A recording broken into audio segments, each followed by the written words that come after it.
studios secured by DFWsecurity.com. This is Sean and RJ on 105.3 The Fan.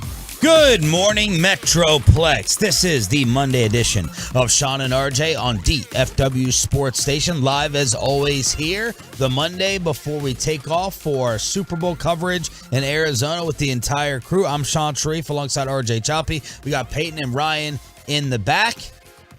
And we have Kyrie Irving as well. We do. We do have Kyrie Irving. And we have a champion in the room. I'm not going to say who, but me.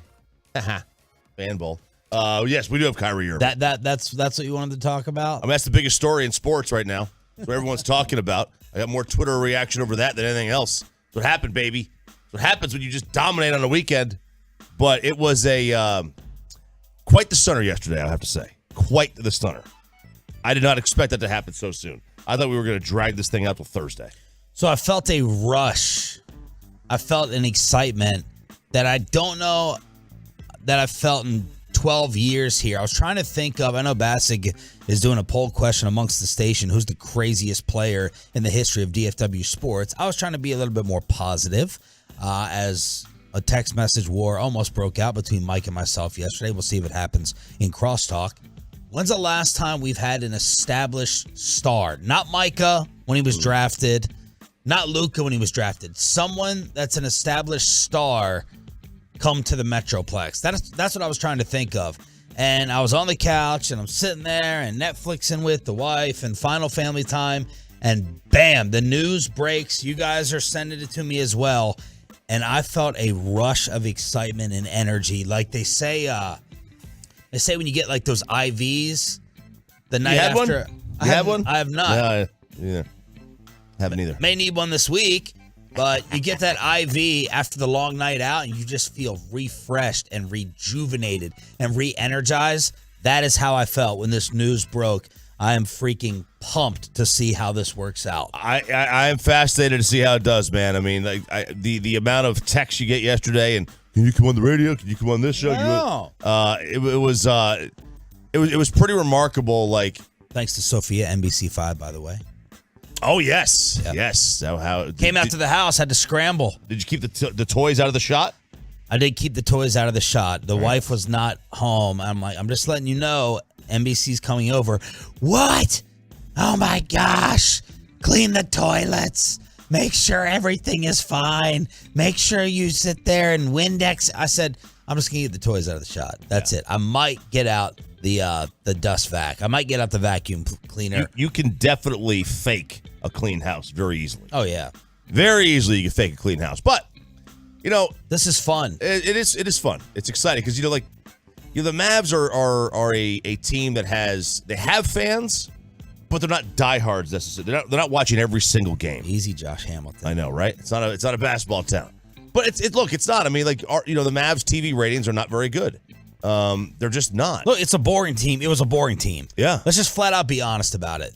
So it was a boring team except to the diehards. Mm-hmm. And now we are interesting.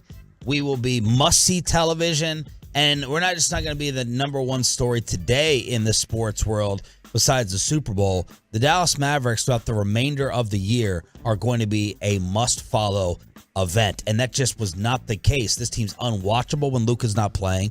They're unwatchable when he's on the bench. They're boring. Some people tried to argue that Luka is not even that entertaining because he's kind of a below-the-rim player. That all changed yesterday. Now, does that mean you should be happy about it because you're looking at the long-term success and this blowing up and Luka leaving? Of course, that's another thing to balance. Right. We'll get into that in a second. Yeah, I mean, look, Wednesday when he makes his debut, I imagine that's going to be one of the more followed regular season NBA games around here in a very, very long time. A very long time, and as it should be. You want to check this out. You want to see what he's got, how they work together. It ain't gonna be easy. I don't think right away. In terms of how they mesh. And then the whole factor. It might be pretty easy. You're going to take the ball for half the possessions and play one-on-one. Yeah. And I'm going to take the ball in the other half and play one-on-one. Right. And then the other three guys on the floor are just going to kind of sit there and watch, and maybe they get a scrap point on a rebound. Yeah, someone tweeted yesterday the other three are going to be out there for cardio. Yeah, that's it. That's what they're going to be doing. They're going to be doing cardio, and that's fine. Yeah, that's fine. That's what they're going to do. Look, that's what they do now. There are two things that no one is going to disagree with this morning, right? Two things that everyone can absolutely agree on. He's a Hall of Fame, crazy, insane talent. I mean that literally and figuratively. No one disputes the talent and what he can do. He can win games by himself. No one also is going to dispute he is the Kanye West of the NBA. It's a matter of time till this blows up. It's a matter of time till this heads south. There's no disputing nut job, world-class, Hall of Fame, all-time talent. But the questions, if you have a problem with it, that I need you to answer are, what else were you going to get? This was my problem with Mike yesterday on the text when he's going off about this, and he's so upset. Mike crazy. Number one, did you have faith that Mark Cuban was going to be able to turn Spencer Dinwiddie and Dorian Finney-Smith into a win-now number 2 co-star for Luka Doncic, either this season by the trade deadline or next offseason? I'm talking to you too, Jared Sandler, who had a problem with it, and Jared's already texting this morning. And unless you can convince me they were going to do something that you had a lot of faith in, when we all have already sold on this front office, we all have already said Mark Cuban is going to run Luka out of town. Unless you can give me that alternative and those other options, then I think you got to support it. You were going to. Look, there's two ways this works. Either it hits and you have a chance to win it all, or it misses and you weren't going to win anyway. They weren't going to win anyway. And you were going to lose Luka. Yeah, you were not going to win the championship this year. No, you weren't going to win the championship. You were going to lose Luka, and he was going to ask for a trade in 2 years. I know he has a 4-year deal left, but in 2 years he was going to ask for a trade. Unless you did something that someone can tell me was going to happen, or another name you could float out there by the deadline or in the offseason. Right. And I don't think any of us had faith in that. We've been striking out in that category forever. The city of Dallas-Fort Worth has not signed a mega free agent since A-Rod. They just haven't. Yeah. Maybe T.O. But the point remains, like we don't sign mega free agents here. For whatever reason. I have no idea why. Well, Sandler is right. He's texting me DeGrom, Corey Seager, Pavelski, Amari Cooper was, he's not on this level. Amari was a trade. Right. So was this. DeGrom, yes. Yeah. We have no idea how it's worked out, but yes, he was. I baseball is a little bit different because there is no cap. You can just throw money at somebody. In the NBA, this is why I hate the NBA league structure. Why would a player sign with Sacramento? They wouldn't, because they get the exact same contract in a better city. Whereas in baseball, it's like, okay, Seattle could sign anybody. They can sign anybody. They could sign, doesn't matter, the Royals could sign anybody. They could just throw money at the problem. The Padres are a perfect example. And then the Rangers have done that in the last couple of years. So the two questions for me, what else were you going to get? The other question for the other side that's against this trade, which I get, we all get it. Why is it going to work now all of a sudden with Kyrie? Why is it magically going to work here? It blew up in Boston. Him and LeBron had their issues after leaving Cleveland. It was an absolute disaster in Brooklyn. Kevin Durant, James Harden can't make it work. You're going to have Luka Doncic and Jason Kidd along with Nico Harrison. So why is it going to work now? I don't have an answer to that question. I do not have an answer to that at all. But the other question to me outweighed it. What was the alternative? What was the better option? There was a better option. What else is going to come along your way? Yeah, there was a better option. Why is it going to work here? It probably isn't. Give it a couple of years. He is 3 for 3 with running himself out of towns. He'll soon be 4 for 4. But in the meantime, figure it out. Because you got yourself a legitimate number. I mean, look, he's a number 1. Yes. See, the idea that you need a 2, no, you don't need a 2. You need 2 1s. You need 2 1s, and then you need a 2. Now, they're missing the 2. Although maybe it's Christian Wood when he comes back, or when he's healthy. Poll question is out at 105.3 SS. Are you happy with the Kyrie deal? The 3 options are yes, Luka now has real help. No, toxic. It was too costly. And 3, I just don't know how to feel. As 31% of the Tolos are in that category right now. I don't know what to feel. 47% approving of the trade and 22% saying no, it's not going to work. Other reaction to the Mavs taking over the sports world with the big trade yesterday. We have an Adam Sandler ticket giveaway all week long during the Expressway, and I think the NFL actually got it right with the Pro Bowl Monday edition of Sean, RJ, and Kyrie. Just getting started on the Fan. Coming up in the next G-Bag Nation, we react to Fan Bowl 2023, all the fun stories. Plus, as Brian Broaddus recovered from his...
It may be the best part for many if you're not happy with Kyrie now becoming a member of the Dallas Mavericks. LeBron James is devastated. And very few things will light up your social media over tweeting something insulting or saying something insulting over LeBron. LeBron wanted Kyrie Irving badly. The reports of the different trade offers from the other teams are pretty fascinating. I think the Nets may have missed. They mishear what the Suns offered. Misremembered it? Yeah, the Chris Paul, Jay Crowder, and picks. I mean, I get it. Chris Paul is a little bit older. Yep. Long in the tooth, as they may say. But that seems like a better package, right? Maybe A lot of people were confused yesterday as to why they didn't take the Suns deal. The Lakers apparently offered their 2 first-round picks. There was a report, and this is where being the Lakers kind of comes back to bite you. The Nets owner was just dug in. He was not going to send Kyrie to L.A. Probably didn't want to do Kyrie a favor because I'm hearing a couple different people within the league say they still think Kyrie will leave this offseason and go and sign with the Lakers, that he still wants to be in LA and team up with LeBron. Maybe the Nets owner knew that. He's obviously fed up with this drama and this soap opera, and he said, I'm not going to send you where you want. You can go be in Dallas, Texas. You can go be with the Mavericks. So that would cross out the Lakers on the list, but LeBron tweeted out, maybe it's just me. Maybe it's me. Maybe it's me. Maybe it's me. But the Lakers, 2 first-round picks, and then you just talked about a pretty good win-now situation. Kevin Durant goes from playing with James Harden and Kyrie Irving to Spencer Dinwiddie and Ben Simmons, and he could have at least had Chris Paul over there if the Suns report is true. Listen, I don't think the Nets are any worse than they were yesterday. Spencer's a really nice player. Yes. And Finney-Smith is a really good glue guy. Also reports, just for the record, this will make Mike happy, that the Mavs were trying to trade Hardaway and Christian Wood. And Mark Stein reported that, then deleted the tweet. I don't know why he deleted it. Maybe it's wrong, or maybe it's just something he wasn't supposed to say. But the Mavs tried with Hardaway and Christian Wood and instead had to up it to your best defensive player and easily your number 2 scorer. Now, the Mavs may have to score 140 to win a game now. Not May. This is an awful defensive team right Awful. now. Holy cow. I mean, I was crunching some numbers last night, and I was like, God dang, man, this could be a bad defensive team. Oh, yeah. But, look, I don't think the Nets are that bad. They're still – Spencer Dinwiddie may play better with KD than Kyrie did. We have no idea how that's going to wind up working. And he's fairly egoless, so – it may actually work out well for them, but the Mavs are the story here, and until KD demands his trade.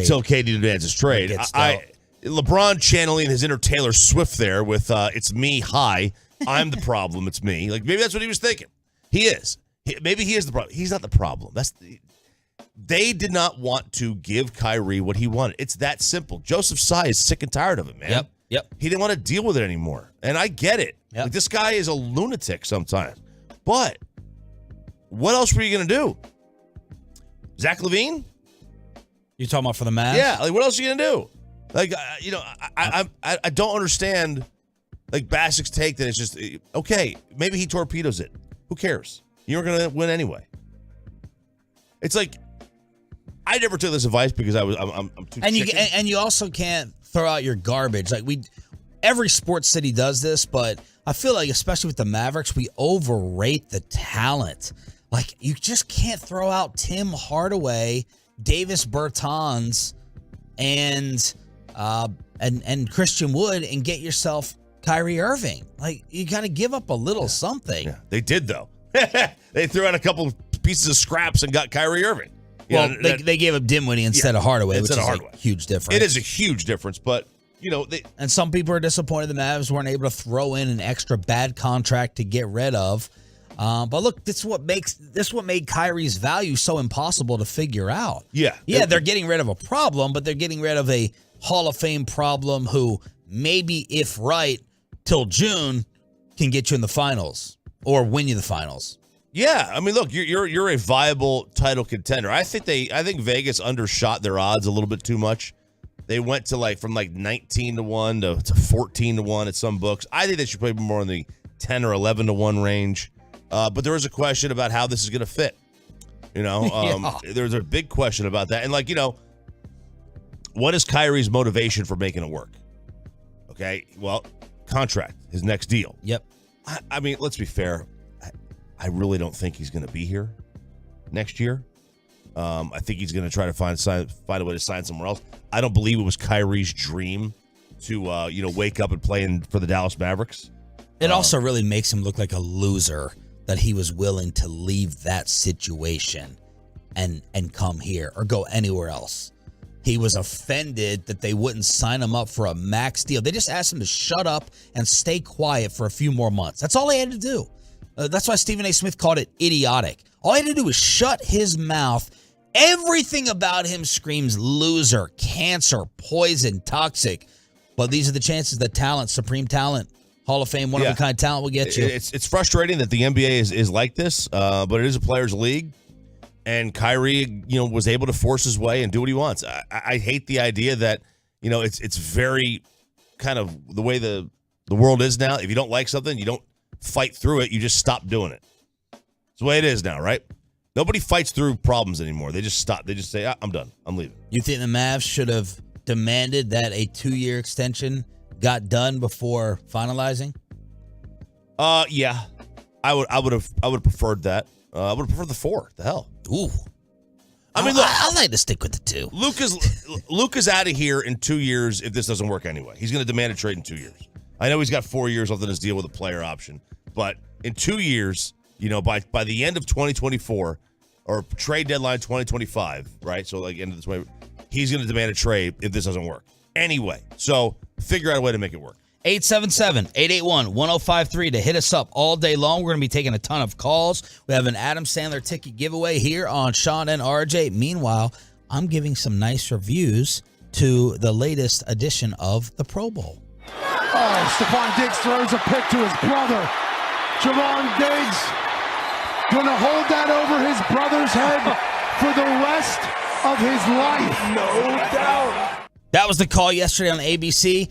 This is what I had on TV. There was nothing else on when the news broke. There was no TV coverage anywhere. It was just 105.3 The Fan with Alec Medford and Chris Arnold holding it down as the entire station basically hopped on the air yesterday. But I liked this. I liked this much, much better than pads and helmet. I felt like my weird theory is having the pads and the helmet off and just like 6 guys out there actually like made them compete more. It was kind of like, can't hide. You can't hide. We're going to see your face as well. It gives you better exposure.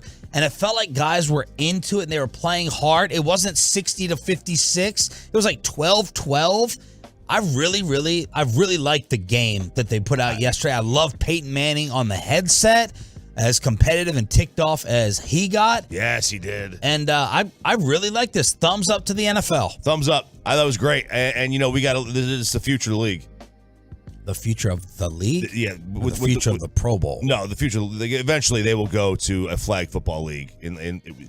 Bobby, don't shake your head, Bobby. You know what's going to happen. With the amount of head injuries they have, eventually they will go to this. And I can't wait because this is better.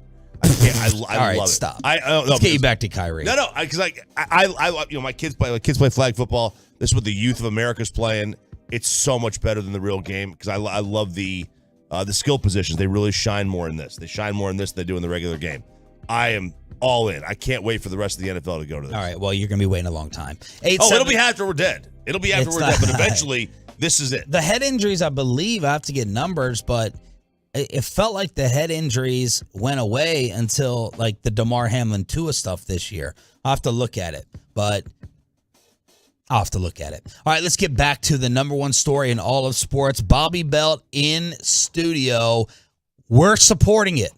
Good job, Mark Cuban. Yes, it was out of desperation, but you finally made something happen. How are y'all feeling about Kyrie to the Mavs? Where are they in the West? What is Vegas saying, and how did the deal get done? And what else could be around the corner before the trade deadline for your favorite basketball team? 6 a.m. with the Tolos, next on The Fan.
Fan Studios, secured by DFWSecurity.com. This is Sean and RJ on 105.3 The Fan. Kyrie Irving is a Dallas Maverick. How is the truckwreck.com text line feeling about it? We're going to unleash you with the phone calls. During the Expressway, we have an Adam Sandler ticket giveaway. We have Chuck Cooperstein, the voice of the Mavs. And now we have Bobby Belt in studio here on DFW Sports Station. What a way to kick off Super Bowl week, because I want to wait as long as possible to discuss the Philadelphia Eagles possibly winning the world championship so we get to discuss Kyrie Irving even while in Phoenix, Arizona when we fly out later today. Here is Woj on ESPN on how the deal got done. The Dallas-Brooklyn talks accelerated quickly today, and the Mavericks wanted to get, I think both sides wanted to get a deal done. I think Dallas, listen, they may have put more in terms of draft compensation, draft pick compensation in the deal than they might have, but they wanted to get this thing done. They didn't want to lose Kyrie Irving elsewhere in the league, and also for Brooklyn, they were ready to be done with this Kyrie Irving situation. They got back what they hoped they would, which was a point guard, a wing player that they can plug into their lineup right now. They had Spencer Dinwiddie before. They're familiar with him. Dorian Finney-Smith, a very good wing player in this league. And now for Brooklyn, they want to get back to work. They've got the 3 draft picks they got in this trade. They have a future Philadelphia first-round pick, and they'll be aggressive with those picks to go out between now and Thursday's trade deadline to try to get more help around Kevin Durant. So they're going to try to salvage KD before the deadline. They're going to try to use some of the assets to make him want to stay in Brooklyn and be like, yo, we have a better team situation around you. And I hope that the Dallas Mavericks also use the days before the deadline to try to add some defense in here and get rid of the Hardaway or the Bertans contract. But we know that Brooklyn is trying not to be done. Yeah, and I don't think they're terrible. Like I think they did a nice job of getting pieces back that can help them win today. That maybe not win the championship, but still at least compete and be a solid team. They're not that bad. Spencer Dinwiddie is a really nice player. He doesn't have the overall talent Kyrie does, but if you look at some of his other numbers, like his efficiency, like he is not a drop off really at all from Kyrie in terms of some of the things that he can do. Obviously, talent excluded. I mean, the Nets were 4th in the East. I had to go look that up yesterday. Yeah, they weren't a dumpster fire. Yeah. They were not a dumpster fire. And KD has been out. So RJ and I are signing off. Bobby Belt, how are you feeling about the deal? Yeah, look, I mean, anytime you can go get a player of his caliber, anytime you can go get Markieff Morris, you got to do it. No matter how awkward it may be, that he's Marcus's brother, and that's going to be tough for Luka. We have Luka protection now against Marcus Morris. I'll be honest, by the way, I was about 2 hours into the Kyrie news before I even realized Markieff Morris was coming here. And Marcus is still on the Clippers, who Kyrie will debut against on Wednesday night. I was listening to you guys coming in, and this will end poorly. Like this isn't a question of like could it go, but this will end poorly because it ends poorly everywhere. Think about Cleveland, like he was the man and they were going all these titles and he was a big reason why they won that one with LeBron. He should have been happy there. He wasn't. He basically picked Boston. He had all this talent around him. He should have been happy. He wasn't. Brooklyn Nets were his team growing up. He went there with his best friend. Should have been perfect. It wasn't. Dallas doesn't even have that much working for him as those other 3 stops, and that ended awfully. And this is somewhere where when you read some of the discussion about where Kyrie wanted to go, it wasn't here.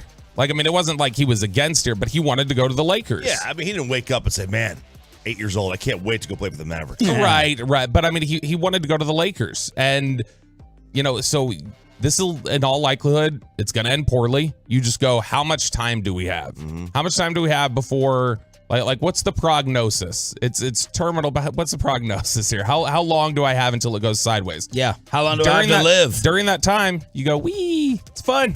Got Kyrie. Turn your head. Look, Kyrie, Christian Wood, Luka on the floor together. That's really difficult for defenses to guard.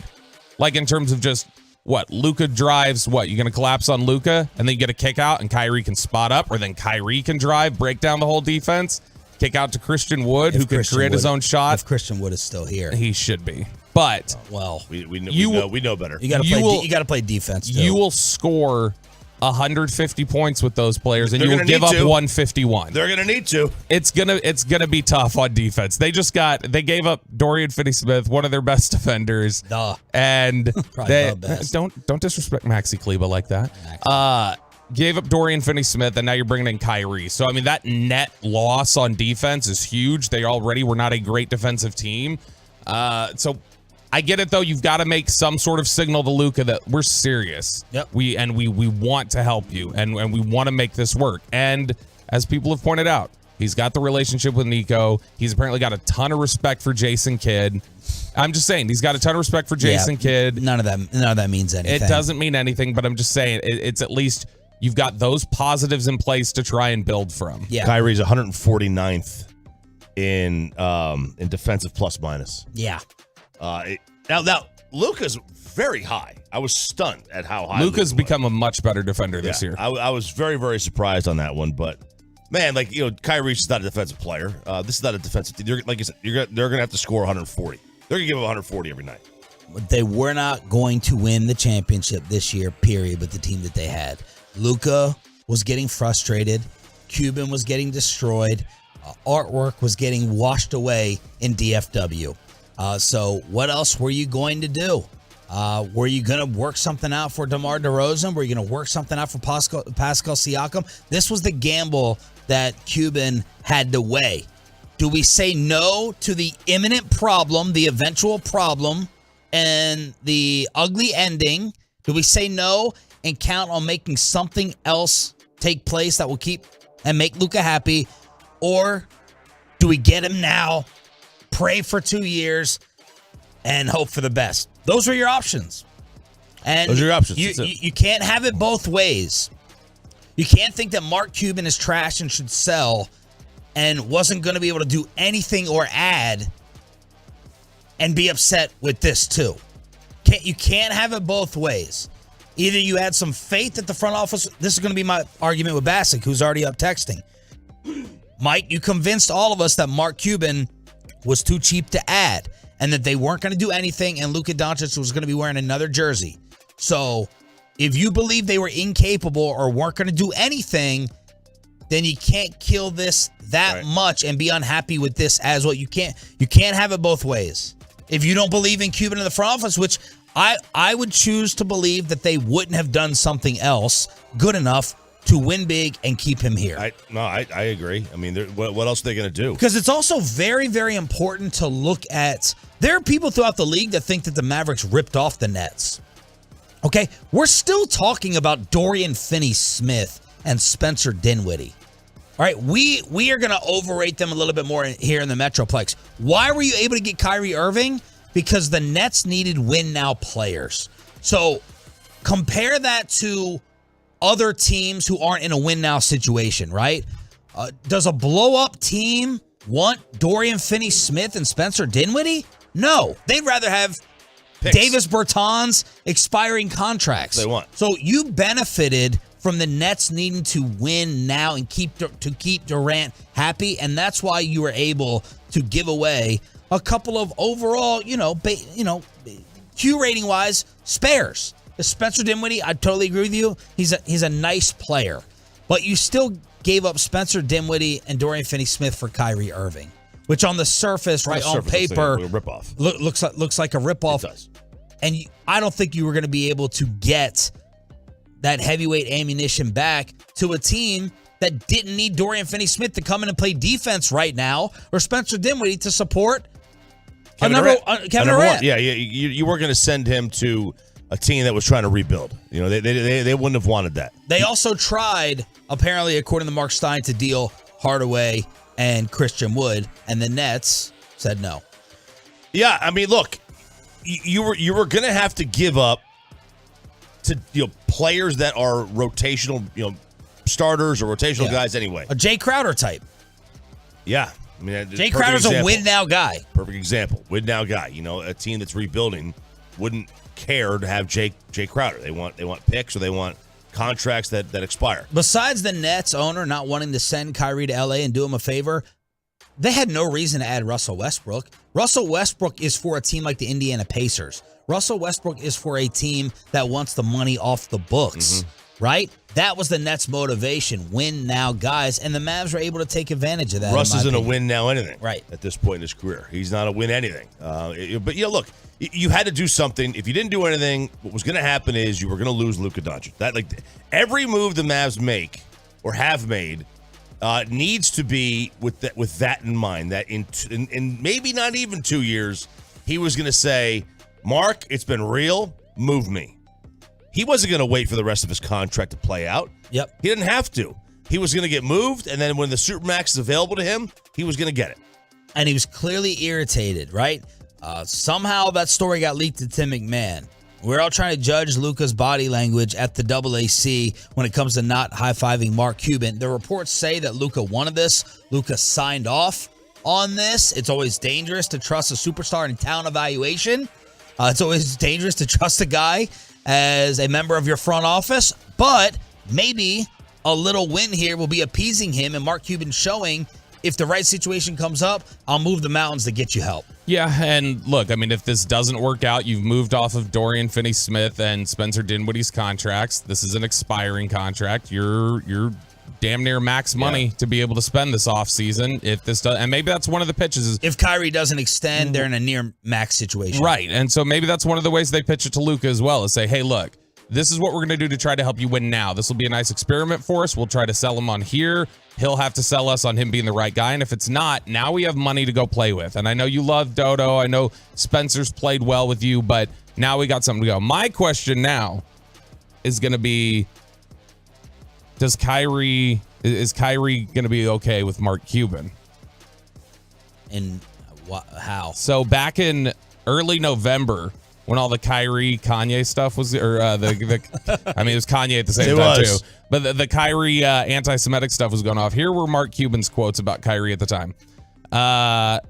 He was talking about, he said, if there was just some dude on the street corner saying what Kyrie said or Kanye said, you would just assume they're crazy and you would keep on walking.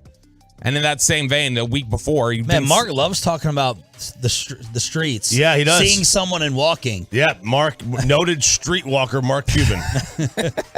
He did go on to say later, though, he said, I don't think Kyrie's got a bad heart, but I think he's definitely not educated about the impact his words have, and that's part of the process. Yeah, and I'm sure that'll come back to bite us at some point in time. No doubt. Look, you now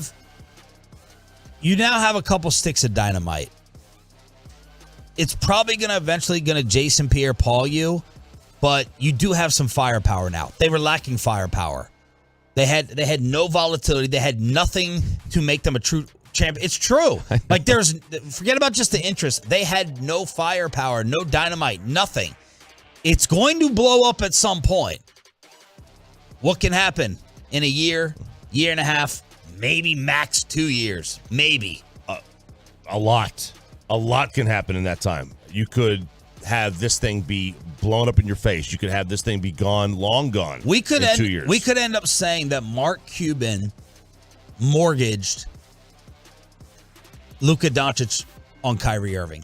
He had to. He gambled Luka Doncic's future on Kyrie Irving, and that sentence alone could put you in a white jacket. Man, I was listening to the Athletics podcast yesterday about it, The Ringer. Oh, what Dane Brugler have to say? No, different Athletic podcast. I was listening to them talk about it, and I can't remember which one it was. One of them had said something, though, about, hey, look, same sort of point. You potentially risk damaging your future with Luka Doncic by doing this. Yep.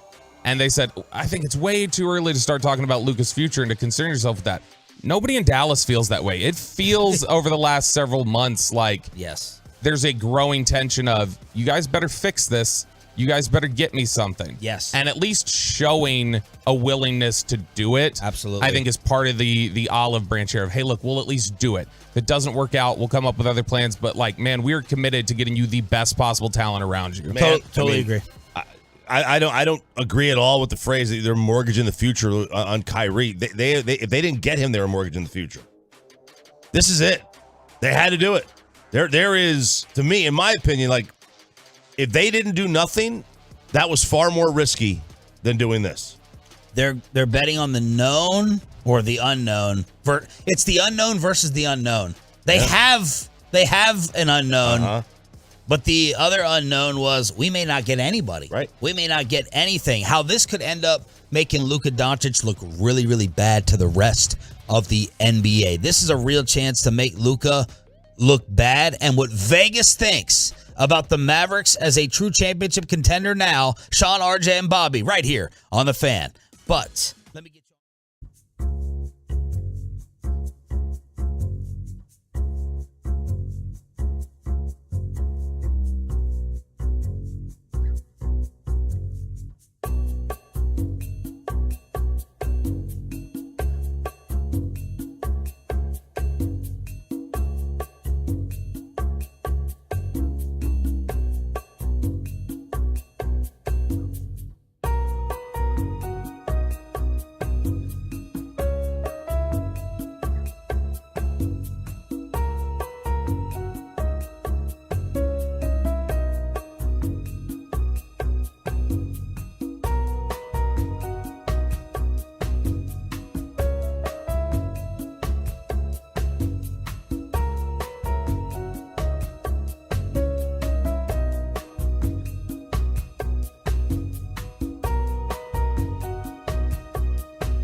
about the Mavericks after they added Kyrie Irving. It's Sean, RJ, and Bobby here on DFW Sports Station. This is what Bet Online sent to me. A trade of this magnitude definitely influences the odds and switching conferences as well.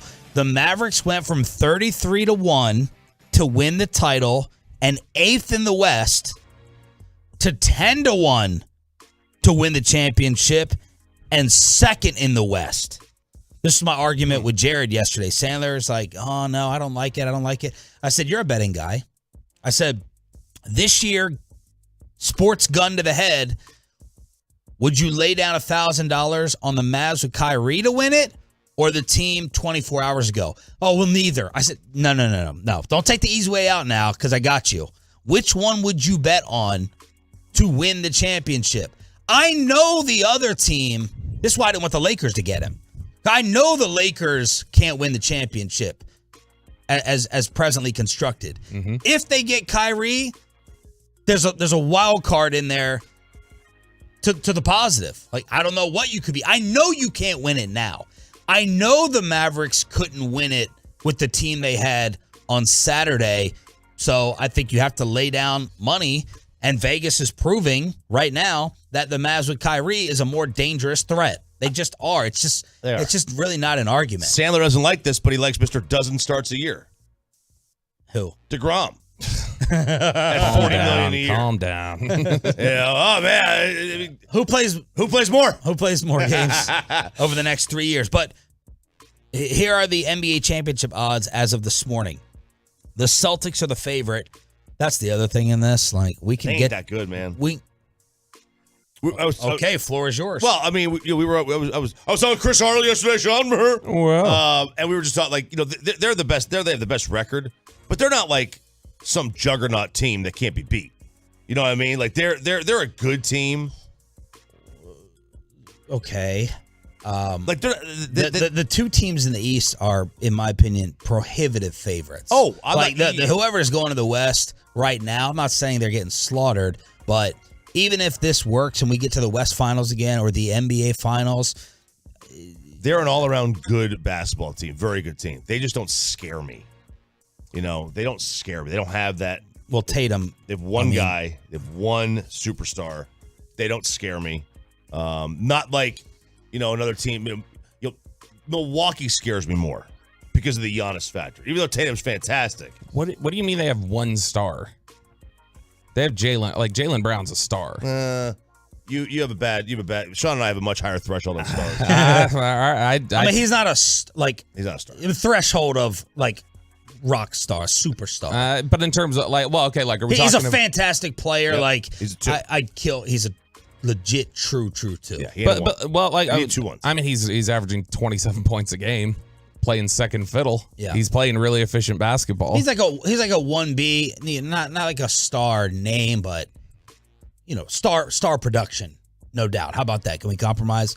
So the Celtics are 3-1, the Bucks are 13-2, Denver's 15-2, the Dallas Mavericks are now 10-1 over Golden State, Philadelphia. The Clippers, the Grizzlies are 12-1, and then you have Brooklyn, Cleveland, Phoenix, and the Lakers. Yeah. And that moved a lot even since yesterday, because right after the trade was made, they only went to 14-1, the Mavs, and they've moved again. Now maybe it could be a different casino, given different odds. Now, how much of this is true belief in them, or like let's hype. Let's steal hype. people's money off the hype? They're buying hype. You're paying for hype right now. That's exactly what it is.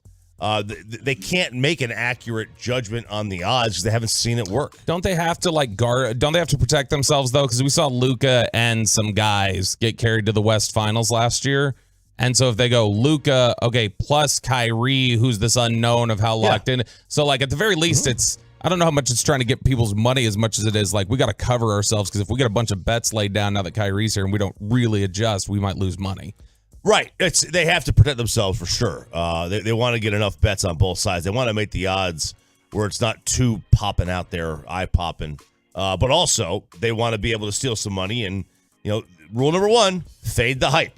If you can, and a futures bet against hype. 3,700 Tolos have voted so far. Are you happy with the deal? Bobby, what category would you have voted in? Yes? No? I don't know how to feel. I don't know that I take any of those three. It's like a combo of yes and no. Like it's good that you needed to do something to signal to Luka that you cared. You needed to get talent around him. We've all complained. Like, and by the way, Mark Cuban, for all the talk about like, oh, we put great talent. What are you talking about? Like, this shows like you knew you had screwed up this offseason. You didn't do enough to build around him. You didn't do enough to put talent around him. And so from that angle, I like it, and it's a very talented player, but also it's such a dangerous. This isn't just like. So you don't know how to feel. I guess. If you're yes, no, then you'd be in the third category. I feel both, though. I do feel both sides of it. Like, it's exciting. Like, you've got a legitimate star here, but you've also got one of the biggest cancers in professional sport. It's like history. Him and Antonio Brown are the most assured ways of this will not end well. You may, Tampa Bay won a Super Bowl with Antonio Brown, but it wasn't going to end well, and they knew that. And that's sort of where you're at with Kyrie Irving now. Now, I'm excited to see, because there's still questions, I think, about, let's look at all the off-the-court stuff, just their play styles. It's really tough to get two ball-dominant wings to play well together. We've talked about that consistently over the last, through the summer and then up through the season. Yeah. And so what is, just outside of even the off-the-court questions, what does that mesh look like? How do they play together? Do they play? Now, Kyrie's got a history. He's had LeBron with a high usage rate, kind of controlling things and being able to work with that. He and James Harden played really well together during the time where Kevin Durant was out. They played 19 games together without KD in the 2021 season, and Kyrie averaged 30 and 6 and had a 61% true shooting percentage. So he showed he could play with another ball-dominant player. And Harden is not a carbon copy, but it's a lot of similarities into Luka's game. Luka, the most minutes in the league, highest usage rate in the league. Hopefully this helps there a little bit. But, one of my worries is this could expose Luka Doncic. He has not had to play with anyone like this. If he doesn't share with Kyrie, or he's still hogging and Kyrie gets ticked off and we see body language at the end of games, what message does that send to the rest of the league with any other potential players that would want to play with 77? So that's in the back of my mind of how's Luka gonna share? Yeah, I mean, there is a James Harden aspect, a big one, and a Russell Westbrook aspect to Luka's game. Mm-hmm. He has the ball. He has to have the ball. It's kind of a black hole when it goes to him. We've been able to justify it so far because you're playing with bums. But now, you got a stud. Yeah. And Mark Spears made the point yesterday with CA and Alec that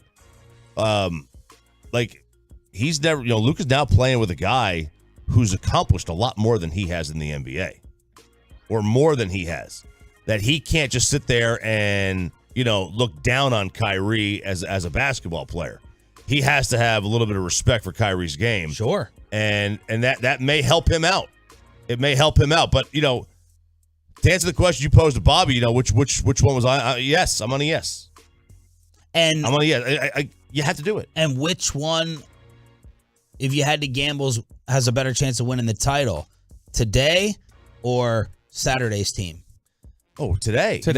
It's not even close. I mean, as nice of a player as Spencer is, Kyrie Irving is just on a different level. He's a wizard. He can be, at least. Is he quirky? Yeah. Does he say things that is going to be like, oh, no, please don't say that? Of course. But I mean, you can make the argument he's the biggest enigma in the history of sports. Forget about today, the history of sports. But what are you going to do with the terminal prognosis? How much life are you going to live in a year and a half, and maybe 2 years? Mark Spears, NBA Insider, was on with the only show in town that was live and local covering Kyrie to the Mavs. Mark Spears on Kyrie being an offensive nightmare. It also takes a lot of pressure off Luka, because before, and I remember covering the Warriors series, the Warriors knew where the ball was going. If you just slow Luka down and make the rest beat you, you're going to beat Dallas. Now, Kyrie is a problem. He's an absolute problem offensively. He's a dynamo with the ball. He could give you 40 on any given night. He could also hit game-winning shots. So I think this is the first time Luka is also going to play with a player that can look him in the eye. Like, I've done more than you. I've been more successful than you. Kyrie brings instant respect from the star, and good luck trying to defend these guys, especially when you add, Christian Wood to the mix, as well as, Hardaway is still there, Bullock's still there shooting. They got weapons, man, and this is a scary team.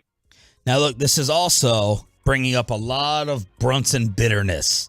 There was a lot of that yesterday. Man, if we just would have re-signed Jalen, then you would not have had to mortgage anything. You could have tried to add a third and final piece. Maybe Christian Wood. Who knows? But it brought up a lot of Jalen Brunson bitterness. I got lucky this year that he did not make the All-Star team because I was going to be on freezing cold takes saying we'll never see you at an All-Star game. I'm going to be wrong. It's just a matter of when. So thank you to the voters for saving me 1 year.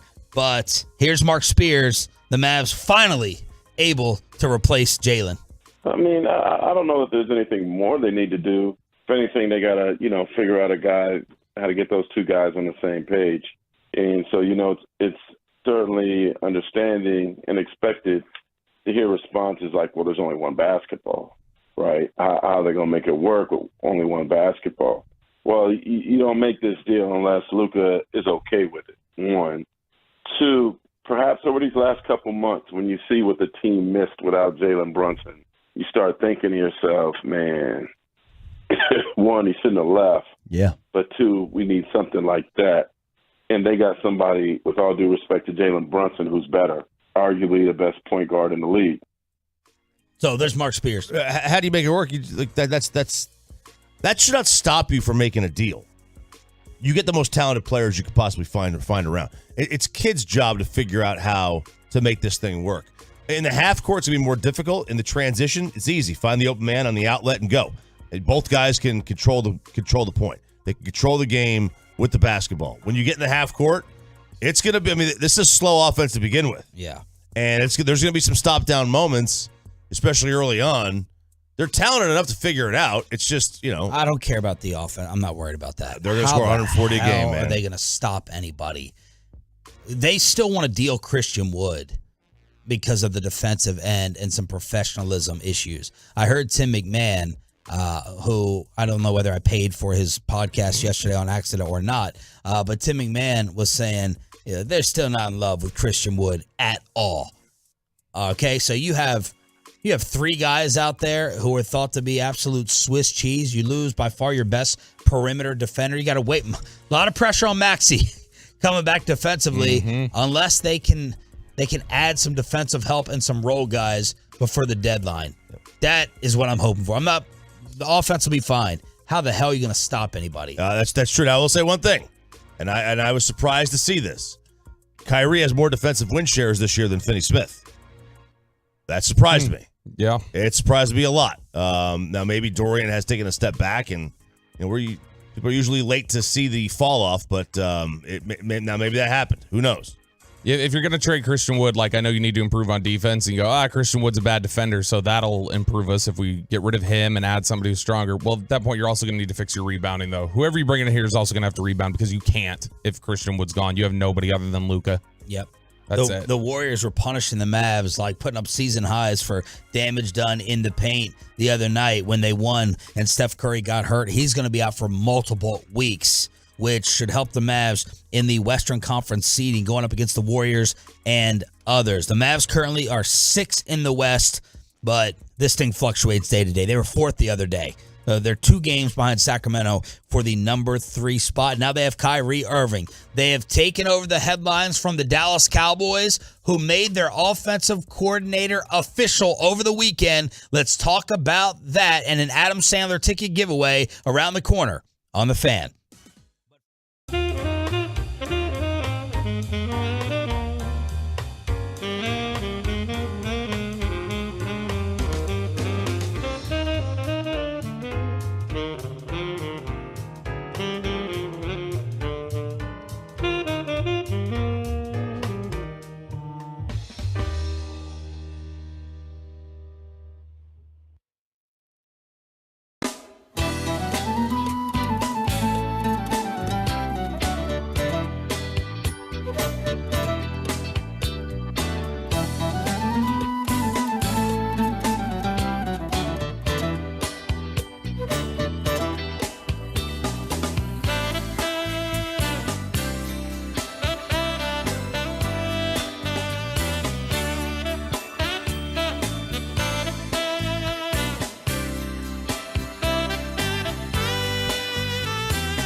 Kyrie Day here on Sean, RJ, and Bobby. We are excited for the record.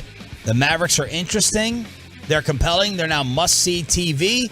And I think you have a better shot to win the championship than you did 48 hours ago, even though I don't think it's going to happen.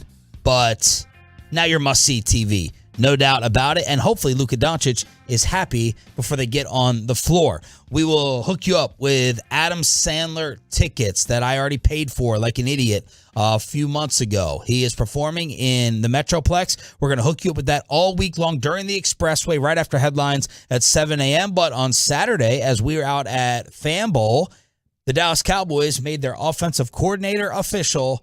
It is Brian Schottenheimer, as expected. Bobby, give us the details, and then RJ will torpedo this with his lack of excitement. Yeah, I think this is something we all had figured was the odds-on favorite, was going to be Schottenheimer. And, you know, they went through their cursory interviews with Thomas Brown and Jeff Nixon. And, you know, those guys who are running backs. Yeah, cursory. Yeah, it's just a word that he used to sound smarter than both of us. No, it is. They were just trying to check off a list, I guess, there. But Brian Schottenheimer, I mean, he was always the most logical choice for offensive coordinator, especially with the work that he did for the Cowboys last year. So his job as I can't remember what his exact title was, senior offensive analyst or offensive, assistant or whatever it was. His job was every week, let's say they were 49ers game, for instance. They're going into the 49ers game.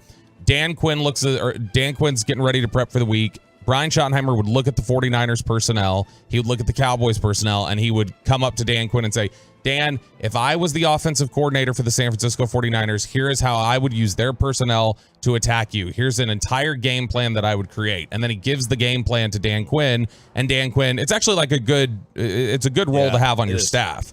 And so then Dan Quinn can sort of prep for, all right, what does an offensive coach see about my defense with this personnel matched up? So in a way, he was already making game plans throughout the year. He was keeping up with league trends in doing all of that. And so he'll be in charge of the install Monday through Saturday. He'll be in charge of, putting plays in and helping with all of that. But ultimately, I think this signals what Jerry had said, what we've heard reported with certainty, is that Mike McCarthy's going to call the plays. Look, I don't hate the move. I'm just not excited by Brian Schottenheimer. He's a little boring for me. He did, to his credit, lead 3 of the 50 highest offensive scoring efficiency seasons in the league since 2017. All 3 overperformed the league by at least 11%. That's good. However, he loves to run the football, man. He loves to run the football. He invented ground and pound with the Jets. He invented that. I just went and looked, and this was on social media, so take that for what it's worth. But this was true. This is accurate stuff. When he was with Washington, he was the QB coach. They were 28th in offense. When he was with the San Diego Superchargers with Drew Brees, Brees got better every single year. That's a plus for him. Mm-hmm. But it was also probably the worst part of Drew's career. However, he was very, very young. So there you go. With the Jets, he was there for 5 years, 06 to 11. They were not great. They had good seasons. They won games defensively. And he had Favre, and they were really good that year until Favre's arm tailed off.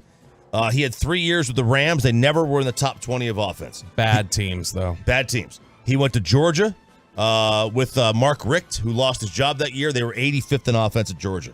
He went to Seattle, the let Russ cook days. Yeah. Which, by the way, was insulting to the Seattle staff. The let Russ cook was he was being bottled up, contained. Correct. Absolutely. Now, they were okay. They won some games. They went to the playoffs. Russ was a good player then, but they were also not great. And then he went to Jacksonville last year, and that was a dumpster fire. I'm not gonna dock him for that. I mean, they were with Urban Meyer, who was a lunatic, but they were also 32nd in offense with the overall number 1 pick. It was a rookie. So, I'm not excited. I don't hate it, but I'm not sitting there like, oh baby, we got Brian Schottenheimer. It's not a young, cool, hip, fun, or unique hire. I think this means they're going to run the ball more. Either one of your head coaches likes the hire. because Dan Quinn was going to take him to Denver in all likelihood. And Mike McCarthy obviously talks so much about Marty Schottenheimer, how that is his, like that's his mentor. That's his mentor. And so McCarthy was going to be cool with the hire. If we're a year from now, Dan Quinn will be probably cool with the hire. He totally feels like one of these just ingrained, boring people that gets recycled for the rest of his, NFL life. Right. I'm trying to think of an NBA coach who's an equivalent. John Lucas is not boring. But I'm just trying to think of some other guys who get these head coaching jobs. And look, this to me takes us back to the question that you and I were on the same side of, Choppy. I'm sure Bobby was, because he is the big Dak head in here. The Cowboys need to run the ball more to protect their quarterback. And I think this is what is going to happen for the upcoming season. Don't know what you're going to do at running back yet, but I think Mike McCarthy is going to say, we are going to throw it less, we're going to run it more, and we're going to protect our quarterback because we know he is not an A-plus difference maker, especially against the better teams. That's what the tea leaves appear to be telling us. And I am now kind of going back to the opposite side of where I was to start the year. And I was like, no, throw. Dak Prescott can do it. And now I'm like, okay, maybe he does need a little bit more protection with the game plan around him. One of my favorite tweets from last year was in December where it was just a highlight play of, it was Russell Wilson throwing an awful interception against the Chiefs. And his tweet went viral. Somebody quote tweeted the video and said, all right, guys, maybe Brian Schottenheimer was actually good. And that's the way you kind of look at it. You go, I mean, we gave Pete Carroll so much praise this year for, that was also Russ at the end, we think, right? Yeah. Like, not during his prime. We all were like, Pete Carroll, you are a dynasty. I don't know if that gets Pete Carroll off the hook for prime Russ versus like Russ at the end in Seattle with that final year and then this 1 year in Denver. Well, I mean, 18 to 20 when Schottenheimer was in charge of the offense, those are Russell Wilson's best years by far. It's not even close. Those 3 years with Brian Schottenheimer, he played the best football he ever has. And it started going downhill in 21 when Schottenheimer left. Now that's chicken or the egg probably, but at least it's something you can point to and go, all right, well, this is just the facts. Is it indicative of anything? We don't know, but it's at least something that's interesting to look at. 877-881-1053 is the truckwreck.com text line, as Brian Schottenheimer has been finalized as the Cowboys' official offensive coordinator. Some Cowboys on your television yesterday for the Pro Bowl. Geno Smith with Dalvin Cook next to him. In rhythm. Dime, C.D. Lamb. Touchdown. This NFC team is on fire. I mean, look at it. The entire NFC team has left the bench to go out there and celebrate that catch by C.D. Lamb.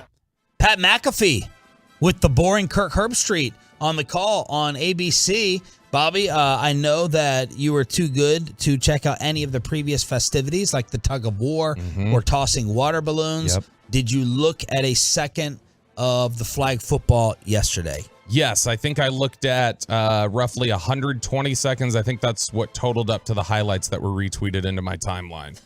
And so that's what I Why saw. couldn't you just turn it on and give it a shot? Because I don't care. I want to get rid of the stupid game. And like they did get rid of it. No, I want to get rid of the stupid event. I don't want the event in general to exist. It's just it's dumb. And I don't like these little gimmicky things that they're trying to do to save it. It's like, don't give me the gimmicks. Just if you want to name the team, name the team. But let's quit with like trying to make a game work. The flag football was much better than the actual game. I don't know why. It seemed like they were trying and they were competing. They were having a ton of fun. I will say this. I'm not happy about this if I'm an NFL owner or general manager. What, Myles Garrett dislocating his toe? Someone pulling a hamstring? Like, they're competing way too hard out there. They're competing way harder in this than the actual Pro Bowl. Get these guys off the damn field. Heck no. Get them off of the field if I have all my millions tied into them. Now, the good news is, like, you pull a hammy in January, February, you'll be fine. The ACL, that's a different one, obviously. They played on grass, Sean, so it shouldn't have been an issue. Look, this is getting Titans. I know, right? This is getting rave reviews. Rave reviews. It is. Oh yeah. See, Bobby, I told you. Flag football, a hit with players in the revamped Pro Bowl. That's the second story on ESPN.com. Greater intensity than recent years. NFC's first victory, and the first NFC victory since 2017. 58,000 fans. Like, they were more competitive than the standard game. Yes. I love it. Now, my kids play flag football, and my older one also plays like middle school, like tackle.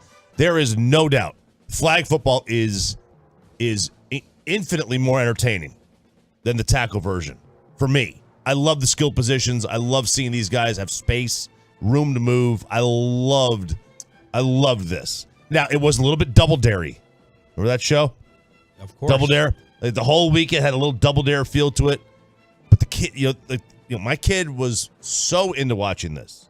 We were at baseball practice when this thing started, and he was like, I can't wait to go home and watch the rest of the Pro Bowl. He doesn't watch sports. Like, they don't watch sports. They don't watch games. They watch highlights on YouTube. Yeah. What do you wanted to watch?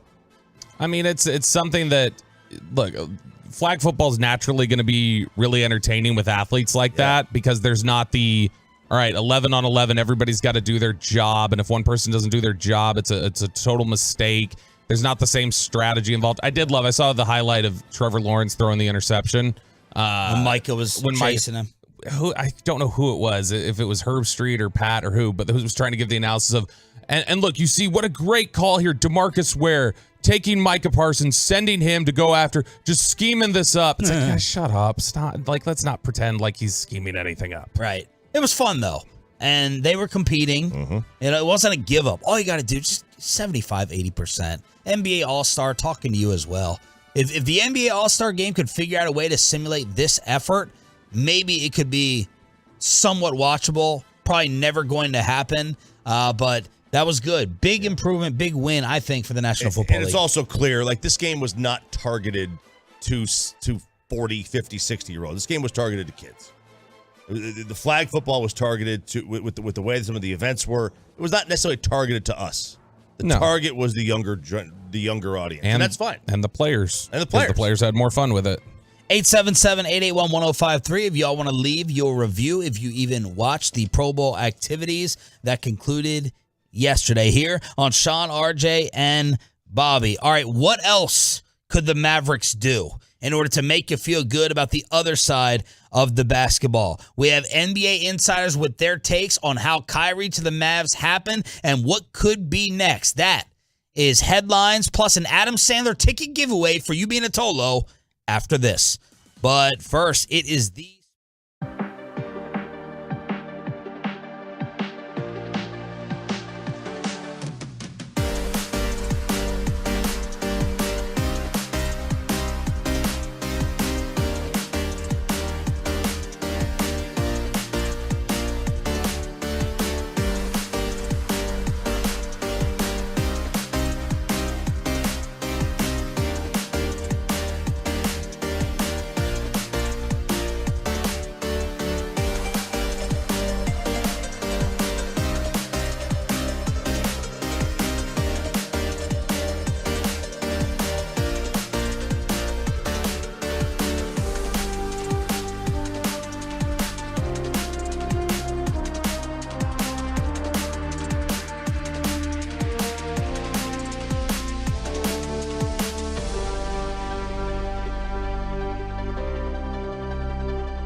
On 105.3 The Fan.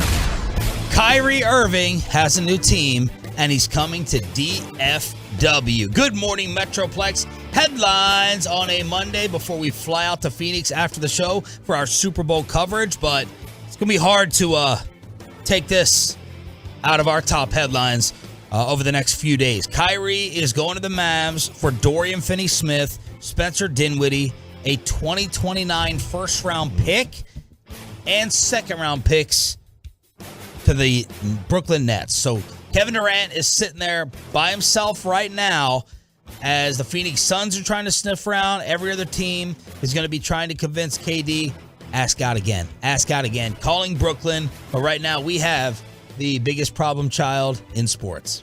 Yep. And we're happy about it. Yep.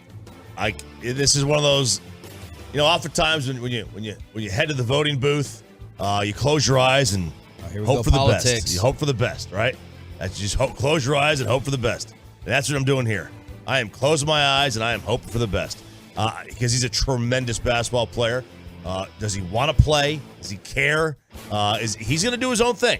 Now, we're going to have a day where we wake up expecting to see Kyrie playing, and he's just going to be like, nah, not into it today. Yeah. And we're just going to deal with it. We're just going to have to take it. It's the way it is.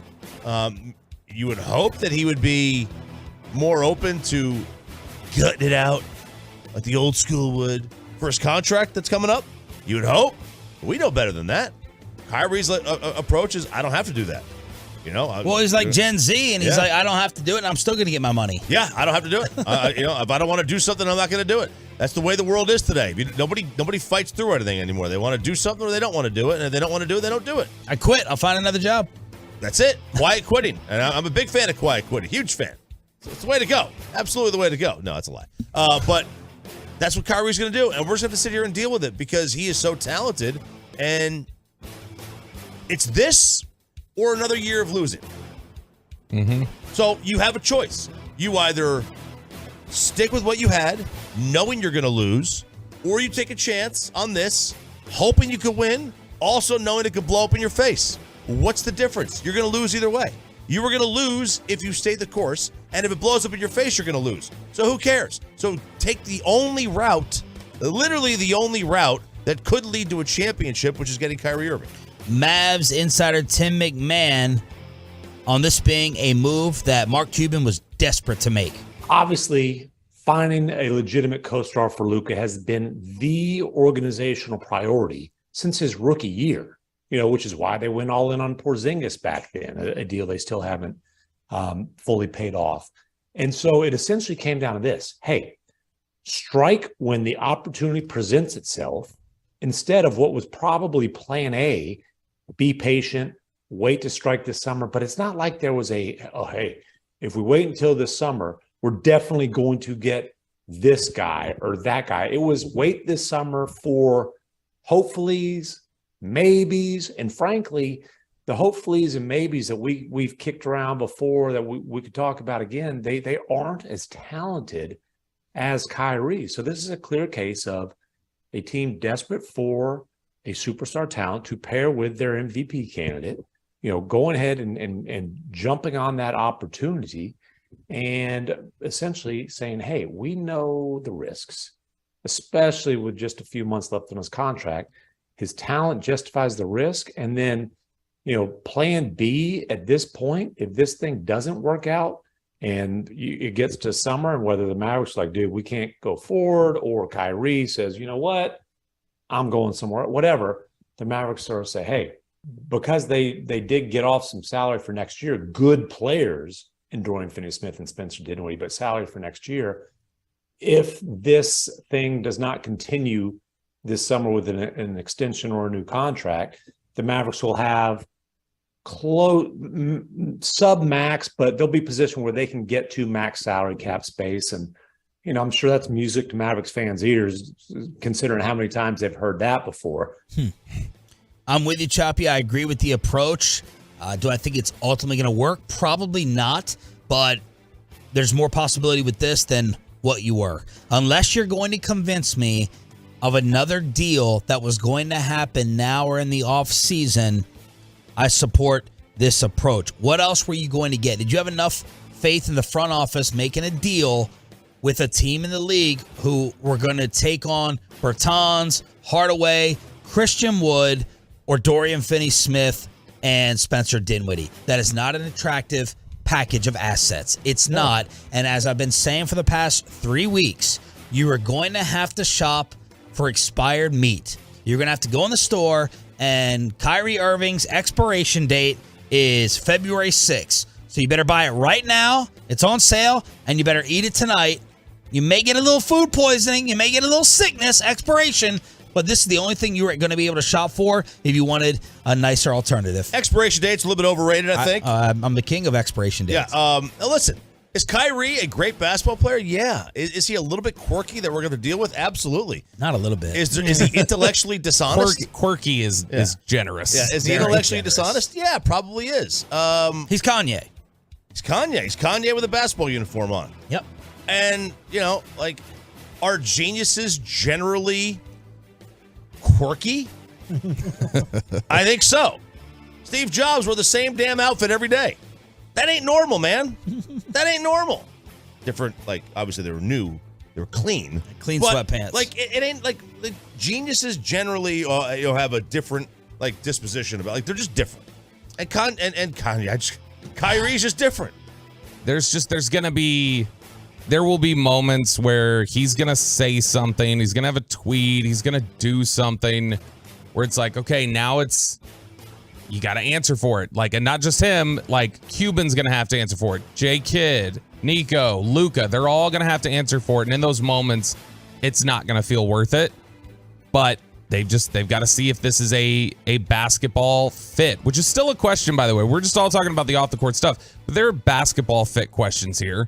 You've still got two immensely talented players, but it can be tough to make two really good players like mesh like that, especially two guys who are used to running their offense. Kyrie's used to being the guy who runs the offense, and this is still going to be Luka's team, Luka's offense to get going and run, I would guess. But man, it's going to be interesting to see how they draw it up to make it work. With Christian Wood.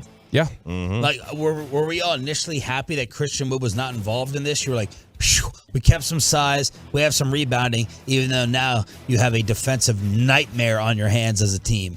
Yeah, I mean, I like Christian Wood. I think Christian Wood's a good player, but if they're not going to use him correctly, then I'm all for trading him. Like, if you're not going to use him, if you're not going to re-sign him, go ahead, move him on sometime in the next 3 days, see if you can find another piece, somebody who can play defense, something to bring him in here. What were the other offers? All right, some people are unhappy thinking that the Mavs overpaid. Some people think that the Nets got ripped off. Chris Haynes, awesome NBA insider on what the other offers were.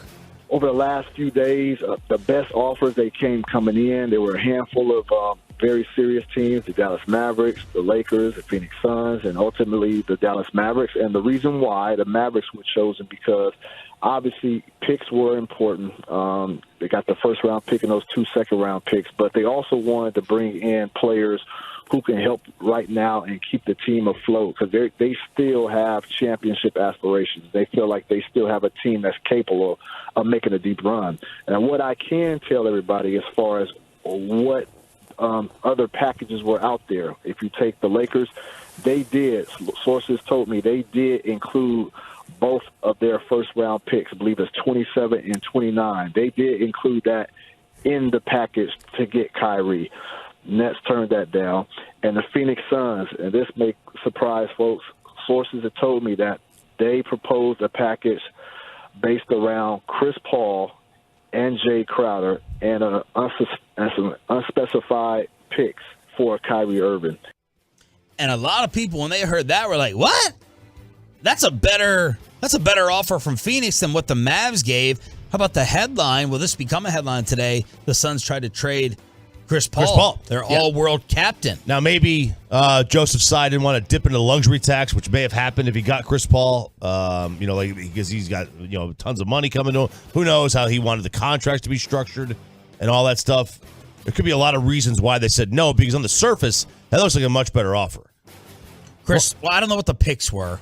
Chris Paul, 14, 8, and 4 this year at the age of 37. And look, like, I don't think you can make an argument that Dallas's offer was better than, obviously, than the Suns, but I don't think you can make an offer that was even better than the Lakers. It felt to me... Lakers, 2 first-round picks, supposedly. 2 first-round picks, and allegedly, like, Westbrook would be in there somewhere, reuniting Westbrook and KD, and then LeBron and Kyrie. But the aspect of it to me that was interesting there was it felt a little bit like when Dallas was trying to deal with Seattle on Earl Thomas. And Seattle was like, this is the cost for everybody except you. It costs XYZ much more. It felt like Brooklyn for some... it just seems like Brooklyn was put off by how publicly it seemed like LA was Kyrie's going to be ours, Kyrie's going to... And that they just wanted to punish Kyrie, and you're not going to LA. It felt like a punishment to Kyrie, and it also felt like you guys back off, like to the Lakers, and just sort of a middle finger to them, too. Put the four players in order between Dinwiddie, Dodo, Chris Paul, and Jay Crowder. Dinwiddie, Dodo. Yep. Jay Crowder and Chris Paul. Put them in order. I mean, for winning now. Chris Paul's still the best of those. Okay. I would have Dinwiddie 1, probably. I'd go Paul, Dinwiddie. I mean, what Jay Crowder am I getting? Crowder and Dodo are similar to me. Yes. Yeah, Jay can get hot. He get hot on you from 3. He also hasn't played all year. Right. Because he's been checked out. He's wanted out of there. Yeah, he's in a contract dispute. I mean, So what I'm trying to say is it really that laughable? Like, who's the best player amongst those 4? I could argue Spencer Dinwiddie going to give you the most out of all those players. I mean, they're trying to deal Chris Paul for a reason. Wow. Chris Paul and Spencer Dinwiddie are right next to each other in value this year. Yeah, value over replacement. Yeah, but if you just talk about somebody who can run the offense and distribute, Chris Paul's going to do that better than Spencer Dinwiddie. If you're looking for somebody to orchestrate and feed KD, score, and also be able to score, and he's still a very effective 3-point shooter. But Dinwiddie's a better scorer. And Dinwiddie, yeah, but I mean, there's also, that's one of the awkward things that wasn't discussed yesterday. There was a lot of awkward feelings when Dinwiddie left Brooklyn a few years back. That was kind of an ugly split at the time. Also awkward yesterday when he had to find out from Shams he was going back to New York. Yeah, unfortunate. We all find out from Shams, you know? Don't take any offense to it. Is he overtaking Woj? I think so. Barely, but yeah, I think so. I mean, barely. From a volume thing, I think he might. He's got faster texting thumbs, I guess, because I mean, he's got let's Kay be honest. Adams sending out his tweets. Exactly. Well, never mind. Now when we look at it, I think it's just they both get a lot of the same information, probably from a lot of the same people, and it's just a race to tweet it. So tonight, the Mavs are going to take on Utah. Kyrie is supposed to get a physical today and debut Wednesday night against the Clippers on national TV. So we don't have to panic and freak out in Arizona. We're not going to miss Kyrie tonight, and we'll be able to watch it on any TV in Phoenix. In the room. We can watch it in the room if we want to. Yes. You can watch it right earlier. There. I mean, an in hour. theory, because we're also earlier getting up in the morning, so it's the same time we got to wait. And then the Ducks are going to take on the Stars at 7:30 tonight. Yeah, and Anaheim is not a good team. Not a good team. But they could bite you. They really need Emilio Estevez. 8 They do. 7. They do. All right, here's the number to call. All right, we want to do Kyrie phone calls right now. Are you happy with it? Not happy with it? Or you just don't know how to feel? 877-881-1053. Line them up. Chuck Cooperstein, voice of the Mavs, will join us at 8 o'clock. Your Kyrie phone calls and an Adam Sandler ticket giveaway for you turning it on, leaving it on next. Well, let's get you over to Zero Rest. Let's get that carpet clean, the clean way, the green way.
employers, Frankel and Frankel, there's a reason you need a special license to drive a big truck.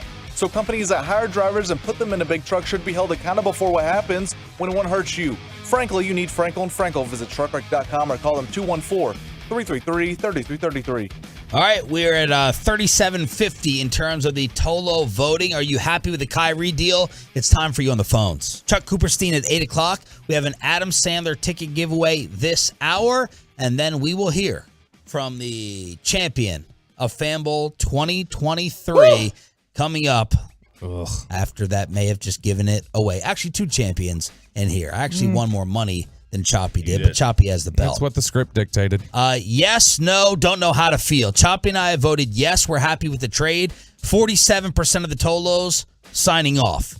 31% don't know how to feel. Bobby's in that category. And then 22% no. He's toxic, and this was too costly. Let's hear from y'all right here on the Diamond Factory hotline on a Kyrie Monday. Bailey in Dallas, start us off. You are live on the Fan, Bailey. Morning, guys. Love listening to the show on my overnight shifts. But I think, honestly, this is a great trade when you look at the value. He's bringing undeniable talent, but also undeniable drama to us. But the city of Dallas has a knack for keeping Hall of Fame players once they stay here long enough. And I think that was the whole goal of the trade, was to get Luka to invest to that eighth or ninth year, and he's never going to leave after that point. He'll be sucked into the city. He'll stay forever. You've seen it with Cowboys players, Mavericks, everything like that. I think if they make the championship appearance in the next 3 years, you get Luka forever. And I think that was the whole goal of this trade, was to do something that makes him want to commit forever. Thank you for the call. Hopefully, now if I'm Luka Doncic, my loyalty is day to day. This ain't Dirk, all right? So, and these stars do this. Like, someone called me up yesterday and said, very rare when these stars, take accountability for wanting to bring in a coach or bring in another player, and then they say, you know what, that's on me, my bad, but I'm going to stick it out because I told y'all to go and do this. No, just look at James Harden, just look at Kevin Durant, just look at Kyrie Irving. They orchestrate, LeBron, they orchestrate it. It doesn't work. Too bad. I want to go somewhere else now. You deal with the leftovers. So that's the way this is probably going to work. Luka ain't going to say, remember that one time you guys got me Kyrie? I'm just going to, that's okay if it's me and, me and Hardy and Green. That's the new big three here. I'm just going to stick it out with them.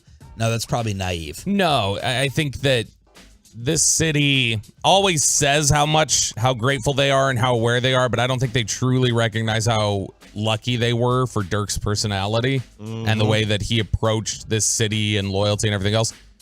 It's doing it the opposite way is not the wrong way. It's not like you're a traitor if you do it the opposite way. Dirk just showed insane loyalty, and I think it's a lot to just expect Luka's going to give you that. You make the move for a number of reasons. One, let's just take it from Nico's perspective, right? Just from his perspective alone. Now I know he can't do anything without Mark.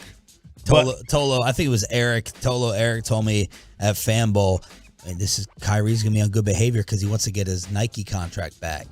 Oh, yeah. He got a shoe deal back. I don't think Nico's in charge of Nike anymore. I don't know if that matters really, but he make a call. Yeah, he make a call. If you're Nico, it's like, all right, look, if I don't make this deal, if let's just say he makes it, okay, well, he did make it. The 2029 first-round draft pick that they gave up, it's unprotected.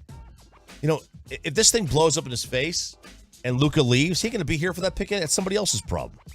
Unless you can tell me who else they were going to acquire. Were they going to get Pascal Siakam? Were they going to get Zach LaVine? Who else were they going to go out and get? And to the Chicago Bulls, this is the most important thing in my opinion. They want Spencer. Do they want win-now players, or do they want resettable assets?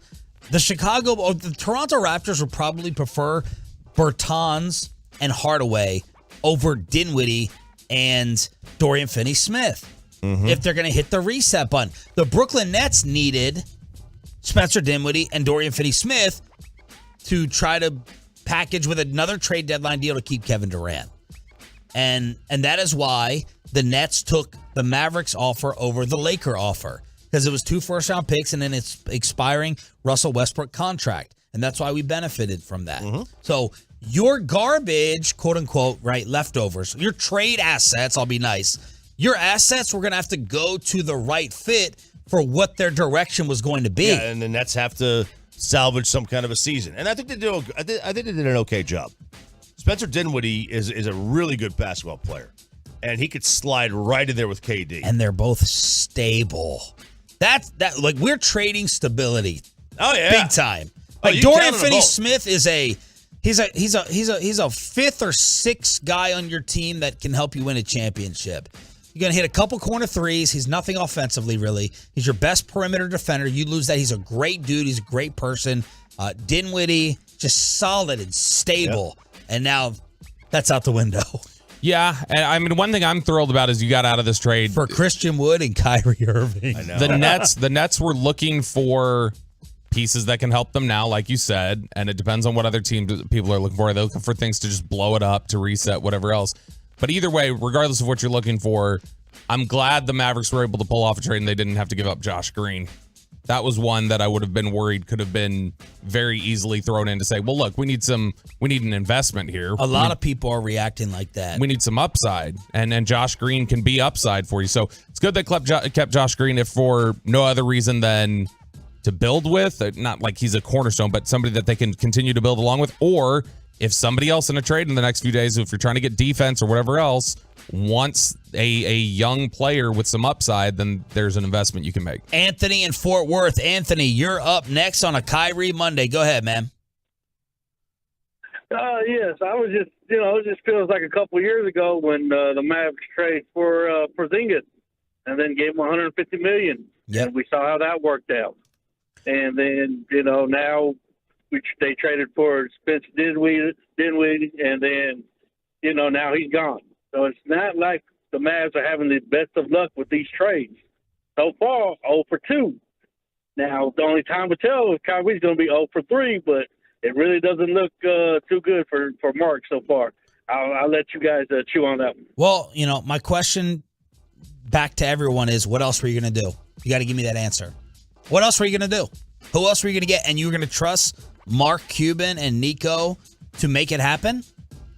Hasn't happened here forever. No, it hasn't. And the trade for Dinwiddie was not about let's build with Dinwiddie. No. That was just about getting off of Kristaps Porzingis. So that was a deal nobody thought they were going to be able to get off of. That was a success the day you made the trade. That was all they were looking to do. They succeeded in doing that. Well, there was a lot of laughter, though. Let's not all pretend like we loved the return of Dinwiddie and Bertans. Right. No. It was not great, but it worked out okay. Dinwiddie turned out to be a really nice player. Yes. And worked out. Porzingis has done fantastic in Washington. He's hurt again, but Bobby, he's always hurt. Bobby in Fort Worth, finally a cool Bobby on the show. You're live on Sean and RJ. Oh, thank you very much. No, I think it's a bad trade personally. And my motto is this here: till the Doughboy gets in the weight room and builds his body up, then the Mavericks will become a much better team. Luka, he's soft, and soft don't play in the NBA. Dirk started out the same way. And if you notice Dirk's physique changed, he got them broad shoulders and put that work in. When he decides to put that work in, it'll be good. And I've never been a Kyrie fan. I never liked him at Duke. So I think Mark Cuban, I don't know where his mind is, but Jason Kidd, he used to drama anyway. When they had he and Mashburn and Jimmy Jackson were together, and had all that craziness, had a great team then. But I just don't think that is a good deal at all. So y'all guys take care, okay? Thank you for listening. You are appreciated. We're going to hook you all up with Adam Sandler tickets here in just a second. Alan in Dallas. Alan, you're next up on the Diamond Factory Hotline. Hey, guys. Good morning. I appreciate the call, and I love y'all. Love the fan. Thank you. I'm just wondering, are they consulting with Luka when they're doing this? Surely they are. Yeah. And, you got to think about the camaraderie of the team. Dodo and Dinwiddie, they're always active on social media and with everyone with the fans. How does that break up at the team a little bit? Bringing in a Kyrie Irving. I just want to know what y'all think about that. Well, Appreciate look, you have completely, lost this from what you would think is a chemistry character standpoint. This is an F. You've sold your soul. You've sold your soul from Spencer Dinwiddie and Dorian Finney-Smith to Kyrie Irving and Christian Wood, but you have to know when in marriages, right? Like, it's over. You've hit the ceiling. This is the end. This is as far as it can go. And the Dallas Mavericks were not going far this season. Last year, if you didn't want to listen to us, when I told you the Western Conference Finals was a fluke, this reinforced it. Now, you didn't have Jalen Brunson. If you still have Brunson, seller's remorse, I get it. He's an all-star, and he's probably going to be an all-star in the Eastern Conference. But last year was fluky, okay? They deserved to win their 2 series, but they still didn't have enough talent, and Golden State exposed that in front of all of us. And this year's regular season has exposed it. Luka was pissed by the day and ticked by the week. We all wanted Mark Cuban to sell. So unless you were going to give me some magical trade proposal, or Christian Wood was going to come back and score 27 a night, you had to do something. And this is something. Cody in Dallas. Cody, you're next up on Sean, RJ, and Bobby. Go ahead, man. Hey, guys. So Luka, we've seen he's the kind of player that elevates his game when he plays against another alpha. And we've seen that for years. We've never seen him play on the same side of the court as another alpha. So that's going to be really interesting. Yeah. The question that I have is, when Kyrie stumbles and falls off the edge of the flat earth, who else is there going to be? We traded everyone else. Yeah. Everyone's gone. Yeah. Well, that's a great question. I was like, who's 3? Okay, when these 2 are on the bench, or who's the number 2? And it's Christian Wood. You know whose problem that is? That's tomorrow's problem. All right? That hangover, that's tomorrow's problem. We're having fun today. And that's what this is. When this blows up, that's tomorrow's problem. Today, all we're worrying about is this working. And if it doesn't work, we'll worry about it not working when it doesn't work. Well, somebody who was asked what is next is Bobby Marks. He is ESPN's numbers guy, and he was on the station last week. I think G-Bag had on Bobby Marks. Who else would make a good fit for the Mavs before the deadline? Yeah, I mean, certainly, Bojan Bogdanovic's been linked to a lot of different teams. I just think it's going to cost you probably an unprotected first, and that's probably going to be, 2 years after this Knicks pick is conveyed, and that's rich. I mean, he's under contract after this year for 2 more years. He can certainly help them. That's probably kind of, as I said, that's a little bit high as far as for him.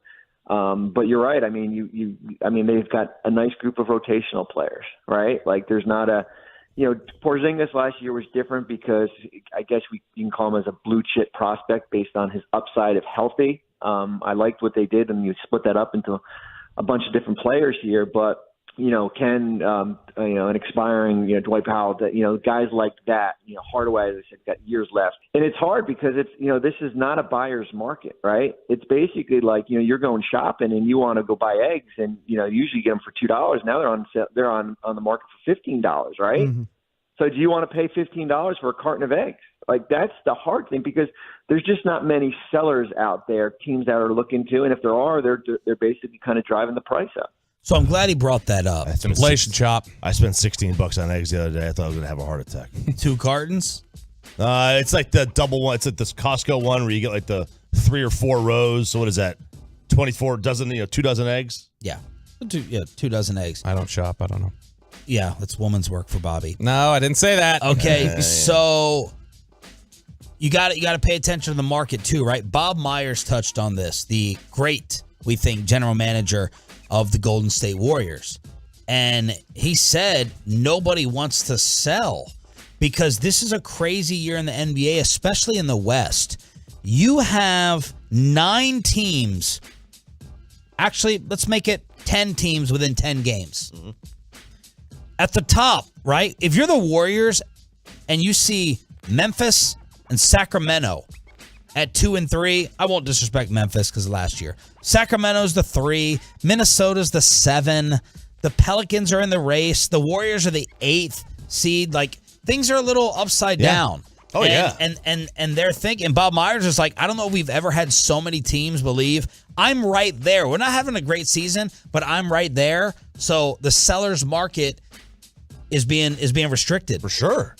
Like, what, now, generally selling is the way to go. That you want to build a team, sell. You'll get you're paying less, you're getting back a lot in return. That's generally the way to go. But yeah, you're right. Not this year. This year is a little bit different in the Western Conference, especially in the West. In the East, there's the two teams, then kind of everybody else. But if the Lakers play the Kings in the first round, the Kings should probably be scared. Yes, I would think so. Yeah, the Warriors and the Kings. No doubt. And the Kings are the 3 seed. No doubt. It's upside down, man. It really, really is. So you may not want to sell. The interesting thing the Nets did here, when we talk about that from their perspective, usually when you trade away the superstar, you lose the deal. They did as well as they could have.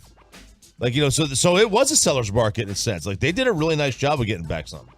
He said if 22 of the 30 teams in the league are all wanting to get better, it doesn't make for a lot of trading partners. The line I'm hearing is, I think we're good enough, but we're 500. That's unique. And it's unique right now in the West. Jesse in Dallas, you're live on a Kyrie Monday here on The Fan. Go ahead, Jesse. Jesse. All right, we lost Jesse. Oh, unfortunate. Black and Gold in Red Oak. You're next up here on The Fan. What's going on, fellas? What up? Initially, I was on the fence about it because it seems like every trade in the past I've gotten my hopes up and it haven't worked out. But we finally got another number one to play with Luka, and just for what it could be, I gotta agree with the trade. We gotta go for it. Thank you for the call, man. Appreciate it. Even if you do sound like a Pittsburgh Steelers fan with Black and Gold. Bernie in Irving. Bernie, you're live on Sean and RJ. What do you think? Hey, what's up, fellas? I really like getting Kyrie Irving, but I don't like that Mark Cuban might mess it up. I feel like this reminds me about Lamar Odom and Rajon Rondo putting on the team. Yeah. Maybe even KP a little bit. Everybody else goes somewhere else and then does better. So I'm glad Kyrie's here. He's a strong personality, though. Mark Cuban might clash with him. I hope he doesn't mess it up.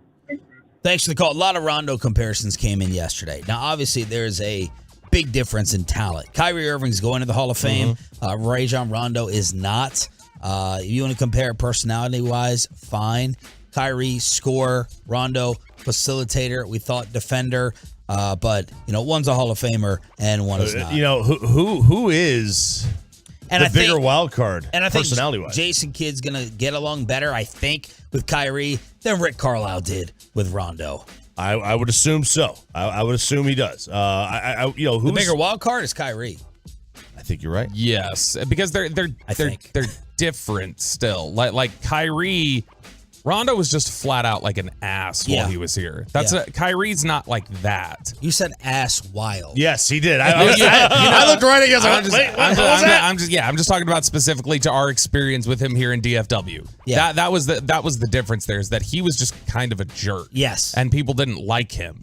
Kyrie has people who like him, and Kyrie is somebody who's not known as just being an outright jerk or anything. He just says some really weird stuff. Yeah, we think he's crazy.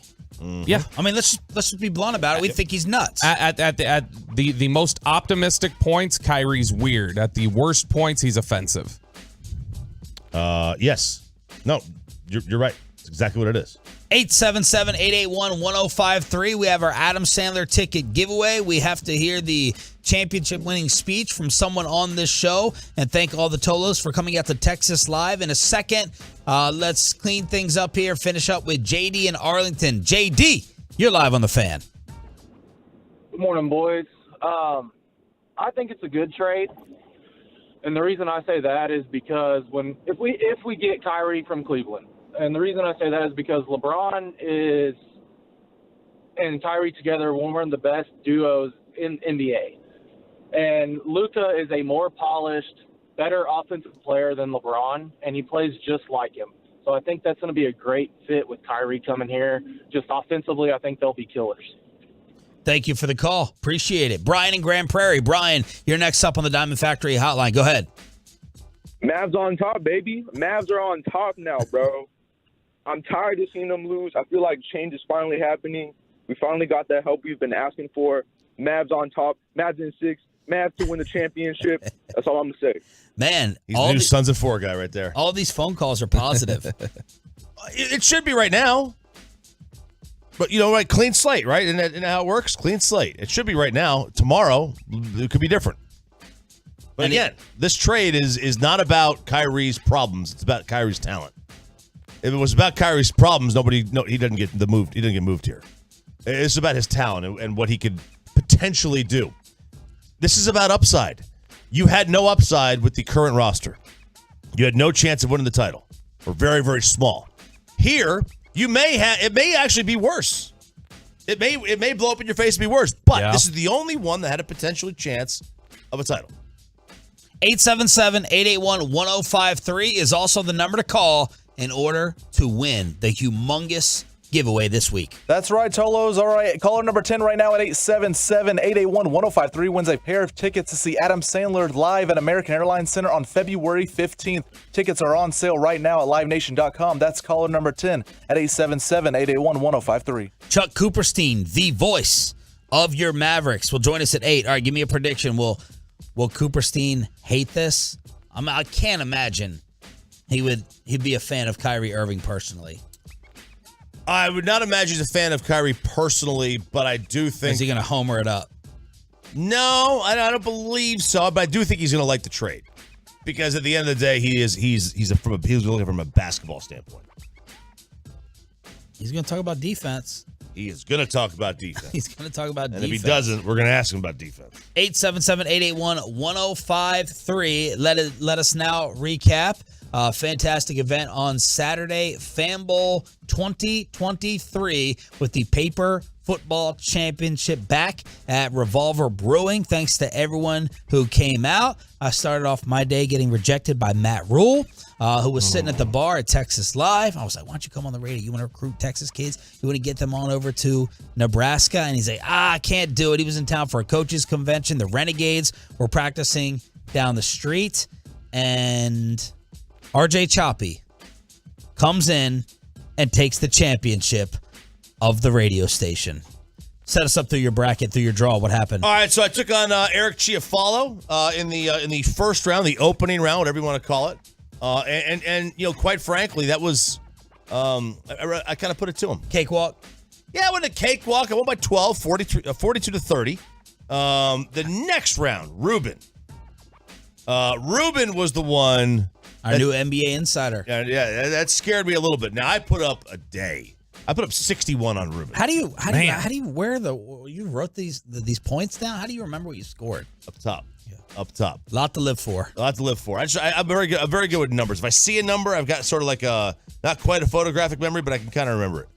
And then it was Alec. And Alec was he was confident. He thought he was going to take me down. I don't remember the score there because I was beating him so badly. He kept giving up. Like by about the third possession, and I had scored 3 straight, made all my field goals, and he was missing his extra points left and right and knocking them too far. So you blew him out. And then I got to young Joey Erickson, and it was tight at the beginning because I screwed up a little bit. I went over the board. A lot of youngins in this draw. A lot of youngins, man. But the olds, I had to represent the old. That was the most joyous part of this is that I was able to take these young bucks and really put it to them. I have never won this event. Oh, I know. Because last week we were talking about how you were good. I've always been the Final Four or the finals, and I've never won. But I finally came through here. Yeah. Defending champion Kevin Hagelin gets eliminated in round 1 against Gavin Dawson. But here is the acceptance speech from inside Revolver Brewing from the 2023 champ. After a successful run of dominance at Fan Bowl 2023. So here's how it went down. I took on Chiafalo. He was a pushover, 20-point, double-digit win. Then I took on Ruben. First of all, I had to introduce myself to him. I didn't even know who he was. He was so insignificant, just like his performance on the Fan Bowl court. That's a joke. I like Ruben. He's cool. And then who did I take on next? Oh, yeah, Alec Medford. Alec walked in here, a 21-year-old, cocksure young man. Whoa. And I showed him exactly what it's like to be 43 and an utter dominant force on the Fan Bowl Paper Football Tournament course. And then I had to polish it off with young Joey. Joey of Frozen 4 fame. He wasn't on the hockey rink he wasn't on his skates, on his Bauer, on his CCM, or whatever other weird brands they use in hockey. No. Joey was on the Fan Bowl, paper, football, tournament floor, and he got worked. They all did. They all saw it. After about 3 possessions, they realized what they were dealing with. They were dealing with something of the likes that you have never seen, puppets, because I am the paper football champion of the world. I'm sorry. I'm the heavyweight champion of the universe in paper football, and I'm going to take a celebratory shot with me and Sarah and Nicholas and Carl's, and we're going to take a shot, and let's go. I'm a winner. Let's go. Let's go. Let's rage. Nauseating. So then Club Chop was open for the evening. Congratulations. Great performance. Thank you so much. I have so many people I want to thank. He already did. We already played did. it. Yeah. Okay. Now let's get to someone who you sounded pretty. You didn't sound too drunk there. I told Amanda, I was like, we're good. We're not going to be hurting on Sunday because this is beer. Well, that applied to us because by far the most wasted, drunk, loud person in the city of Arlington, Kevin Hageland, was one Roberto Bobby Belt. Was I loud? Yes. Yes. Very loud. Man. Good Lord. I got G-Bag was talking about that last week. They're talking about Cheech was just saying something about, oh yeah, when you have a friend who drinks too much and then they get too loud and then they all like win at once, they're like Bobby, and talking about how loud my DB goes. In fact, Lucius compared it to I'm like T2 Terminator, that I just roll up. He said it's like an ocean spray wave. Like you're just like, oh my gosh, here's loud Bobby coming. Yeah. And so no, I got my vodka shots in. Vodka, soda approved. Mm-hmm. And I was ready to play some paper football. How many vodkas? Because when you were upstairs on the top deck with Corey to point out Matt Rule to me, I felt like you said you were a good number in. So I had 2 shots in about 5 minutes then, but they were doubles. Okay, so 4 shots. Yeah, technically. 4 shots in 5 minutes. But it was 2 glasses. Okay, fine. So, and then Chef Eric, who came out while I was in the middle of doing my my round table, he came over, brought me another one. And then I'd already promised Cheech and Wolchuk I would do one with them. And then I promised Scooter I would do one with him. So I got it. That's 7. Yeah, and then I think there were like 2 more in there somewhere. So that's 9 or 10 drinks of vodka. 9. Ooh. I just think of Romo when you say that. Nah. Yeah, Bobby was gone. He was gone. I was good.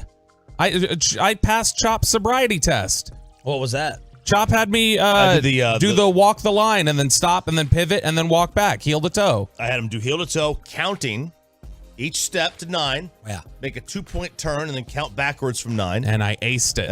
No. Well, the turnaround didn't count. When he turned around and he took 1 step, that step, I think he tripped over his own feet.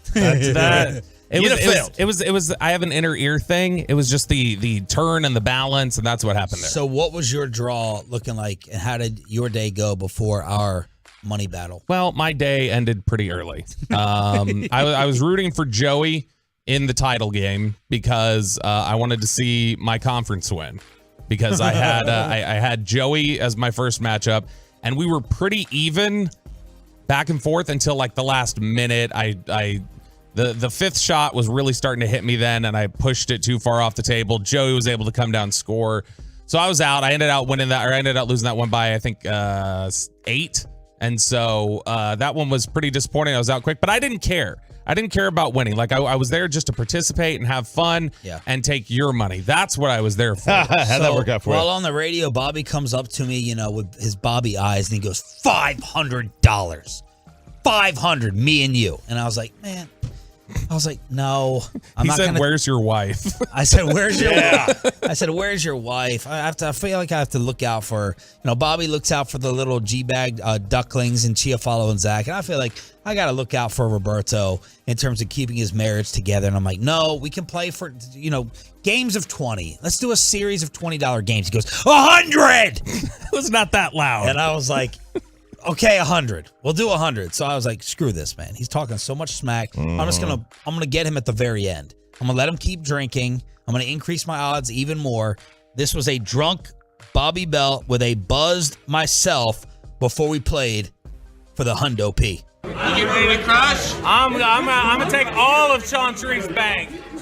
How we feeling? If I lose to this idiot, I deserve to go home. Yes, you do. This Mike Vanderjack, he's a drunk kicker.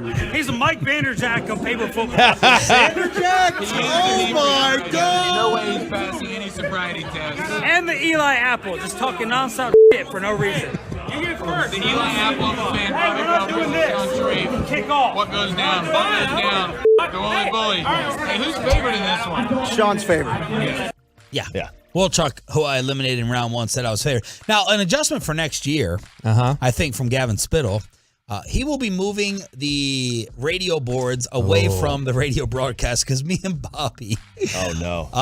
I'm guilty in it as well. After I'm losing, while Alec was pushing me out of the tournament, literally, that's my challenge to this. These pushers who go like this. Yeah. You know, they don't hit it.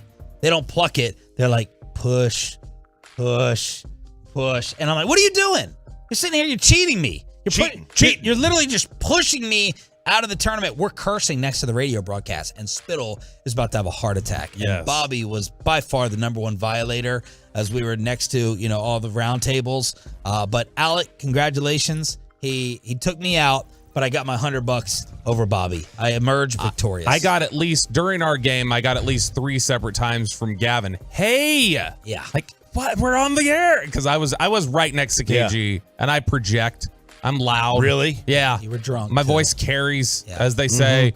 And I did let off probably too few many F-bombs while we were playing. Pepe, give us your recap for the day. So I made it all the way to the semis. I met your crew. I met the Fort Worth Strip Club crew. Yeah. I was very, very happy. They gave us the Molly lowdown at the end of the day. Oh, they gave me Molly. They gave him Molly. Yeah. And they gave the Molly lowdown, but yeah, I like the crew. Did you like the chant they gave me while I was on air there? Did you hear that? I did not hear it. No? What was it? They were just chanting my name.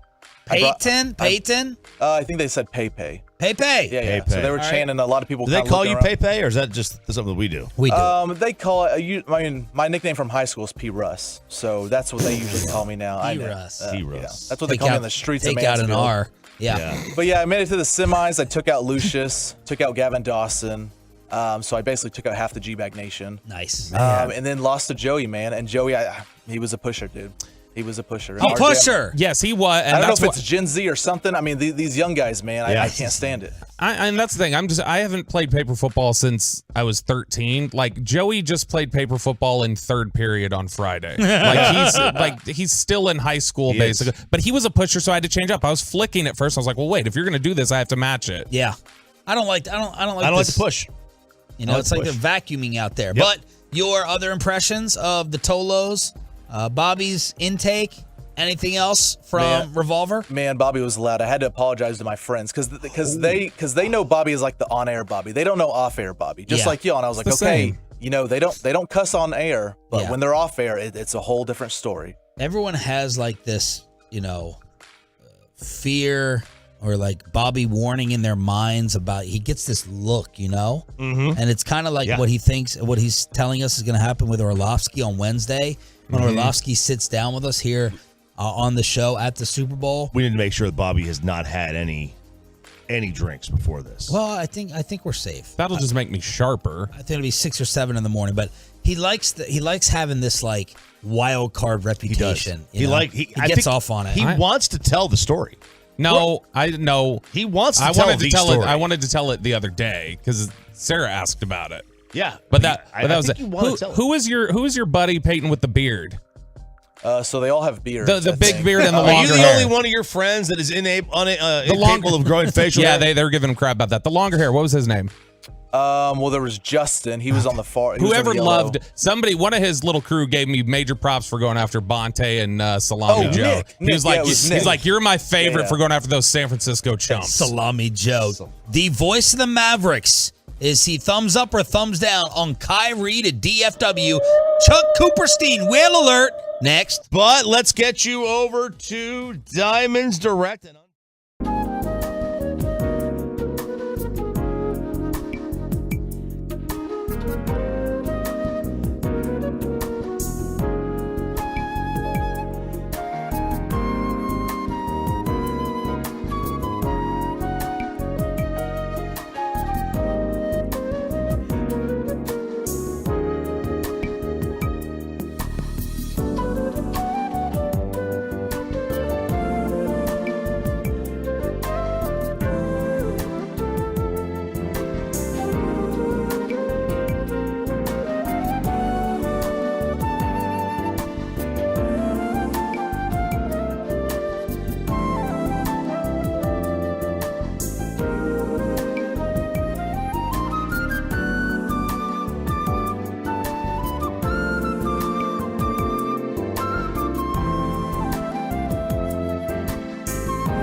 and studios secured by DFWsecurity.com.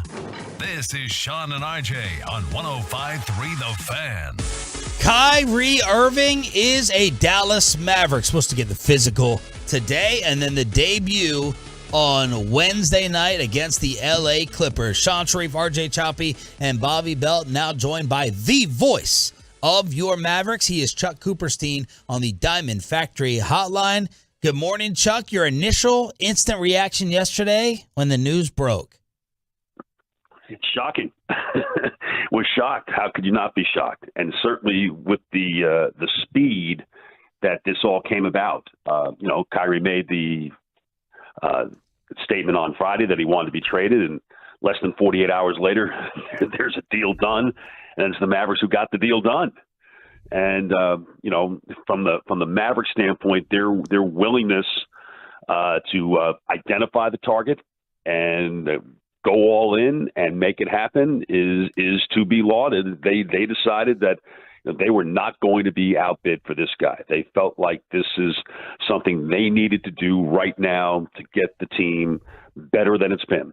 And I think any fan wants their favorite team to act with that type of speed and that type of with that type of commitment. You don't want to see them dallying around and getting it all out there and drip. Here they just went and did it, and that's pretty stunning. And we'll see how it all works out. Do you like the move personally? I mean, look, there's a lot of good from a basketball standpoint. Just from the play on the floor and what it can bring. And look, we all know what the negatives are. And all we can do is watch this play out. The history suggests it won't work well. But you know what? We've seen upsets all the time, right? And maybe this is the place, especially with Kyrie's relationship with Nico Harrison and with Jason Kidd, that maybe this is the right place. Now, he's had other relationships, seemingly good relationships in other places where it hasn't worked out.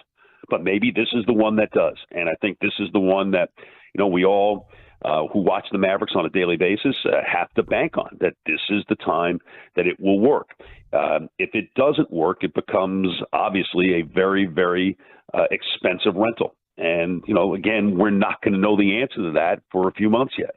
What do you think of the fit in terms of how they work on the offensive side of the floor?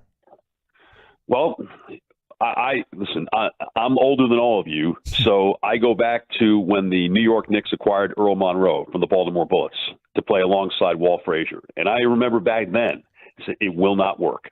It will, both those guys need the ball in their hand in order to be great. And you know what? Everybody was wrong. It turned out absolutely fantastic. So the point being, if Luka and Kyrie want it to work, it will work. What I'm going to be interested to see is what type of offense the Mavericks actually run. Is it going to be, a continuation of the high isolation game or, just high pick and roll and pitch game that they've been playing? Or are they going to, try to do some different things? What do they do with both Luka and Kyrie as screeners? Can you use them as screeners, get them involved in the action, not necessarily with the ball, but really make the defense have to think about just what is actually happening out there and giving them a sense of uncertainty that would not be the case otherwise.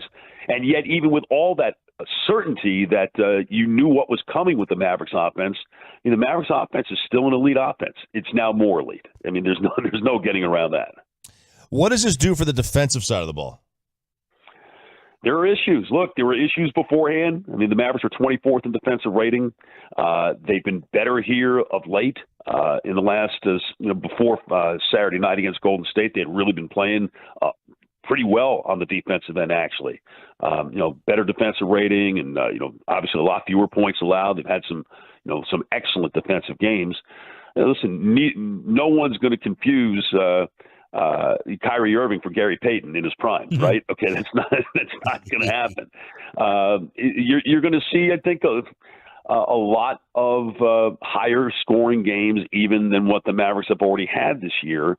But look, we're still 72 hours from the deadline. right? I mean, who knows what else they're going to do here? So I think it's hard to judge what the ultimate effect of this is going to be until we get to 2:00 on Thursday and the deadline comes and goes and we see what else has happened. We're talking with Chuck Cooperstein, voice of the Mavericks here on Sean and RJ on 105 through the Fan. Chuck, when you look at, you talked about how quickly this deal seemed to came together from the time Kyrie put out that he wanted to be traded to now he's here in Dallas. There were rumblings, I know, different reports back in like October, then November and stuff like that the Cowboys or that the Mavericks had coveted bringing Kyrie in here. Do you think this is something that they were at least sort of casually working on, or at least getting an idea from the Nets of, hey, what would it take? And that maybe gave them a baseline that they were able to get this done so quickly? I did like the Freudian slip, by the way. Yeah. I'm sorry. Apologies. How will Jerry try to top this? 840. Tune in next month to find out for sure. Right? But look, general managers always talk. I mean, it's to think that, I think there's an impression out there that whether it's Mark or Nico Harrison or, any other, Michael Finley, obviously he's a huge part of the front office, that all these guys just sit around and twiddle their thumbs all day is absurd. I mean, these guys are always working. They're always talking. And whether it be in the broadest terms or in these, the highly the high terms that we're talking about here, where it's just so narrowly, highly focused, I guess is the word I'm looking for. When you're trying to get something like this done, they're always talking. So I don't doubt for a second that in the Mavericks offices, they have a big board, and they probably have a list of who might be available, who is available. No chance to get that guy or whatever. And you go and you talk to your fellow executives and you sort of get a lay of the land and see what's going on. And, the idea, Mark Cuban has used the term really ever since he bought the franchise. We're going to be opportunistic. And they found an opportunity and they went all in. They pushed all the chips into the center of the table. Outside of obviously Luka and what they hope that pairing can be with him and Kyrie, who on this roster do you think most immediately benefits either from the freed up minutes or potentially being able to blend with Kyrie? I don't know if that materially changes. I think that there's going to be an adjustment period, I think, for everybody to having those two guys on the floor. I think the guy that may have to adjust the most, at least in the short term, is Tim Hardaway, because I don't know that he'll get quite as many shots as he's had this season. He's had the ball in his hands quite a bit as well, trying to create from the wing. I don't think he's going to have the ball in his hands. He may be more of a catch and shoot guy now. I think he's the one that probably will wind up adjusting the most. I don't necessarily think that given the skill sets of the remaining players that they're necessarily going to have to change that much. I look at Reggie Bullock. He's a catch and shoot guy, and obviously a guy who really is still pretty good on the defensive end of the floor. They're definitely going to need that. I think Josh Green's game fits really well as a secondary creator.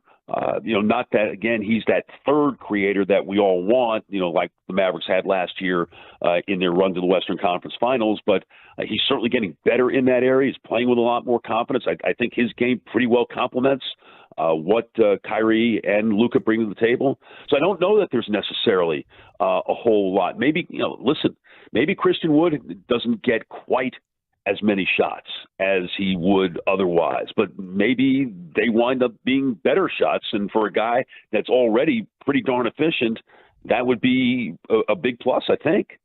What do you do at the end of the year? Do you go 2-year? Do you go 4-year? Or does he even see this as a long-term option for him? Or is he just looking to get to LA? You really want me to get inside that guy's head? Come on. Nobody knows, and Frank, I don't know if he knows. I really don't know if he knows.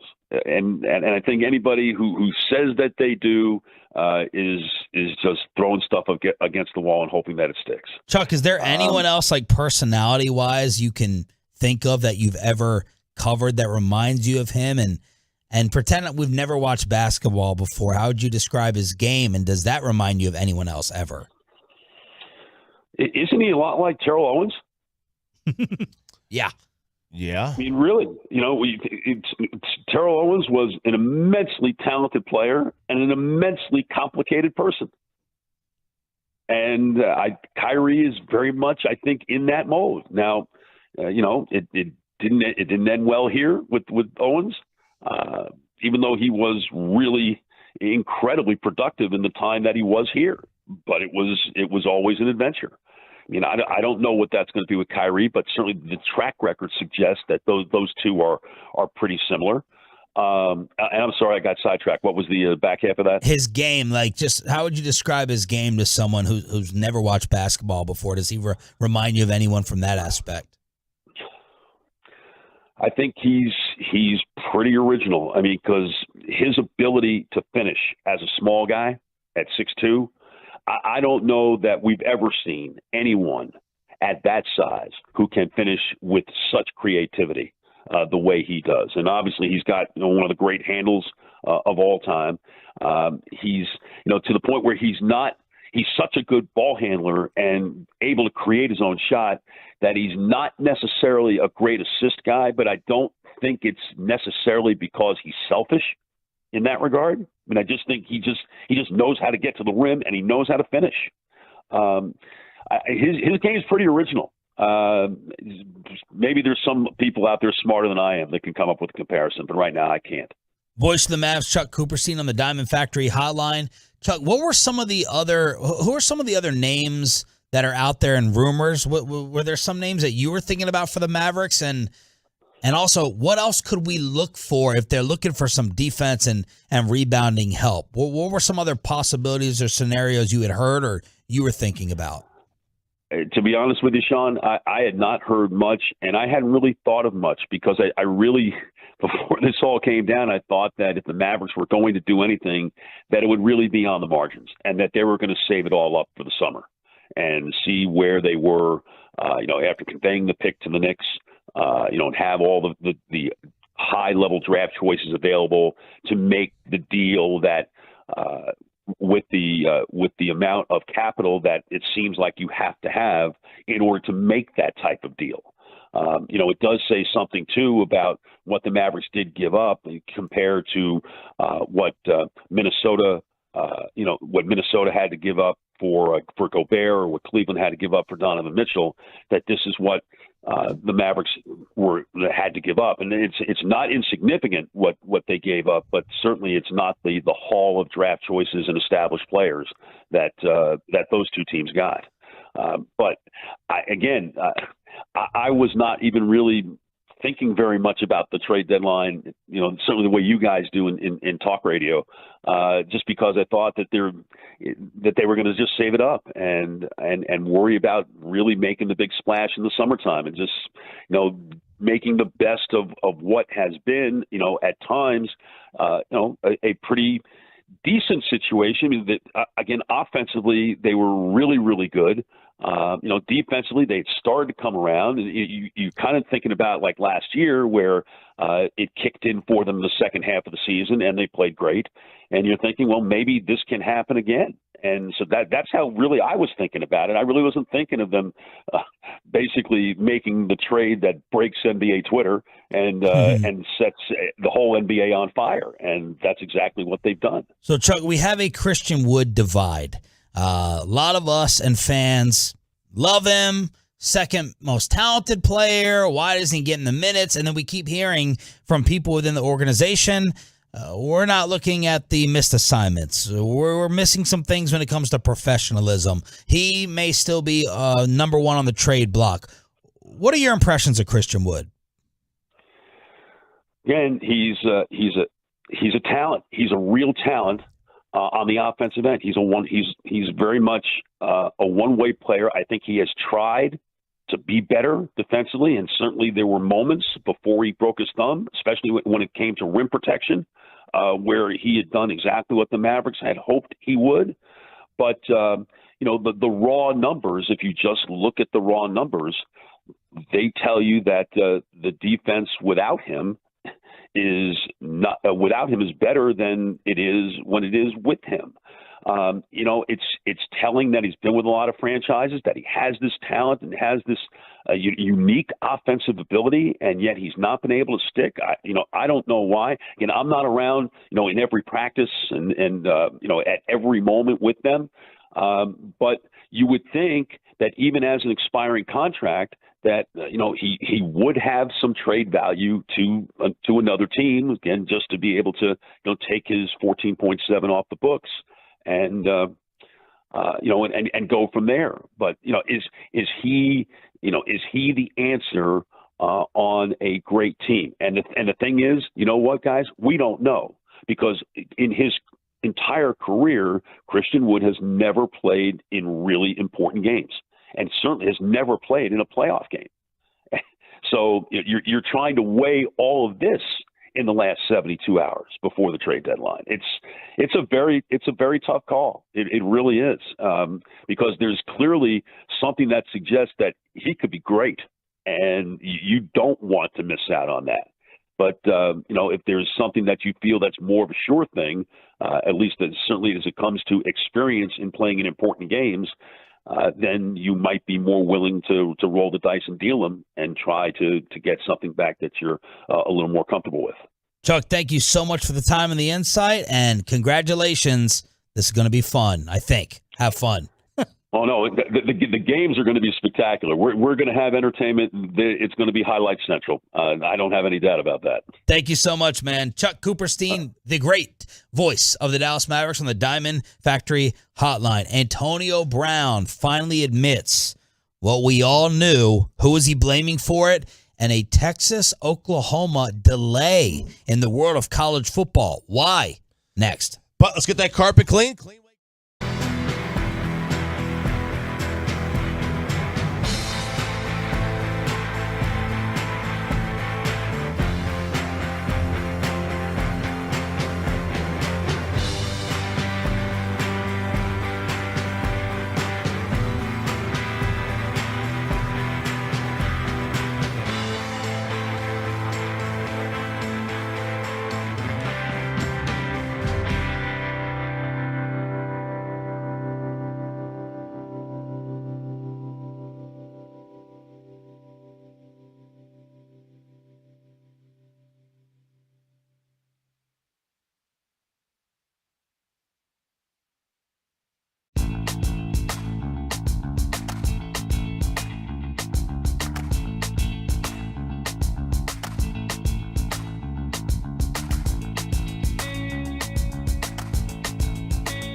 segment here brought to you by the personal injury lawyers Frankel & Frankel. There's a reason you need a special license to drive a big truck. So companies that hire drivers and put them in a big truck should be held accountable for what happens when one hurts you. Frankly, you need Frankel & Frankel. Visit truckwreck.com or call them 214-333-3333. Trevor Lawrence dancing with the back line. Throws a pick. Jair Alexander with a touchdown for the NFC. They bring the pressure from who else? Micah Parsons. That was the call from ABC, ESPN. Micah pressuring T-Law. Jair Alexander with the pick six. I was really entertained. I think that was much better than the actual game with pads. The guys seemed to care, seemed to compete, had a lot of fun. Bobby, did you say like the earlier Pro Bowl ratings for all their other events was low? Yes, it was actually down from previous years. So at least the little like fun and games, the Double Dare, as we were talking about earlier, the Double Dare Pro Bowl was not doing great. Yeah, it got people 2+, so 2 years and older.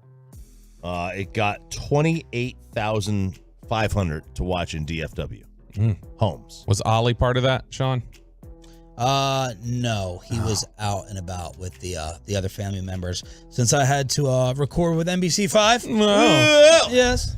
Shout out Sophia. Is that it? So 0.3. 0.3. Not good. And, not good here. Yeah. So that was on what was it? Friday or Thursday was Thursday night, I guess, was the skills challenges. Yeah. Nationally, it drew 1 million viewers.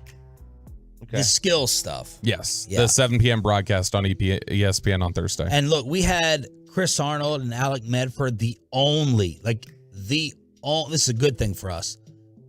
But I was also desperate to hear some NBA people break down this Kyrie trade, and I could not get it yesterday at all. It was Chris Arnold, Alec Medford, all of us hopping on right here, the only live and local station and show for Kyrie Irving information. But ESPN 2, can I get an ESPN 3? Can I get NBA TV? Nothing. No live coverage whatsoever, as I was dying to hear anyone in the world. I wanted to hear everyone's opinion. I'm falling asleep to podcast last night at like 11:15, staying up just to get all the angles and all the different analysis, and there was no TV coverage for it at all. So I'm going to assume the Pro Bowl number may be decent. I'm going to assume that. Well, McAfee was interesting. He did a nice job on there.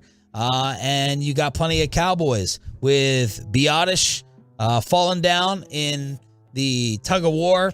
You had Diggs with a pick six of his brother Stephon. That was a really cool moment. You had Micah. They were out there BSing with Snoop. I think Micah and Trayvon had like a fanboy moment when they asked Snoop to record a promo with them. What up, though? This is Big Snoop Dogg. I'm hanging out with 7-Eleven. We up all night. All night, boys, baby. The up all night, boys. What's happening? So there you go. I think they want to be referred to now as the All Night Boys for 7-Eleven with Snoop and the sign-off. I thought it was really cool seeing the Mannings on the walkie-talkies like call the plays. That was interesting, but I'm giving it a thumbs up. So I'm happy with what they did. Yeah, I saw sort of the end of it. I was at baseball for the beginning of it, but it was entertaining. I enjoy the flag football aspect of it way more. Did you watch more of this or the Grammys? Who watched the Grammys? I didn't know they were on. I didn't know they were on until the awards went out last night. You didn't know? No. Wow. Really? Peyton? I just refreshed Twitter. I didn't keep up with it. I saw Lizzo won record of the year, and I was like, glad I didn't watch. I thought Harry Styles won record of the year. No, Lizzo won record of the year. They couldn't find Beyonce or something. I guess she arrived late. She was like stuck in traffic. She set like the all-time record for an amount of Grammys. She's coming to DFW, by the way. Beyonce doesn't have a police escort to clear the traffic? I hope not. She doesn't deserve one. People don't deserve police escorts for that. If you're famous, you do. Just get one and get the traffic out of the way. Only if you're a football team. That's right. Football team's got it. Football team. All right, speaking of football, Antonio Brown finally admitted what many of us thought, except to do a little bit of a curveball for who he's blaming for CTE. I wanted to tell you guys that I think James Harrison gave me CTE. James Harrison had a legal helmet for over 20 years in the NFL, and he hit me one time. And ever since he hit me, I've been super aggressive. So blame James Harrison for for my CTE. Okay. All right. That's why he's sliding into Slater's DMs with the little sneaky link emoji. That's It's right. James Harrison's fault. Now, for reference, James Harrison, he said he had a legal helmet for over 20 years in the NFL. James Harrison played like 15 years. So not quite over 20 That years. math in the ain't NFL. mathin'. That math isn't working too well.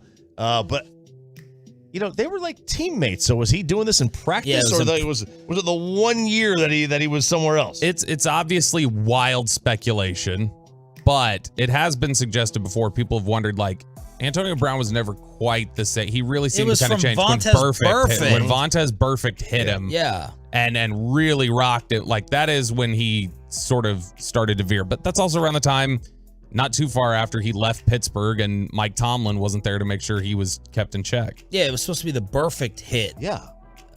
And then James Harrison gets thrown under the bus.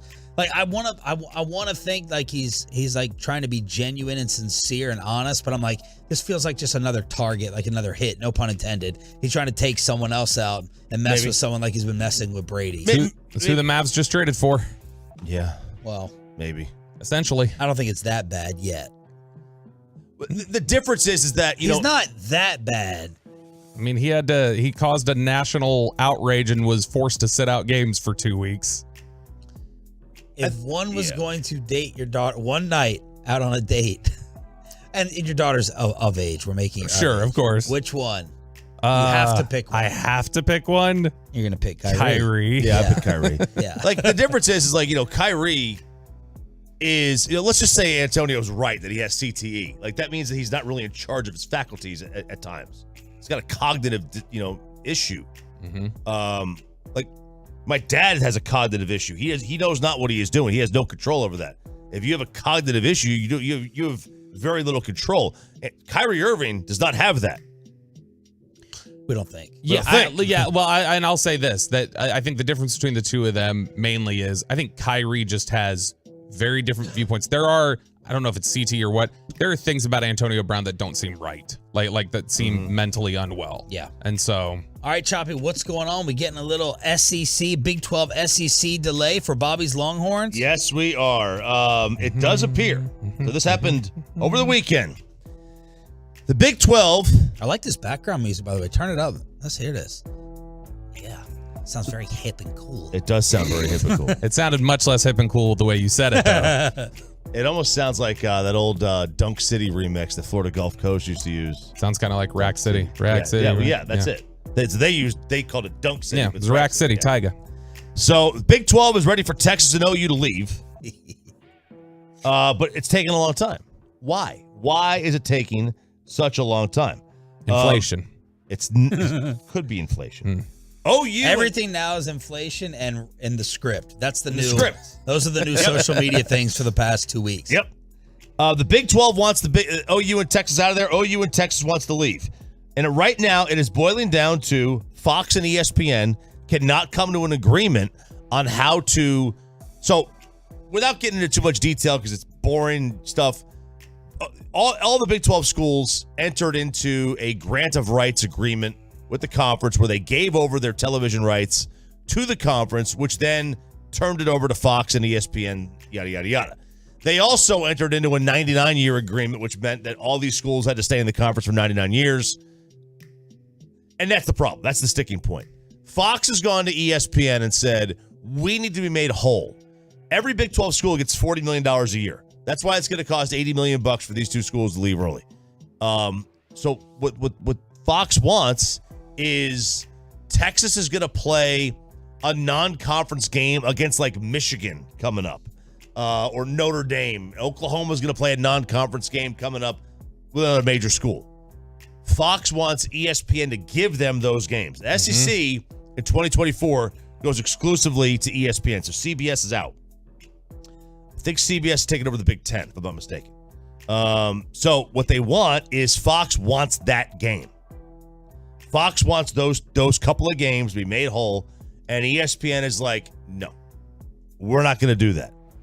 All they have to do is agree to a little bit of TV money to be transferred from one to the other, and ESPN and Fox have become major rivals in college football for like the power. Once they do that, they can basically leave tomorrow. But it appears now that that's not going to happen, and these two schools will be in the Big 12 for the duration of their agreement, which means what, 2 more seasons? Which means what? Junior year before Arch Manning gets to get to the SEC? Oh. Yes. Which yes. I bet he was under the belief by his sophomore year he'd be playing SEC games. I don't think. I don't hope for selfish reasons he transfers, but just to screw the Longhorn fan base, I hope he transfers. I would cry. I would come in here and cry. You pulled Chaffee on the Masters being canceled? No, it wouldn't be a single tear. It would be bawling. I agree with you. I think Arch was under the impression that he would never play a single down in the Big 12. Well, yeah, because he enrolled early, didn't he? Yeah. So he enrolled early, and this is getting extended past what they thought. But so at least we know no Manning would ever pull something like that and leave. Yeah. And bail. Yeah, they wouldn't try and dictate terms to an arranged agreement, for sure. They've never done that before. And he keeps losing his student ID pass, apparently. That's like 3 times his new student ID card. They found it on campus. He's just like his uncle, man. Peyton had no idea what he was doing. He's like, I don't need to carry around an ID pass. It's like all these former players who walk into arenas and they're like, I'm Patrick Ewing. You don't know who I am? Let me in. Those Manning facial features run deep. They do run very deep. The winners and losers of the Kyrie Irving trade and how Jerry Jones is getting called out for it. Next on The Fan. But let's get you over.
Kyrie Irving Monday here on DFW Sports Station.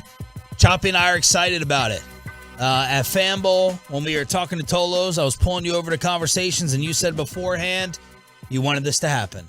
You always take the talent and not care about any of the intangibles or the personality. I'll worry about, because you can't teach. It's the old baseball adage, right? You can't teach 98. You can't teach a 98 mile an hour fastball. Yep. All right. You could teach the other things. I'll try my best to figure it out. Give me a guy who is as talented as he is, and I'll figure out all the rest. And if I can't figure it out, I can't figure it out. But the Mavs are taking we're going to go down swinging approach. I applaud that. We can't have it both ways. We've been begging this team to do something for 20 years. We've been begging them to bring in a player for 20 years to either help Dirk or help Luka. They took a swing. Broadus was always saying this about the Rangers, right? And I was like, I'm not really in on DeGrom. He's always hurt lately. Last couple of years have been meh. He's been hurt. But he said, look, we've been asking them to do something. They finally do something. Like at least they're trying. You want a front office that's trying. Well, I kind of amend that statement a little bit. Sure. I don't have to support whatever you do as your big swing, crazy move. Mm-hmm. It's not unreasonable to say, how about, making a move that feels a little more stable? My you can't have it both ways approach is, if you think that Mark Cuban and the Mavs front office is so inept and such failures at their job, then don't come to me with this sucks because you think they would have done something better or there's something else around the corner. You've told us, we all have agreed mostly in DFW over the past few months, we have no faith in the Mavs front office that they're basically going to have Luka Doncic walk out the door. Okay, so that leads me to believe they weren't going to pull off some type of miracle, great supporting cast role move to make the Mavs a legit championship contender and make Luka happy and make Luka stay.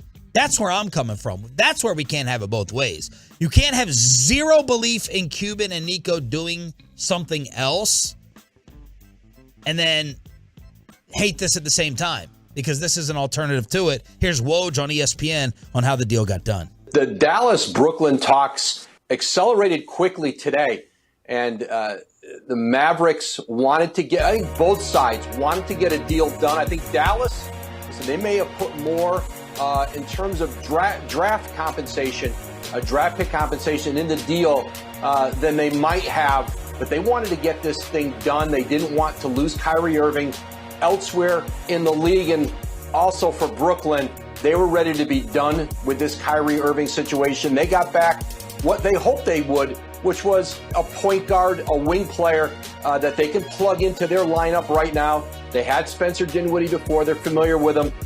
Dorian Finney-Smith, a very good wing player in this league. And now for Brooklyn, they want to get back to work. They've got the 3 draft picks they got in this trade. They have a future Philadelphia first-round pick, and they'll be aggressive with those picks to go out between now and Thursday's trade deadline to try to get more help around Kevin Durant. So the Nets are still trying to save KD. The Suns are already sniffing around Durant after they made an offer that involved Chris Paul and Jay Crowder that the Nets shut down in favor of ours. LeBron is not happy at all. He tweeted out, maybe it's just me. Maybe it's me. Did you notice he capitalized every word? I did not notice. Is there a meaning behind that, Bobby? I don't know. Jesse Holly does that. You It can ask stands him. out more, I guess, to the audience. I have no idea, though. Maybe it's me. Tim McMahon says the Kyrie extension talks with the Mavs are expected to be put off until this summer. He's eligible for a 2-year extension now and a 4-year deal in the summer. If the Mavs-Kyrie union does not continue, Mavs will have close to max salary cap space this summer. So this makes a lot of Tolos feel okay in case this thing ends up in flames, which we all think it eventually will. Will it just be at the end of this season, in a year, or in 2 years. And then, of course, all the fake fluff out there. Kyrie is said to be ecstatic about the trade and looking forward to joining forces with Luka and the kid Nico connection, blah, blah, blah. None of that crap matters. He does not care. He does not care. None of these relationships matter. There's no way to predict how he's going to act except for probably negatively and as a toxic, poisonous cancer. But we do have a co-star finally. Talent. Yes. This is what talent gets you. Mm-hmm. You got a co-star. You got a talent. You need talent. You can't do this without a talented player somewhere on your team. Yeah, and I think that's the important distinction or the right descriptor that you just gave. It was co-star. Like, this isn't a number two. Like, everybody's been clamoring for a Robin. This isn't a Robin. This is you've got two legit stars. This is not only is it the superstars, highest scoring backcourt in the league right now, averaging 60 points a game this year. It's also probably the basketball smartest in the league. From a basketball IQ standpoint, it's probably the smartest backcourt in the league from a basketball IQ standpoint. Check out some of the guys available in free agency, by the way. And again, it doesn't have to be free agents, right? You can go and get a Zach LaVine, maybe, some other people that aren't happy in their current situation. I don't think it's the greatest class. So here you go. It's not. Russ. No. This is just based on this year's salary, by the way. Russ, Middleton, Harden, Kyrie, KP, Kevin Love, D'Angelo Russell, Vucevic, Draymond, Van Vliet, okay, Harrison Barnes, still, Jeremy Grant, Bogdanovich, LeVert, Gary Trent Jr., Beasley, Will Barton, Derrick Rose. Now you're underneath, and Christian Wood. And now you're underneath $14 million a year. So, those are some of the guys that are available right now if you want to get them in the offseason. Dwight Powell. But nothing like Kyrie. Yeah, I mean, he's available. Give me Vucevic. I'll take Nikola Vucevic, or I'd take Jeremy Grant. But yeah, it's not like there's no LeBron, Chris Bosh, Dwayne Wade opportunity out there in free agency this offseason. Isn't Jeremy Grant what OKC got back for Harden when they traded him to Houston? Was he involved in that? Look at the value as well. Broadus was talking to some people in the league, and they were like, compare the value of the Harden deal to this. If you're mad and upset about the Mavs giving up too much, compare what it took to get Harden to Brooklyn compared to this. And you're going to feel much better about it. Much better. Winners and losers. This is from The Big Lead. Winners, I just happen to agree with all these, so I decided to reference The Big Lead for once. Because you never would. Winners, Kyrie Irving. He got what he wanted. He shut it down with a loser move with his boy who vouched for him and Kevin Durant. And he's like, no, I don't care that I am a walking distraction. I want my extension, and I want my extension now. And when their owner, who I have respect for, Joe Tsai, said, no, we just want you to shut up until June. We want you to stay out of the headlines. Don't be a distraction for a couple months. And then we can talk about extending you. And he couldn't do it. He couldn't do it. Total loser move, but Kyrie still ends up as a winner. Luka Doncic, winner. I agree with. Apparently, Luka signed off on this and was a supporter of it. Dorian Finney-Smith, winner. We all laughed when reports came out the Mavs were willing to part with Finney-Smith in exchange for a superstar. We did. I did. And yet here we are as a central part of a package. So Dorian Finney-Smith can now laugh at us. Losers, the Nets. Kevin Durant goes from playing with James Harden, Kyrie Irving, to Spencer Dinwiddie and Ben Simmons. That's what is Kevin Durant feeling this morning? So the Nets are losers. KD is a loser for what he tried to build there in Brooklyn. And the LA Lakers are a big, big loser because LeBron James wanted this badly. Yep. And I was worried. It was weird. On Saturday at Fanball, I was like, is it weird that I don't want the Lakers to get Kyrie, but I'm terrified of the Mavs getting him? That was my weird feeling. Oh, yeah, because, Kyrie has worked with LeBron before. It's worked. And I agree with some people who said the Lakers may have won the West if they added Kyrie Irving to LeBron and Anthony Davis. They might have. Certainly might have. I mean, who wants to play? They may not have won the West, but who wants to face that? I wouldn't. It's a nightmare matchup. They could beat you inside. They could beat you outside. They could beat you on the drive. I mean, they could do everything right there. You know, the Mavs, they got a tremendous backcourt now. Defensively, it could be a struggle. Who knows? But we do know. Yeah, it's going to be awful. Yeah, it's going to be horrific. Luka's better than people give him credit for. And some of the advanced numbers show that Kyrie was a better defender this year than Dorian Finney-Smith. But it's still going to be this is going to be 140 points a night. The Mavs without Luka this year, 0-7, as they lost to the Warriors the other night when Steph got hurt. 30th in defense, 30th in field goal percentage, 30th in three-point percentage, 30th in net rating, 28th in offense. That from Mavs Muse, who is a phenomenal follow, in my opinion, on social media. But, man, if they could somehow turn Bertans or Hardaway or Christian Wood into rebounding and defense. Bobby Marks put out the trade. We would like to make the Mavs the trade he wanted to see the Mavs make before the Kyrie deal was going to be Hardaway, Bertans, and a 2027 top 10 first for Terry Rozier, Kelly Oubre Jr., and Jalen McDaniels. So he still has a deal. Maybe someone does want to take on Hardaway, Bertans, able to unload it, and the Mavs can get some nice role players because we got a defense and we got a depth problem, no doubt about it. Yes, yeah. I mean, depth is going to be an issue. This was not an issue, necessarily. And did y'all know? Sorry, before this, I don't think anyone's brought this up. That it's been unfair to Cuban. Bobby Marks said that the Mavs had an open roster spot and they were 16.5 over the luxury tax.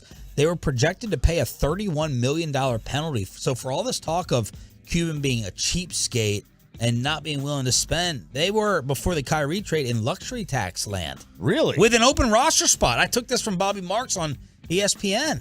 Isn't that surprising? I had no idea about that. I mean, we had talked about how frugal they've been and how they don't want to spend money. Well, yeah, Bassick had me convinced Mark was on food stamps. Yeah. Yeah, well, I mean, 31 over the luxury. He hasn't paid it in so long. Maybe he is. Yeah. No, I think also you look at it and say that they mismanaged at other points and they've tried their best to be frugal to undo those mistakes. And when they think they're making a frugal move, like, let's move off the Porzingis contract, they're then bringing on, well, you're getting Bertans and Dinwiddie, who are under contract as considered overpaid players for 3 years. And so, I think there's just some of it is just, it's just been bad moves. I think he's tried to be cheap and he just hasn't succeeded this year in terms of the contracts that he stacked up, putting him over the luxury tax. Maybe not the exact parallel, but after the Cowboys lost to San Fran, I said I just felt trapped. And I don't know what's going to make me feel any different. That's why I'm fine with McCarthy for Kellen. It's something different. Mm-hmm. The Mavs are trapped as well. We know it's a fact. It's not an opinion. It's a fact that this team was not winning this year's NBA championship. We know it's a fact that Luka Doncic was getting ticked. We know it's a fact that Mark Cuban was getting destroyed and killed by everyone in town. So this is a changeup, and I'm a fan of that. You know where your ceiling is. You cannot win the title. Your superstar is demanding help. He's not happy. And now you got to stick a dynamite for better or worse. It's probably going to be worse, but how long can you go without it blowing up on you? Yeah, I mean, but you got firepower. The West is very winnable. I mean, there was with the way the previous roster was. I could see it. I could see them making a run in the playoffs, but never a championship with the previous roster. The West is that winnable, and now you've added. You got to make it work. It's like 2.5 months, 3 months, 20 games after the regular season. Yeah, there's 20 games left, and then plus another 2 months of the post, a month and a half of the post. It's a long time in Kyrie months. It's like dog years. Yeah, that could turn very quickly. Let's take some Tolo phone calls. 877-881-1053. What is Vegas now saying about the Mavs? Why is Jerry Jones getting blamed after Kyrie got traded here? Some Tolo Kyrie calls with the Monday edition final hour next on Sean and RJ. Well, let's get you over to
From our fan studios secured by DFWsecurity.com, this is Sean and RJ on 105.3 The Fan. Final hour fist pump time as we are celebrating Kyrie Irving to the Dallas Mavericks. Sean Shreve, RJ Choppy, and Bobby Belt as we are getting set to fly out to Phoenix, Arizona. Peyton, I may want to spy on Stephen A here to see if he thinks this is great for the Mavericks. So put that in queue. We're going to hear from the Tolos as well. Stephen A called Kyrie's trade request idiotic.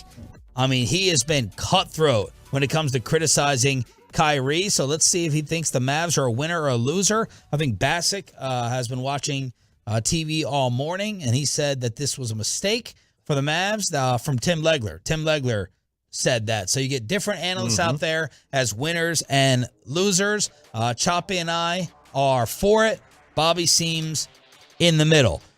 So let's get your calls and the truckwork.com text line at 877-881-1053. Tim McMahon, Mavs Insider, was on his Hoops Collective podcast last night, and he said he would not have made this deal. If they make a deep playoff run now, maybe it ends up being worth it. But did they seek my advice? No. Would I have advised them to make this deal? No. But it's done. They did it. They went all in. They had pressure. We've talked about the pressure that was on the Mavericks, and Luka had made it clear, hey, dude, I'm playing an MVP level. Like, come on, we're going to give ourselves a chance or what? And if this didn't present itself, I think they could have said, hey, man, we get it. Trust us. It's priority one. Here's the plan going forward this summer. But I don't think with this presenting it, I think it would have been very difficult for them to look Luka in the eye. I'm talking Nico Harrison. I'm talking about Mark Cuban, Jason Kidd to a certain extent. For them to look Luka in the eye and say, hey, we could have gotten that Kyrie deal done. We just didn't think it was worth it. I know this team's not going anywhere this year, but, this summer we're going to strike. That would have been tough. That would have been a really tough sell. Cover of the New York Daily News. He's your headache now. Man. So the Nets owner is like, get out of here. We're sick and tired of it. Yep. Get out of here. I do not blame the Nets for going all in with KD and Kyrie and Harden. That was an obvious move. You get Kyrie there, bring in KD, bring in Harden. Let's go, right? I do not blame them at all for that. And I don't blame them for sticking it to Kyrie at the end when he wanted out. And we all know he wanted to go to the Lakers, and him not acquiescing. I don't blame him one bit for that. He got the best he could. Joseph Tsai is the owner. He got the best he could. And that was, maybe he did. Maybe the Suns' offer was better with Chris Paul. And Jay Crowder. And picks. But this is, they could have done worse. There's no doubt. They could have done worse than what the Mavs gave in return for Kyrie. And from the Mavs perspective, they had to do it. Vegas says the Mavs are more dangerous, and we agree with them. They moved from 33-1 to 10-1 to win the title. From 33-1 to 10-1. And now they're second in the West. So overall, the Celtics are the favorite at 3-1, then Milwaukee, then Denver 15-2. The Mavericks are 10-1 above Golden State, Philly, the Clippers, Memphis, Brooklyn, Cavs, Suns, Lakers. And Wednesday night, Kyrie expected to make his debut against the Clippers with the Morris boys doing battle. We got Markieff Morris in the trade. So if Marcus wants to screw with Luka, now we have a brother bodyguard. Yeah, do you think we'd actually get that? Yeah, like if Marcus goes into his normal screwing with Luka bit, does Markieff, is he the enforcer that steps up and goes like, back off? Yeah, if he's a true professional. But it's his brother. Blood aside. It's his brher. It's his twin. It's that twin connection. Yep. Your blood is thicker than water, all that crap. Yeah. We were thick as thieves. That's what they say. Kevin Gray threw Jerry Jones into this yesterday as KG. They called him to be on Sirius Radio, and he goes, imagine the Mavericks and the Rangers being more aggressive than Jerry and the Cowboys front office when it comes to off seasons. So Jerry got thrown into this. Some Cowboy fans have been hitting us up throughout the morning. Do you think this pushes Jerry? Do you think this gets in Jerry's head? Do you think this makes Jerry jealous in terms of the headlines and he decides to do something moving forward? I think it's far more likely that Jerry could not name the other 3 teams in town. I don't think he cares one bit. The only thing that upsets him is that we spent almost the entire show on this. That's all that he cares about. Yeah. He's not gonna. He's not Brian Schottenheimer. He's not gonna change the way he does things, and nor should he. Not because he should change it, but not because somebody else in town is signing free agents. That's the wrong way to go about it. All right, y'all, hit us up. Logan and Rockwall. Your take on Kyrie on the Diamond Factory hotline. Go ahead, Logan. Hey, good morning, boys. My take is it reminds me a lot of the Rondo Dwight Powell trade. We got a rental. We're going to see how it works out, and it could blow up in our face. And Markieff Morris may be the best piece of the trade, like Dwight Powell was the best piece of the trade for Rondo. It terrifies me. It reminds me a lot of T.O. Upside, yes, but cancer in the locker room, causing problems. Dude's a nutcase. Great basketball player, great scorer. Released Luka from minutes, etc. But I don't understand why the Mavs are so focused on another point guard. I think Dame Lillard was like the big talk, the hot talk in summer, and I just don't understand why we're trying to go get another point guard when Luka literally handles the ball every possession. Plus, C. Wood is not going to be even happier. If he wasn't happy standing in the corner with Luka, now he's got 2 guys to go stand in the corner and watch. So I'm interested to see how J. Kidd handles this, boys. So enjoy Arizona. Great call. Thank you. Can't disagree with anything there from Rockwall. I can't disagree with any of it. I don't think they're trying to target. Well, they should have looked for point guard help in order to help Luka. That's why the loss of Brunson was a double whammy. Luka now leads the league in minutes, highest usage rate. Like LeBron was talking about the other day. LeBron, who's much older, is like getting run into the ground because they don't have any help. And you don't want Luka Doncic dead tired with the gas tank on E in the playoffs at the very end like he was against the Warriors last year. So I don't think it was necessarily a point guard target for position. It's just any talent. That's how this is a desperation move. Kyrie can play off the ball. Yeah. Kyrie doesn't need to handle the ball. I mean, that's his position. That's what he does. He creates everything like that. I get it. But I mean, he's had to play off of the ball before. Harden has sometimes controlled the ball when they were together. I know LeBron played a lot of power forward and center when they were together, but LeBron did, bring the ball up a lot. And so Kyrie's shown he can play off the ball. That's not a concern for me. And it's funny, the talk about Damian Lillard there. When we were talking to Coop earlier, and he was saying like he couldn't really think of an analogous player. To me, that's who I think of with Kyrie. I think of Lillard with like more Iverson-like handles.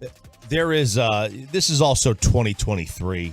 There are no positions anymore in the NBA. Yes. Just throw 5 guys out there and go. We've stopped with position. Now, obviously, you're not going to have a center play point guard, but yeah, it doesn't, like, the game has changed so much.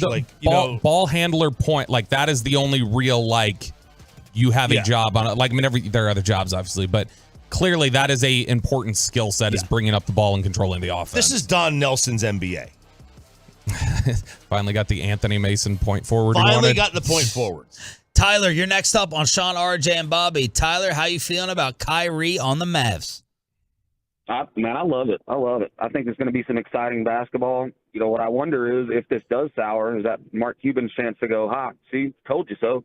Doesn't matter what we do. Thanks, guys. Well, I hope he doesn't take that approach. I don't think so. They invested high draft capital in Dennis Smith Jr. They traded for Porzingis. They're now trading for Kyrie. Throughout his history, he's traded for Jason Kidd, Antoine Walker, Antoine Jameson, Rafe LaFrentz, Nick Van Exel. He's pushed it before when he thinks it makes sense. Let's get to Rick in Irving. Rick, you're next up on the Diamond Factory hotline. Go ahead. Hey, guys. Good morning. I'm going to tell you, I'm going to probably be in the minority. I hate this trade. I think it's terrible. The guy just brings baggage everywhere he goes. He could not play with LeBron. He could not play with Jason Tatum and Jaylen Brown and Gordon Hayward. He could not play with James Harden and Kevin Durant. What makes you think he's going to survive with Luka Doncic? Yeah. This guy has won in 4 years in Brooklyn. He won 1 playoff series. Jalen Brunson won more in one last year with the Mavericks. This guy is not what we think he is. He is a scorer. He is a me first only. And he's nothing but a health concern. The guy has had shoulder injuries and ankle injuries and knee injuries. What makes you think he's going to be A, healthy, and B, a good teammate for everyone around? Rick, I have no answer for you. There is no answer. No one is going to argue whatsoever the great talent. No one is going to argue he's the Kanye of the NBA. And no one has an answer for why is this going to be any different. It's not going to be any different. You know, he's going to be the same kind of guy he has been. Is he? You could argue that he is. He is not. You can't argue this. He is a super talented individual. You can argue all his points, all his opinions that he has. From literally everything he's ever touched on, and not to mention that, but the fact that you don't know when he is going to play and when he is not going to play. Mm-hmm. All those can be discussed and debated and challenged, but you can't challenge the talent. The talent's there. Yeah, I don't think that that's a controversial opinion that we just heard, because I think we all agree this will at some point. It's just how long do you have? This will at some point end poorly. Yes, it's not. This is not going to just be happily ever after, and Kyrie Irving's here for the next decade, and he's getting his jersey lifted in the rafters. That's not happening. The Mavericks are probably going to have to hope that the uncertainty of the Western Conference this year can be taken out by one-on-one basketball, and it has to be Luka or Kyrie hot that given night. And that their individual performances or those two together can out-firepower whoever they're playing. Unless they work out something else for some defense and some rebounding a few days here before the trade deadline. The problem is there's not a lot of sellers, according to some league insiders, because everyone's in it. Everyone's in it. Joe in Dallas, you're next up on Sean, RJ, and Bobby. Go ahead, Joe. What's up, boys? Good morning. Man, I'm 24 years old, and I've been waiting my whole life to see a blockbuster trade like this. Yeah. We finally got it. Yeah, the guy's problematic, but at the end of the day, to win in this league, you got to have two, superstars. Not to mention we have two, starting all-stars on our team. So I love the move. I'm a little worried about our defense, but we're in win-now mode, especially if you look at the West. So I love it, man, and I'm excited, and I'm hoping we can go win a championship. So that's my take. Who is the last established superstar that has come to DFW? I mean, I'm not talking about drafting Micah; he becomes one. I'm not talking about drafting Luka. Who is the last? Because that's what I thought I was getting when I moved here, 12 years ago. Home of the Cowboys. Oh, Jerry's gonna go get primetime every other year. He's gonna go sign Charles Haley. And Catboy put that to sleep real quick. No DeGrom, no Seager in consideration, since that's just very recent. Before, the last 3 months. And also, DeGrom's 34, so he's not technically in his prime. These are some of the biggest names that I can recall being acquired to come into Dallas for the sports teams. Porzingis, Jason Kidd. Out of his prime. He was out of his prime. He was an all-star, averaging almost a triple-double when he got traded here. He was still. I mean, look at how old he was. I'm saying he was at the All-Star game. He was considered the best point guard in the NBA when they traded for him. He was past his prime, though. I think y'all are forgetting. Rajon Rondo was a star when they traded for him. Not on this level, yeah. I'm not discounting yours. I'm just saying they're not as big. Cliff Lee was considered a Cy Young pitcher when they acquired him. Right, but the last one yes, Cliff Lee is absolutely right. T.O., Pac-Man Jones, Amari Cooper. Hockey, which my limited knowledge, but Pavelski, Brett Hull, the big ones, Jason Arnott, Bill Guerin. A lot of those guys though were acquired via trade. This was a trade. So was this. Yeah. The last guy that signed here freely on his own, outside of Seager, DeGrom, A-Rod? We're not counting Beltre? No. I mean, he wasn't a superstar on this level at that time. The commissioner of baseball killed the deal. Yeah, this is Dion. This is A-Rod. This is and those are rare. Yeah. Jason Kidd's first year here, he was 34, and then when he got traded back, and he was 9-9. I just remember old spot up 3-point shooting. So he was versatile great defensively. He was a great off the ball. He was a great defender.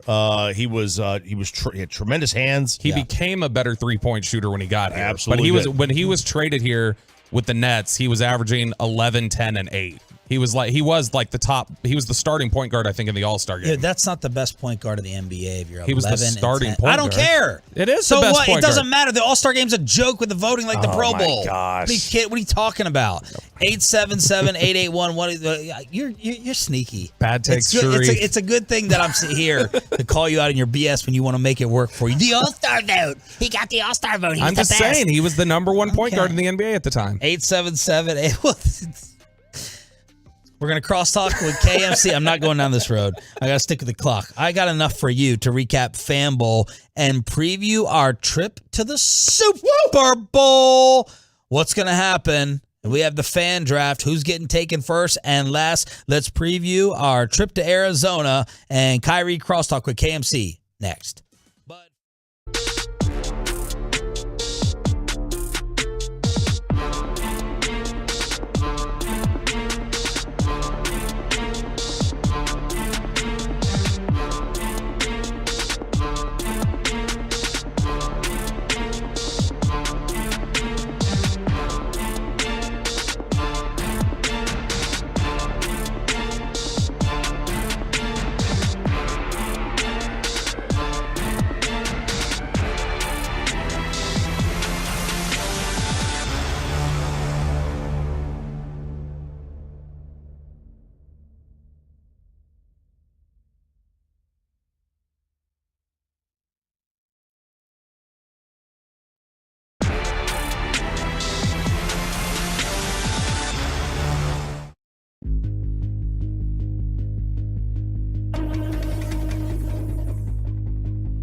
Donation.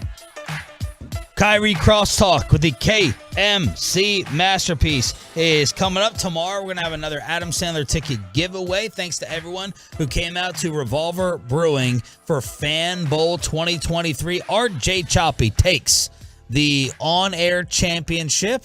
I won my $100 bet with Bobby Belt, beating him straight up. The script gave it to you. That was not won fairly. Gave it to me. You know what? I do wonder, what would you rather have, the $100 in hand or year-long bragging rights for being the champion? Oh, good question. Ooh.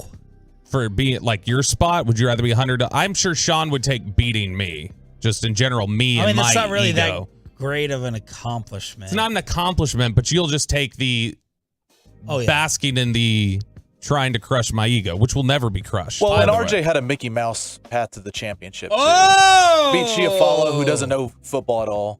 Ruben, who he didn't know who Ruben was. Young guy, and then Joey, who's a hockey guy. It was the old NFC East. Ruben was the best player that I faced.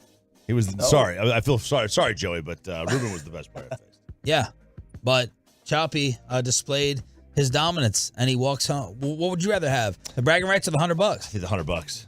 Same. I don't see the other guys I don't see Chiafalo that often. Yeah. Now, I tell you this, couldn't have picked a better week. I'm going to rub it into him all week long. Mark. What a say. So no, but were you regretting it all a little bit later that you talked me off of $500? No, because I need to look out for your stupidity. Your wife would have killed you. You're a drunk idiot when you get to that degree, and I got to rein you in. I got to make sure that you're still at the facility. I got to make sure. Hey, here's the weird thing. He was so drunk. He's like, all right, I'm going to the Venmo. I'm going to the ATM. I said, we can Venmo each other. Yeah. We'll do the $100. Chiafalo's trying to keep him there. And he said, no, I got to go to the ATM. I said, it's a $4 charge.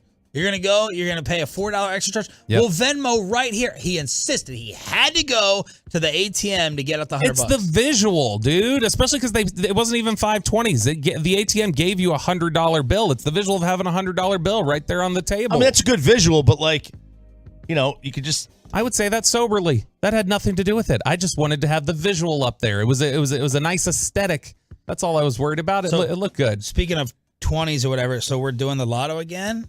Oh, yes. Yeah. Is that tonight? Chop it's tonight. And we got to buy him tonight, like today, because I don't want to have to buy a ticket in Arizona and deal with whatever Arizona's laws are for getting a So you're going to buy it before we go to the airport? Yeah, I'm literally going to leave here. I'm going to go downstairs and buy one. So if y'all are in for 20, we'll go again. I'm in. And this is for the $700 million? 37 or something like that. We're not playing for the peanuts. We don't care. This is reached more our level. Oh, thank you. There you go. There we go.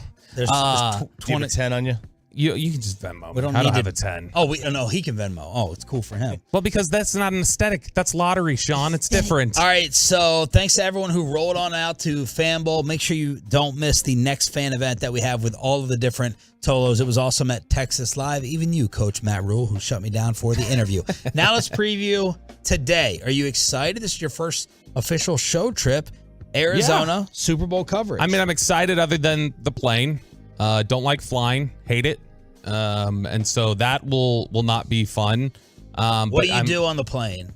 I generally Like, will. what are your habits? I tend to. What I do is I've got a song downloaded so I can be in airplane mode, and then I pick a 3-minute song, and then as the wheels go off, I hit play on it, and I have my headphones on because I know statistically, if a flight hasn't had a problem within the first 3 minutes of it, it's unlikely to crash at that point. So I know that 3-minute song lets me know as soon as the song's ends, I can go. I can relax now.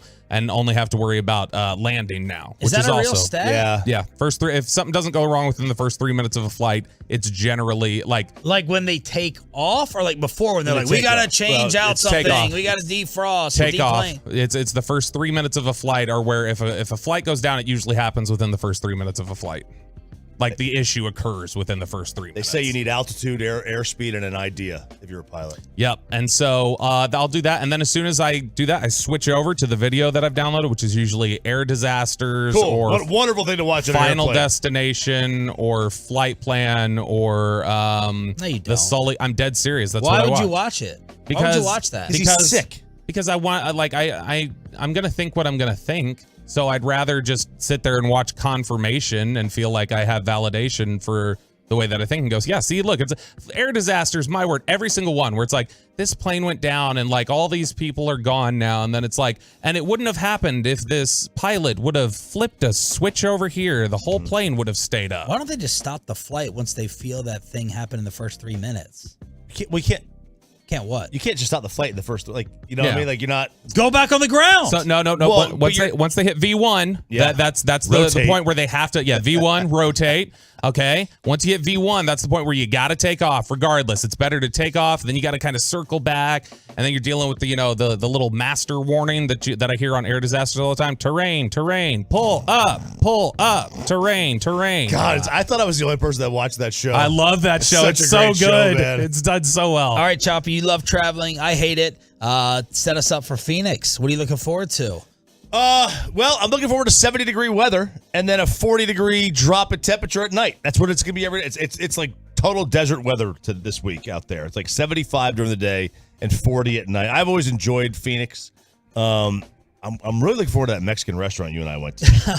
How are we going to find it? I don't know. We'll find it. I have no idea. We'll just go. One of us will remember the name when we see it pop up. I don't know. One of us will remember the name. I don't know. Or the menu or something. Yeah, hopefully. Pepe, do you have any FOMO? Oh, yeah. Lots of FOMO. Really? Especially when y'all are having fun, going out and stuff, going to restaurants. Yeah, I'll be like, man, maybe I should have rethought this producing thing and maybe been a host or something. Well, you have to have honor talent to do that. Yeah. So not really a choice. Damn, not really an option for you. But it'll be me and Ryan here, so we're gonna have fun here. And the get right. And God, Bobby. He's talking about me being unnecessary. Mine was clearly they were making jokes about it on Saturday. Oh, okay. All right. I'm looking forward to. I love watching the virginity being taken of the young guys. Mark, don't mark that. Taking it all. Don't know. I meant like radio new. Yep. The young guys. Yep. Dude, honestly, don't use that. That's like. Please use it. That's like Chris Hansen. Watch this. No. That's I'm Chris Hansen with new radio experiences for Chiafalo and Wolchuk. I love watching them wide eye. They're gonna be walking. That's all they were talking about. Fan Bowl Saturday. What's it gonna be like? What should we expect? What are we gonna do? And I was like, I just want to see their faces for the initial reactions, walking into the room and seeing the NFL Network set and see Barry Sanders walk by and Joe Montana over there. You know, I always freak out at these things. Still, Bobby, I get what do we call it? I still get starstruck. I still get starstruck. You get starstruck. For I still sure. get starstruck. I still think it's cool. You know, Emmitt Smith just plops down, sits next to us, having all the different radio shows. What this does for me, it really like reaffirms like the station that you're at and what type of group you have, because it's going to be at times 7 deep on one radio show at different times, and we're all going to be out of the same bar. We're all going to be out of the same restaurant. So I think the young guys are going to absolutely love their first radio experience of this type. This is what I'm dead serious. Like Chiafalo and Wolchuk, you talk about how bright-eyed and bushy-tailed they are about it all. Chiafalo and Wolchuk had said when they got the G-Bag gig, they said on the air, they were like, we took this gig because we get to go to training camp in the Super Bowl. Like that was like they're excited. So this is, and they needed to eat. Yeah, they needed to eat. There's that too. They couldn't work the second job anymore. Yeah, but they are like, I know that's what they were. That was the perk they were most thrilled about, was getting to go hang out with everybody, and it'll be fun. It'll be a good a bonding experience. Yes. So that's my preview. Any more flight previews after Bobby? Can I get a Chinese balloon update real quick first? It's been shot down, Sean. At least one of them has. What's the deal? So it's a spy balloon. Chinese supposedly had a spy balloon. One was over like Montana. They were looking down on John Dutton's ranch at Yellowstone. And the other one was over the Atlantic. How did we figure out it belonged to the Chinese? Twitter, I think. Okay. I don't know. Somebody figured it out. But they shot it down. And you can't be hovering over U.S. airspace, try to figure out our weak spots. So how are they figuring things out in the air balloon? Like intercepting? So it's like what are they spying on? Like it wasn't over Carolina where we getting the Duke basketball chance? Duke Carolina game. That's one of them. So it was over the Atlantic by North Carolina. There was the other one. was over like Montana. And they could be doing anything. Surveillance, taking photos. There's nuclear silos in Montana that they were that was the thing that concerned them. But this balloon, apparently, I read this week. I had no idea. Like, you see the picture of it, it's like, oh, it looks like a little weather balloon. It's the size that they said was the size of 2 school buses. That balloon that was up there, which is massive. Yeah. Wow, that is really big. So this just got found out, and have we gone in to figure out what they've acquired, or is that possible? We don't know what they've acquired. I mean, they could have had anything. We're waiting to hear what Kyrie says about it. Yeah, we'll just find out about it on TikTok. Is that the first? All right, let's just say your media career ends. It'll end Wednesday. Tomorrow morning. I know it'll end Wednesday with Orlovsky. But you're done in media and you go to the Kyrie press conference. Are you asking him about the air balloon? What's your one question? I am not asking that. I am an instigator, and I am somebody who quietly tells people to ask aggressive questions in their ear and then tries to pay them money to do it. So I don't feel the repercussions of it, but I can laugh when it happens. That's how I go. So I would say your instigation. I would say I would ask him about the Chinese balloon. I would say, were you traded from Brooklyn because you were too close to the DeMar Hamlin body double and you were getting too close to sniffing that out in New York? What about what really happened to JFK? Exactly. Well, that's why he's here. Well, that's why he's here. That's why he came here. He's his first stop is going to be the grassy knoll. No doubt he's going to stand on the X in the middle of the street, take photos, and try to figure out what happened. By the way, thanks to the Tolos sending in the Sean Payton salary is apparently about $18 million. That's high. Damn, that's like a Sean Sharif salary. That's very high. Are we getting expense meals out here? Have we figured this out? I mean, I'm going to expense them. Yeah. They can kick them back if they want to, but I'm still going to do it. Are you going to go ahead and turn in an expense report or make the rest of us look bad? I mean, I've missed a couple, but I'll turn it in. I promise this time because my wife will be on me. Did you see Kyrie's Twitter spree this morning, by the way? No.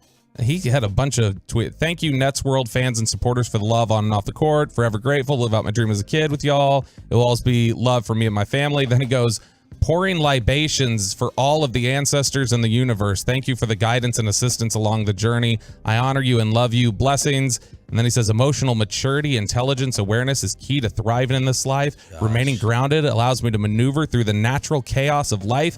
Not everything needs a reaction, and not everyone deserves to see who I truly am. I gotta stay poised. What is his handle now? Kyrie Irving. Okay. Because I'm trying to find it, and I'm having a difficult time. It's literally just at Kyrie Irving. He has changed it over the last several times. But there's another word here next to the verification. Yeah, I don't know how to pronounce Did you know he that. was represented by his stepmother? Yes. You didn't know that? Yeah, I knew. It was a while ago that How unique is that? Very. The stepmother. Yes, it's very unique. Is representing. So there you go. Okay, let's see how someone on KMC is feeling about this. I almost had a fight with him yesterday on the fan text, our group messages. Let's recap Fanbowl and Kyrie crosstalk with KMC next. But let's get you over to Boomer Jacks, your official.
The KMC masterpiece, Mike Bassett, Corey Majors, and Kevin Hagelin's sick again. No, he signed a deal with Portland Radio, and Portland Radio? and so you know how he hops on with them, and does his contract work with them. Yeah, that was part of the Gavin Dawson trade. We had to give him a Hagee spot. Yes.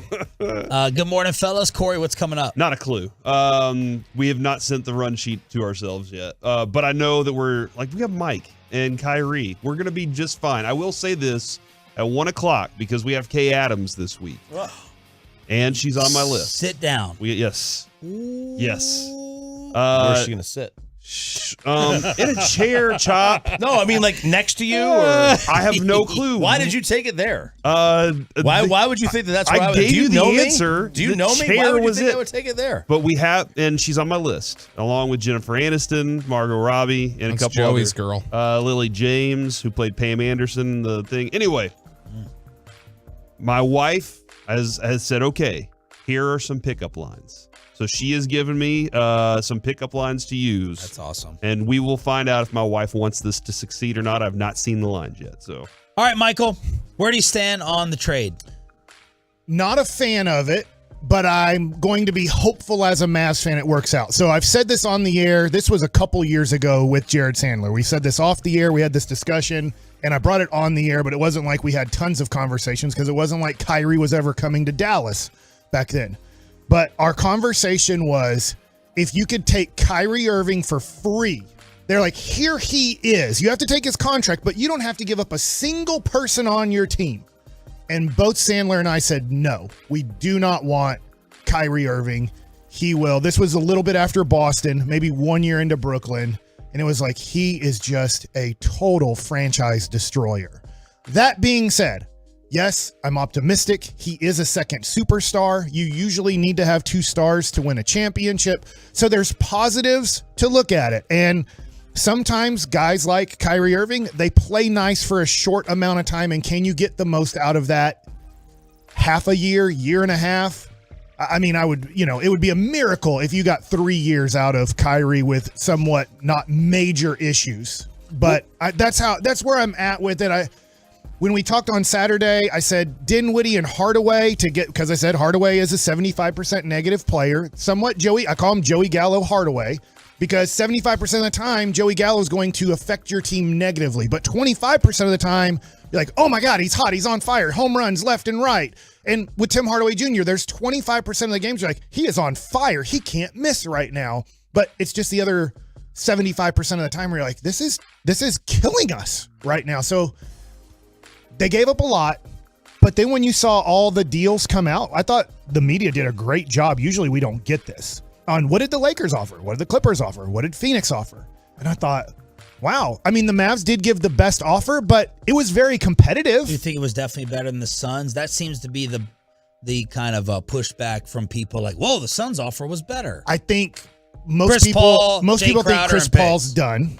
I think every NBA scout would say Dorian Finney-Smith is better than Jay Crowder at this point. And then Dinwiddie. Yeah, and then I guess, Dinwiddie, it's interesting. Obviously, they thought Dinwiddie has a little bit more value than Chris Paul, and it seems like if you're following Woj and everything, they might be trying to package Dinwiddie in another deal to do something else. So it's kind of not 100% sure that Dinwiddie's actually going to stick in Brooklyn. What other names or deals, because we know you do all this homework, what other Mavs possibilities did you feel like were out there or could be out there still? It's very tough because I think I'm a Christian Wood fan. The Mavs are not.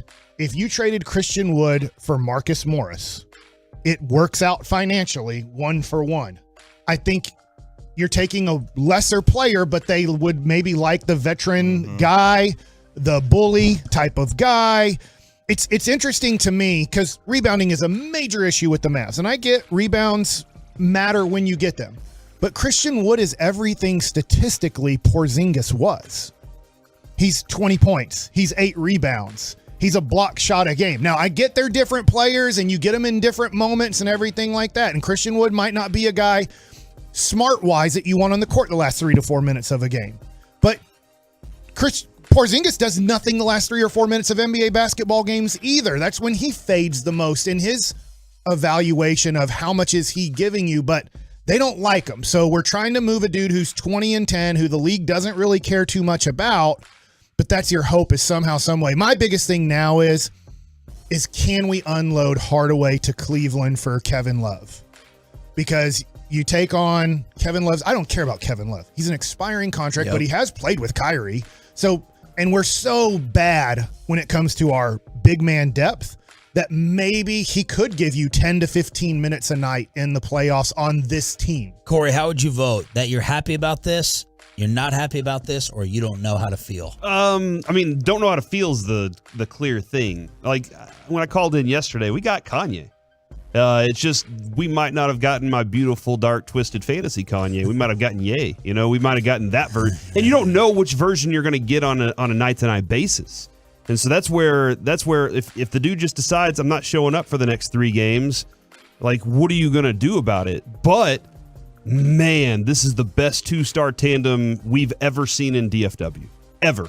This is Luka is right there, and this dude's right there with him. So to see that, you're going to be entertained as hell if you go to a game. I'm surprised. Have they already sold out the rest of their tickets for however long he's here? Because if he shows up, that place is going to be packed and pumped. Michael, let me know. Tolo Mike, we saw you at Revolver. If the tickets have jumped up. Oh, yeah. How's Arvydas Sabonis? They're good. What's the weirdest thing is it's the beginning of Super Bowl week and everybody is talking about the Dallas Mavericks. Like that's a really weird phenomenon. I will say nationally, I woke up at 2 a.m. I got 4 hours of kind of information of this thing, watching all kinds of stuff. And then I turned on, the national shows that were on television, and they're not really talking much about the Mavs. It's about Brooklyn. It's about Kyrie. It's about the Lakers, right? It's all Durant, Lakers. Yeah, why didn't the Lakers? Brooklyn. Yeah. And so you're not getting a lot of Mavs information yet, or at least a lot of national perspective. I will say Tim Legler did hate the trade. He was immediately on ESPN at 7 a.m. and said, I think this is a desperation, horrible move. He called Kyrie Irving. He said, I'm not going to talk about off the court. I don't know him off the court. I don't know him as a person, but on the court, he believes he's a narcissist. Legs has hated the Mavs for like 20 years for no reason, so I don't. Well, the only thing I would ask Tim Legler and anyone else who has that same opinion, which I understand, is what else did you think they were going to get? What else did you think they were going to do? That's what I would come back. And if people can't come back with a confident answer on that, which I don't think we were confident because we all destroy Mark Cuban and we've never gotten a true star number 2. Then I get it. I get why they did it. The viable path for me would have been one that would not have been popular either, is try to unload some of those contracts and take a step back as a team. Like I would have been comfortable for that. But on the flip side, I definitely get whether like, hey, you have a transcendent player in the NBA. Let's not even waste a half of a season. They've already wasted like 4. That's not their viewpoint though. I know. Now they have improved. I mean, they went gradually, and they have taken the normal progression of a young NBA team. Get beat in the first round. They're not young. They just have one young player. Right, but of a new get beat in the first round. Get beat in the first round again. Then make a little bit of a run, and that's the natural progression. You don't now lately they have because of super teams, but typically you've got to suffer in the playoffs for a while in the NBA. And one of the worst things, and Gavin Dawson said it when I was with G-Bag Nation, and he's correct. Unfortunately, Luka was way too good too quick. Mm-hmm. Now, the other thing, too, is unfortunately you had to trade a pick to get Luka. You had to trade 2 picks to get Porzingis. But really, championship teams are built when you get Luka, you're still – Kevin Durant didn't make a difference in Oklahoma City / Seattle. So then they picked 4th and got Westbrook. Westbrook made no difference, and then they picked 3rd and got Harden, and then they traded, and then later in the draft they got Ibaka, and then all of a sudden they're sitting there with a plethora of young, talented guys to start building. It was, we got Luka, now let's just go get a whole bunch of old guys and put them with them. Are you against it? I think what Corey said, I don't love the deal in terms of the asset management part of it, but in terms of what Corey said about who the hell knows, I think that's probably a fair takeaway. What's the difference between the Rondo, the Lamar Odom, and KP? What's the difference between the trades with those guys? Lamar Odom didn't want to be here. Right.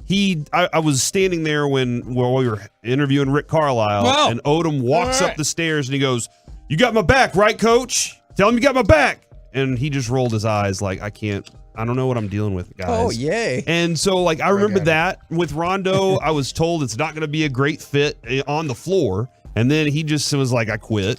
KP never showed up. That's where that's what we're all concerned about the most is here's another failed trade like this that's going to blow up in their face with a star. The difference is Kyrie is better than, those three guys combined. Like he's so freaking good. He's more dangerous in every way, right? He's more dangerous in a positive way, and he's more dangerous in a negative way. Yeah, like we've said all morning, make no mistake, this will end poorly. Yes. It's going to. It's just how long do you have? It will end bad. Which month, which year? What did you call it? It's a terminal diagnosis. What's the prognosis, though? Oh, no. It is. That's what you're looking at. But if we win a championship along the way, you're like, eh. Exactly. Gun for hire. Yeah.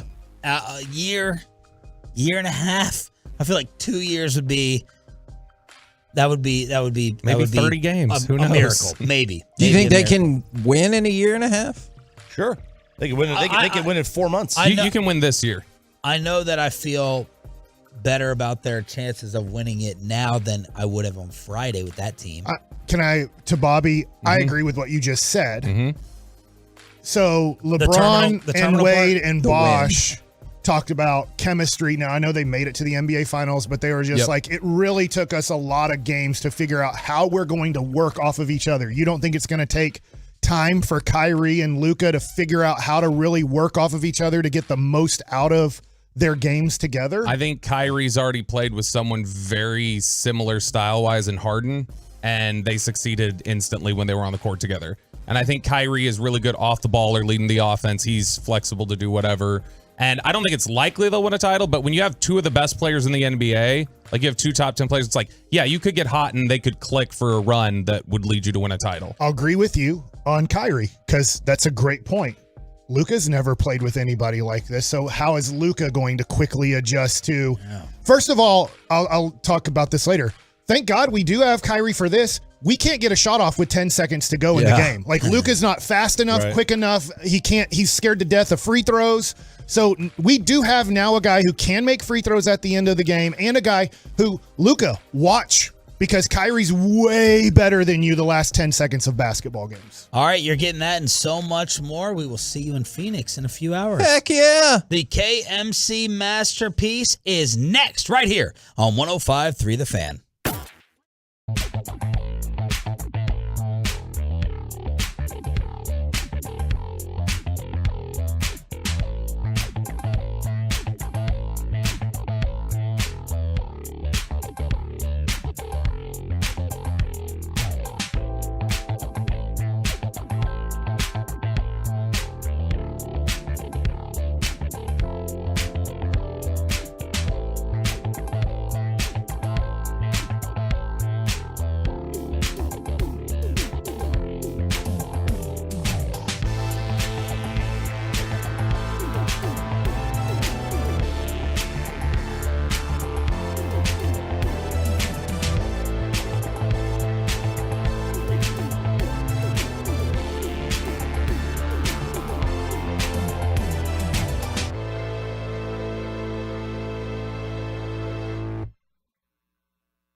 DFWSecurity.com.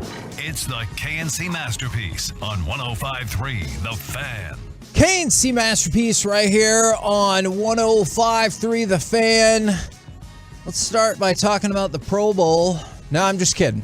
Obviously, I mean, unless you really want to talk about the Pro Bowl, Corey, is obviously there was some doings transpiring yesterday with Kyrie. Oh, and you don't want to talk about the Pro Bowl? I mean, we definitely can. Or the fact that I accidentally sent a run sheet to Joe Trahan with the Cowboys.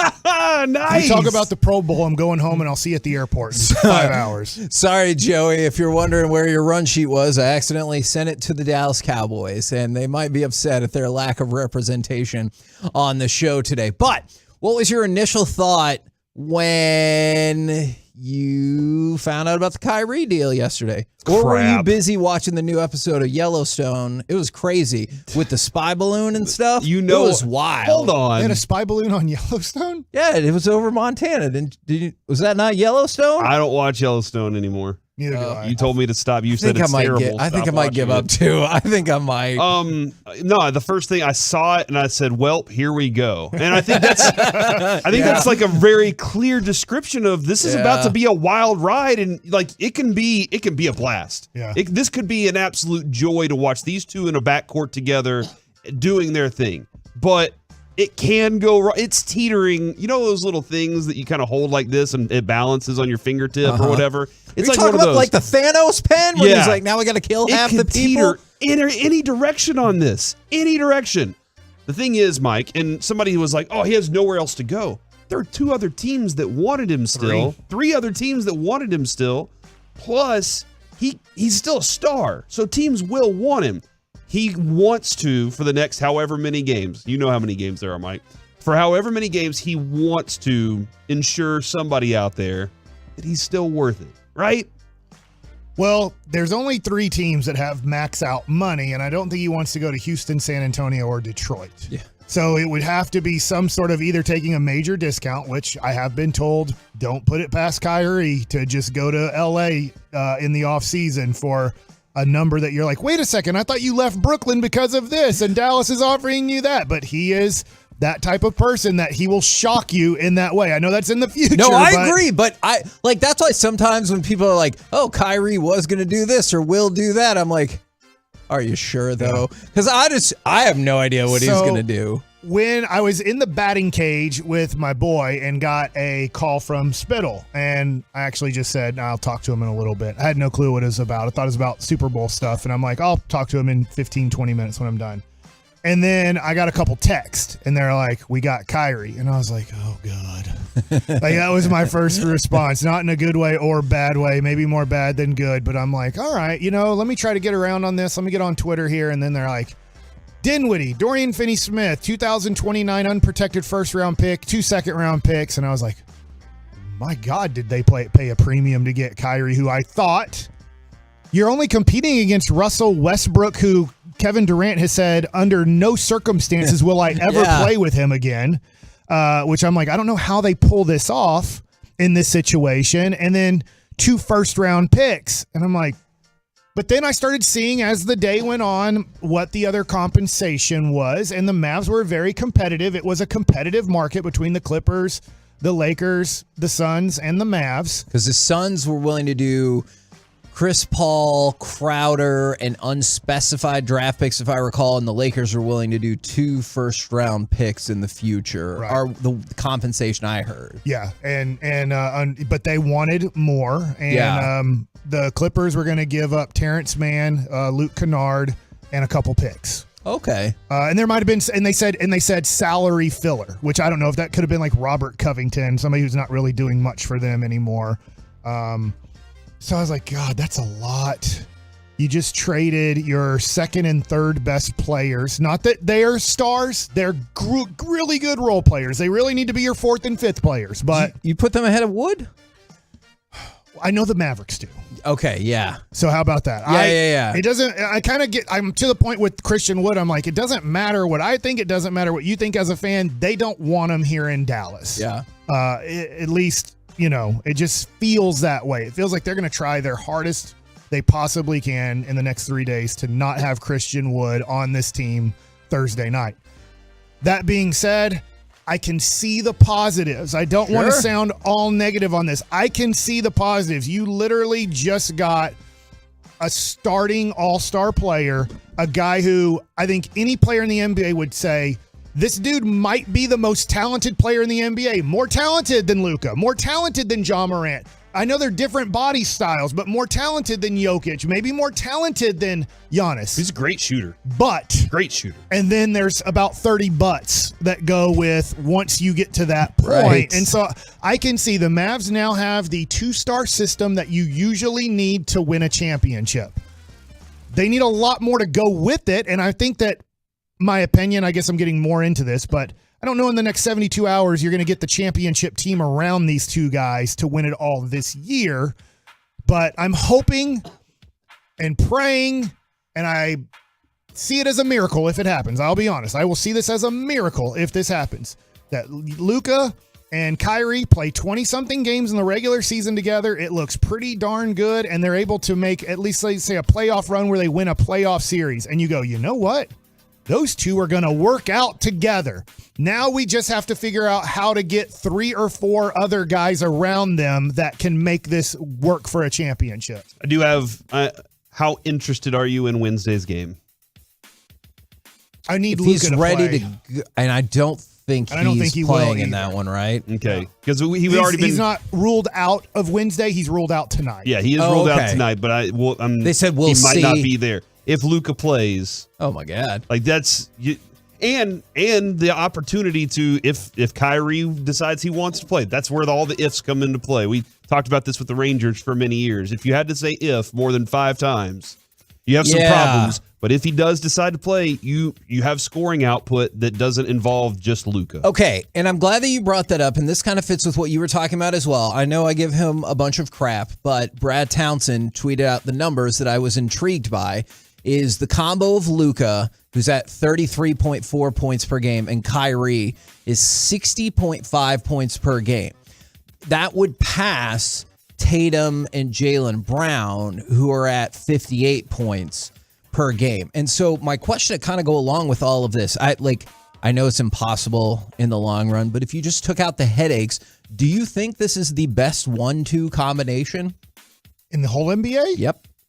Scores 60. You said 60 points. If you're just talking about offense, then I'll go with you there. Defense, we're not going to win. If we're taking out craziness and we're taking out health, well, I would probably Kawhi and Paul George. Okay. The other one, I'll go Tatum and Brown.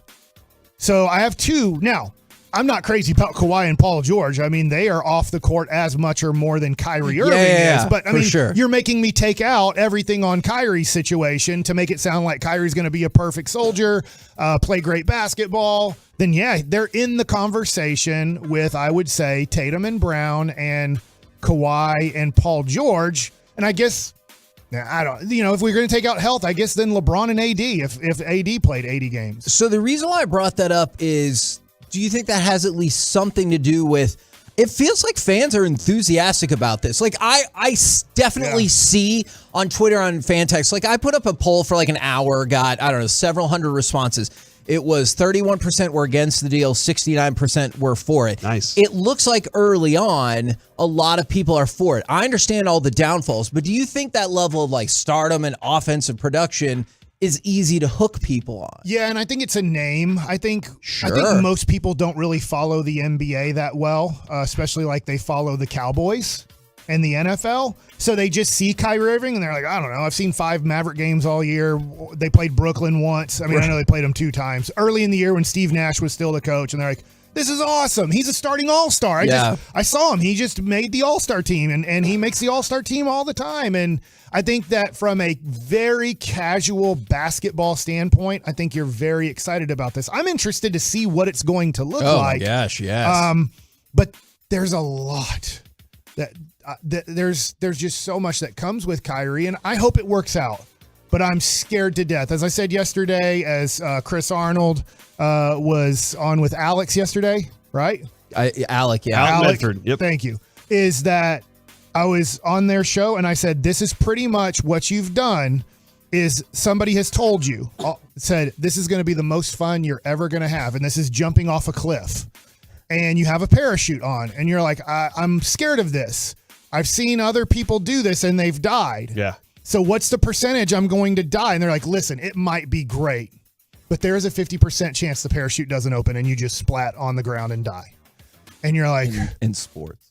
All right. Yeah, sports time. Yeah. Yeah. And so you're like, all right, so this is the ride we're about to take with Kyrie. We're going to jump off a cliff with a parachute that opens up 50% of the time.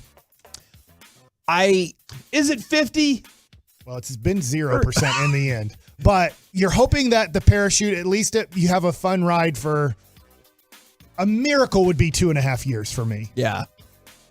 What if this run? What if a little playoff run here is the most fun we get to have? No, look. Like if that's how far I'm looking. I'm not looking to 2 years. I'm looking to this playoff run and that being it, and the Mavs having cap space and being able to make some sort of trade next year. I don't know what their offseason plan is, but Nico made a move. This is a bold, significant move, and the playoff run could be a very fun thing to watch. And we just went to the Western Conference Finals last year, and everybody was like, this team's not getting back to that point this year. I was part of that group, and for now sure. with it being wide open, I mean, Steph being injured like changes things a lot. You think Denver just has it no matter what? I think people underrate how freaking good Denver is, but Well, I now hear you're good. you. Now you're good. You're comparable on offense to that team. Yeah. You can put points in the No, bucket. you can. Like, that's what if I'm Luka, the only thing I'm doing as soon as I see Kyrie walk through the doors, I'm saying, we get buckets around here. You ready? And let's go. So that's what's going to be fun. Like, that's as far as I'm looking. I'm not looking any further than this playoff run. And I do think, Corey, we have to be careful on this because there's a lot of generalities about cap space. Because I watched the whole Tim McMahon podcast. He gets a little bit more specific into the cap space because everybody started throwing out Tim McMahon said max cap space. That is not true. Even Tim McMahon didn't say the Mavs have max cap space. He's like, they can get close to it and they'd have to make some other moves. So the Mavs do not have, if they let Kyrie Irving walk, it's $21 million. Usually max cap space is mid-30s when you want to get there. So they would be pretty darn far away in my estimation because you're going to have to try to dump Tim Hardaway Jr. or Davis Bertans for no contract. Which is what I was hoping for. That's why I'm hoping right now you can move those guys. And probably Bertans is untradeable. But Tim Hardaway Jr., maybe you'd get lucky with somebody. And then now you're talking about if this totally doesn't work out, then you have a little bit of freedom to maybe do some things in the offseason. So I think a lot of people heard a quick quote, didn't watch the podcast. It's on Twitter right here. If the Mavs Kyrie union doesn't continue, Dallas will have close to max salary cap space this summer. And then he said more sentences after that. On Twitter? No. Oh, okay. On the podcast. When you watch it and you listen to 45 minutes of a podcast, that's just what people do to us. Yeah. They take one sentence and then you go, well, wait, I talked for 10 minutes there. Are you going to listen to the whole 10 minutes? Even in that tweet, he didn't say they will have max. They will have close to max. So that was, and then there's obviously more to follow there. You brought up the point, Corey, that I keep thinking about, and this incorporates, I think about Cleveland Kyrie and hitting like that unbelievable three, and then eventually it burns to the ground. And I keep thinking about that when you talk about a playoff run. I'm like, yeah, okay. If it ended in a championship this year, next year, whenever, and then it all burned, we got a championship. That's pretty amazing. I would prefer a championship and nothing bad happens, of course. But what if you that's not only viable, get 2 rounds in to the playoff? I think Luka gets you a round win at this point in his career. I really do. I think that Luka's... You thought even before this trade, I want to make this clear, you were saying before this trade was made, the Mavericks were making it to the second round of the playoffs. Yes, I did. All right. And I think that like this could get you to the second round. You could lose there. I still think this could get you to the Western Conference Finals again. Mike, I completely agree. We need rebounding. We need rim protection. We need a lot of other things down low. But these two guys get you to a point. Now, if that's it, is that good enough? Can I ask was you, was that fun enough? How come Kyrie couldn't do that in Brooklyn with Kevin Durant?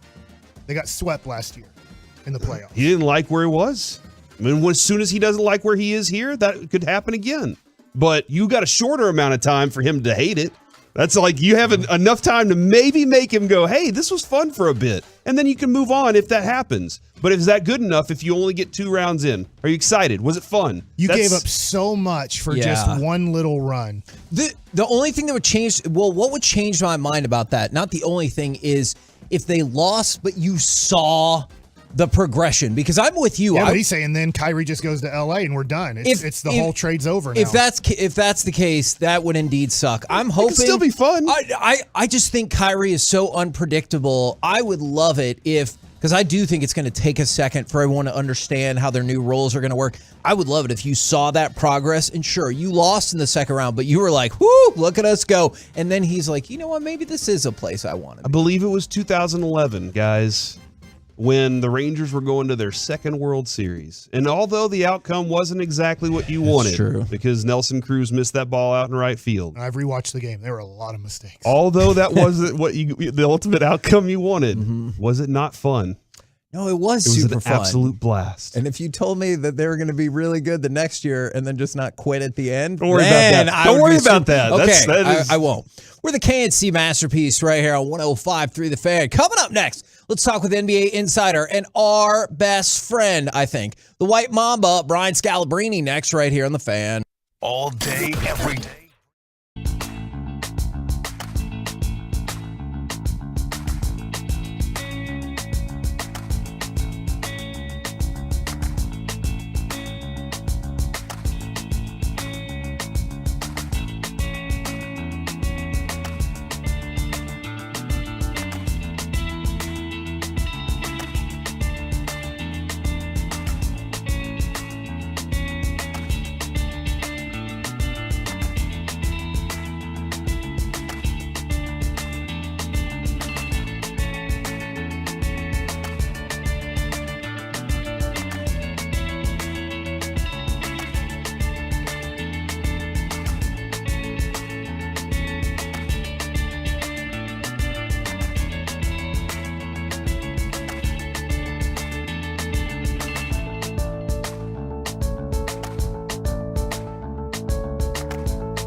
Special license to drive a big truck. So companies that hire drivers and put them in a big truck should be held accountable for what happens when one hurts you. Frankly, you need Frankel and Frankel. The consultation, it's always free. Visit truckwreck.com. KNC Masterpiece back here on 105.3 The Fan. Right now on the line, our Odyssey NBA insider, Brian Scalabrine. How's it going, man? I should be asking you guys this question. I hope it's going well for you guys because I'm just not sure how it's going for the Mavericks at this point. And you know I root for the Mavericks. I like Luka and I like J. Kidd. So are you guys doing okay? We're nervous, very nervous. We're going to have to. It's like, isn't it like you're not marrying this girl with no prenup, right? Like, yes, exactly. He's kind of asking for no prenup here. I'm not sure I'm doing that. I think we might spend most of the segment then asking each other questions because I'm looking at our texts and half the people are like, oh my gosh, he's amazingly talented. True. This is the best player Luka's played with by a mile. And then the other half are, what's the expiration date? Let's burn it all to the ground. This is the best second player that's played in Dallas since Nash. Oh, I could see that. Okay. And I inherently think Kyrie Irving is more talented than Steve Nash. Like, I realize not meant to be a shot at Steve Nash, but do you view this with a shelf life? Those two guys get along, so it's fine. Nash and Kyrie are good. Do you view this as inherently having a shelf life since I guess that's kind of been one of the MOs for Kyrie's career? I'm actually on first of all, I know that Jason Kidd is a miracle worker. He made me an 11-year NBA player. He does amazing things with people, right? So I can see why in his mind he can make this work, right? But in the basketball world where you need length, you need defense, you need shooting, you need players that can play on the ball, off the ball, and all that. And maybe they think, like, we have enough of that. We have enough two-way guys to center around these two. But typically, I just don't know if in the playoffs this thing is going to work because how are these guys not going to get exposed on the defensive end? And if you had an amazing, crazy rim protector, I'd say fine. Christian Wood at times has been okay, maybe a little bit better than that. But defensively, I just don't see how – like this group is going to work hard enough defensively, or those two guys in particular are going to work hard enough defensively that's going to allow you to win what I would consider go to the finals, go to the Western Conference, go to the Western Conference finals. I feel like that's going to be really tough. And one of my favorite players on the Mavs, you guys traded away. Like I thought Dorian Finney-Smith was like, you could name, I guess, 30 teams in the NBA and they would all want Dorian Finney-Smith. Would they want him as their number 2, though? I don't think that matters as much anymore. Okay. I know that it's like NBA goes in trends, and the Warriors won last year without having a number 2. Who the hell was their number 2? Klay Thompson was just coming back. Jordan Poole was up and down. Like I get it; those guys were accomplished, but Steph Curry was amazing. You guys, I'm a big fan of Jalen Brunson, but when you watch the Dallas Mavericks beat the Phoenix Suns, you didn't necessarily have a number 2 guy out there, and you still got to the conference finals. So, with a guy like Luka who holds the ball so much, I'm not sure it's necessary to have a number 2 if, let's keep it real. If Luka gets hurt during the playoffs, you're not going to win. And if Luka can't play for 42 minutes and dominate, you're not going to win. So what is the point of having a number 2? I'd rather have multiple guys who can defend, stretch the defense, move the ball, do it by committee. I mean, the reality is you guys lost what I consider probably the perfect player in Jalen Brunson. And, I don't know if Dallas is going to ever be able to make up for that mistake. Let's Brian Scalabrine joining us right now. Brian, let's just kind of look at maybe, because we're having to do this too. We go back and forth on this. Let's try to look at the optimistic side, Brian. If you were to look at the optimistic side, maybe what Nico Harrison, what Michael Finley, what Mark Cuban and Jason Kidd kind of thought on, we are going to do this because the upside is what? Yeah, so the upside is keeping Kyrie Irving on a 1-year deal. He's been absolutely amazing these last 2 months. I mean, when I say amazing, he did a 180. And NBA players, usually they don't do a 180, but when it comes to playing all the time and committing and even his defense at times has been a lot better. So optimistically, Kyrie Irving obviously has a ton to prove, and the reason why he wanted out of Brooklyn is because they wouldn't give him a 4-year, $200 million extension off of 2 good months. Like, he played good basketball for 2 months, played all the time, and was great, and he wanted $200 million for that. So if I'm the Mavs, I'm looking at optimistically, you got Kyrie Irving on his best behavior. So if you take that and you add it to Luka and you add like the romance period, like the very initial part of this, and each player is willing to sacrifice and for one another, because that's what it's going to take for Luka and Kyrie. Like, they're both going to have to make concessions to their game.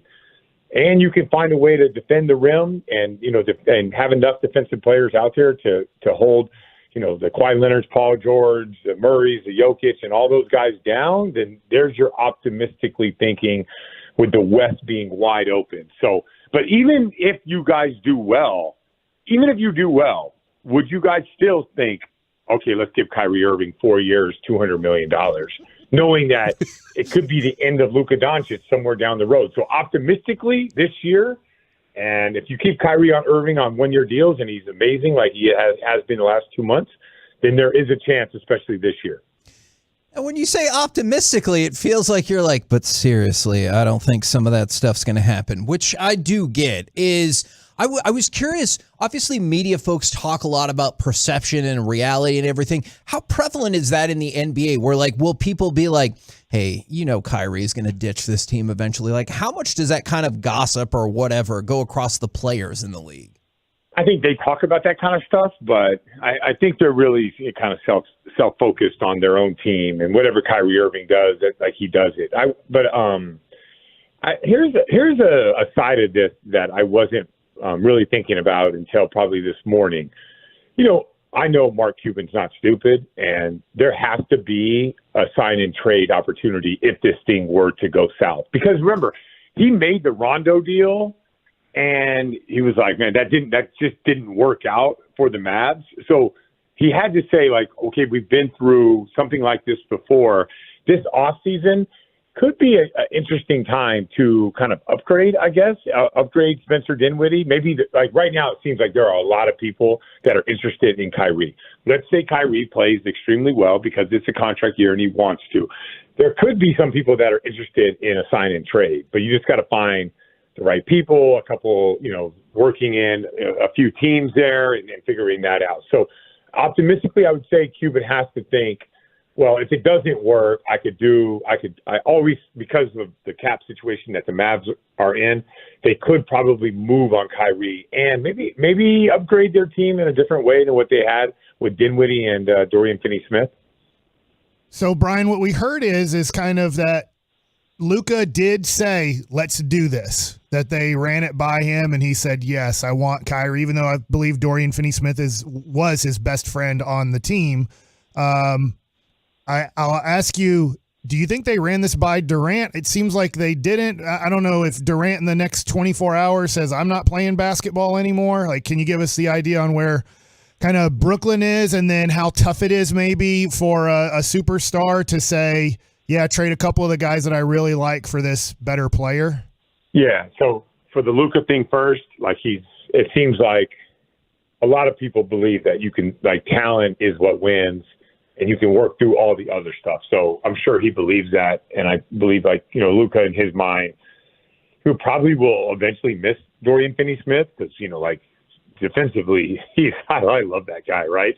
So if I'm Kevin Durant, I played against Finney-Smith. I have, from that standpoint, you have to think, well, with Kyrie Irving, it's been nothing but problems. Kyrie Irving played in 4 years with the Nets. He played in 52% of the games. Like that, just think about that. Like if you went to work 52% of the time and then you went to your boss and said, I want another 4-year contract, you would have to be on some kind of world, flat earth type of world to even ask for something like that. So I wonder if Kevin Durant is maybe a little tired of it.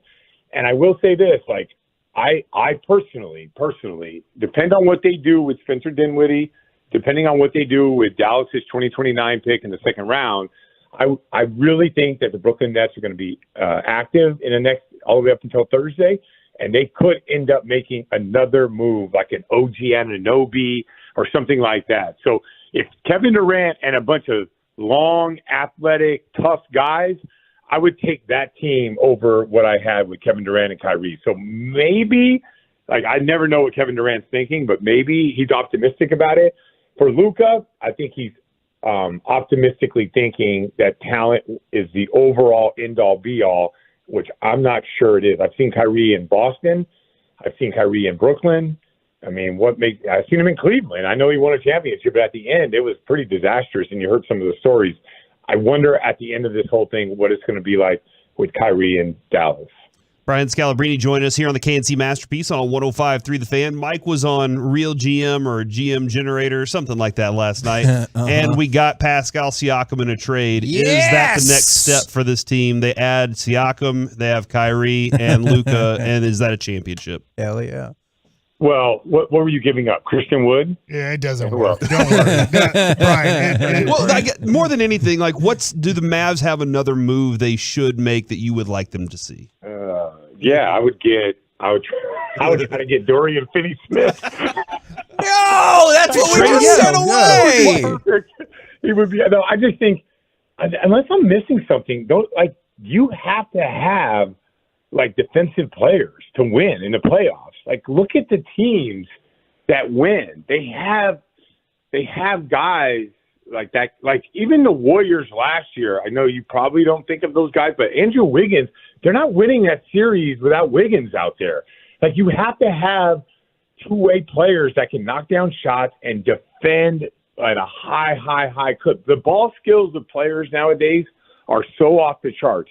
They're so sophisticated in the way that they get contact. If you can't defend, move your feet with length, like, players are too good. They'll just shoot right over you. So I would think, Pascal Siakam is amazing. OG Anunoby would probably be a better fit because he's a beast down there. Like, he can really guard. So I'd be looking at more players like that to surround with Luka.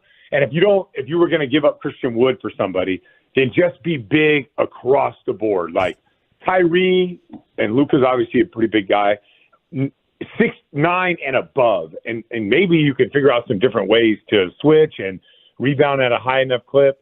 As much as the NBA has talked about with the skilled players, it still comes down to defending the paint, defending the restricted area, and rebounding the basketball. If you can't do those things, you will not win. So when you guys all right, we got Kyrie and he's talented, that's great. There's no doubt that he is. But it always comes down to paint, restricted area, and rebounding the ball. So if they don't do that, they're not going to win. I don't care how good those two are. So, Brian, you mentioned Christian Wood a few times. I know that the Mavs are trying to trade him. The Mavs fans really like Christian Wood. We've liked what he's brought to the table as a Maverick, but we understand the coaching staff isn't crazy about his defense and other things. What do you hear around the league about Christian Wood and what he could bring back in a trade? So I think that a good word to describe, I heard he works really hard. Like, I heard he studies film. So hard work used to be like a good term that people used. But I think the term that you want to use is, does he have enough grit to win a championship? That's like, when you think about it and you think about teams and they have these guys on their team, think about, is he gritty enough to win a championship? Is he gritty enough to play alongside Luka? And guys like that Luka can take 30 shots in a game. He's not going to pout about it, but he's going to defend. He's going to do this. He's going to do that. He's going to make big shots. He's going to make big plays. He's going to dive on the floor. Like, does he have enough grit? So I don't think the NBA stamps Christian Wood as a guy who has enough grit to win a championship, but he's a good enough player, but he's not a difference maker. So I don't know if the Mavs feel the same way. Maybe the coaching staff does. Maybe the front office does. But I would use the grit test from here on out with Kyrie and Luka. Outside of those guys, which I think Luka has a lot of grit. I'm a huge fan of Luka, but if they don't match up to that grit, that toughness, you're not going to beat Jokic. You're not going to beat those guys. You're probably not going to be the healthy Clippers. There's some pretty good teams out there. Maybe you'll be Sacramento, and those, the West is kind of open, but you got to have some serious grit to beat to be in a championship conversation alongside Kyrie and Luka, and I'm not sure Christian Wood has that. Last thing I was curious about, especially since you just mentioned it, do you think it's Denver and the rest of the West? Do you put Memphis in that group? Do you potentially put the Clippers in that group? Like, how do you structure that? Memphis has been struggling ally, and they got all these problems. Like, you heard the story about Ja Morant and the laser. Yeah. I'm like, I don't know what's going on over there.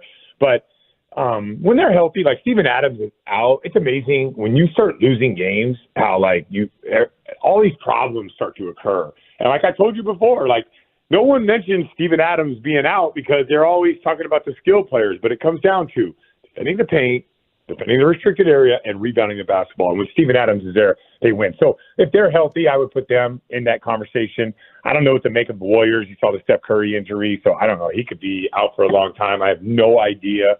I know this. Last year, that team had a lot of grit. Their whole thing was the haters are hating on us. Watch this. Like, now they won a championship, and they don't look anything like the same team they were last year. So I would say, and maybe even the Pelicans. I'm not sure when Zion's coming back.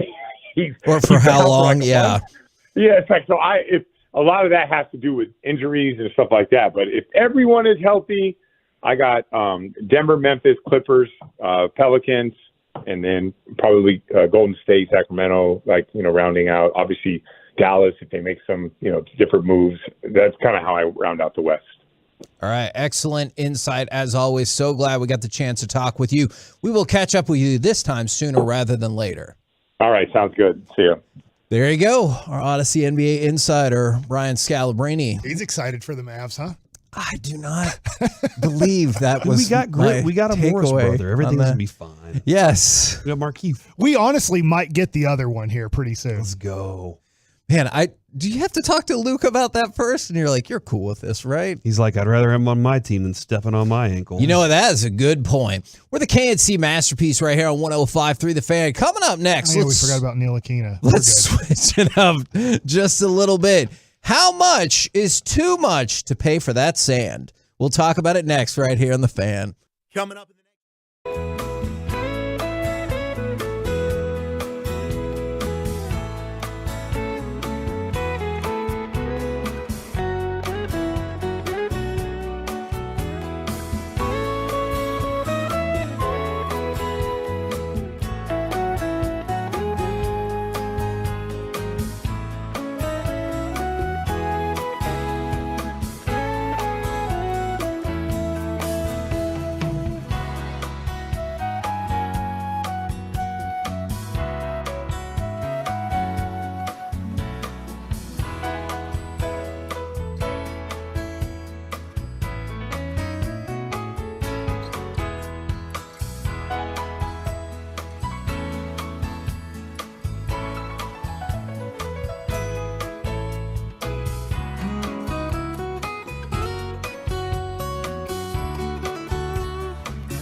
Brought to you by Classic Chevrolet. KNC Masterpiece back here on 105.3 The Fan. We're going to move away from Kyrie for just a minute, but I hope... No, not the Mavericks. Our show. Okay, not I thought the he already got Mavericks. moved. I was like, wow, Aren't we 105.3 The Mav? Yeah, you said that. Yeah, I did say that because I knew this was going to happen. That's not true. But if you were listening yesterday right here on The Fan, you knew all about it because Alec and CA were live. They had Mark Spears. They had an unending plethora, and Joey, and an unending plethora of fan hosts. And Joey did a great job representing us over the weekend, except he couldn't seal the deal. Oh, but he has a girlfriend. What are you talking about? I meant you made it to the finals of Fan Bowl, right? I did. Nice. Which is a hell of a lot further than I made it. Yeah. And I lost to Ruben in the first round.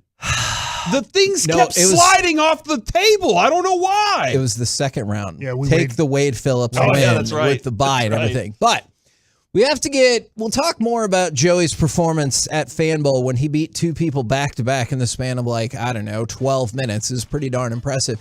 How much money is too much money to pay for sand? Well, Kevin, I don't know if you've ever been to Oxnard where they clearly shipped in Italian sand. I made a joke once and Fish couldn't let it go. He was like, "What are you talking about?"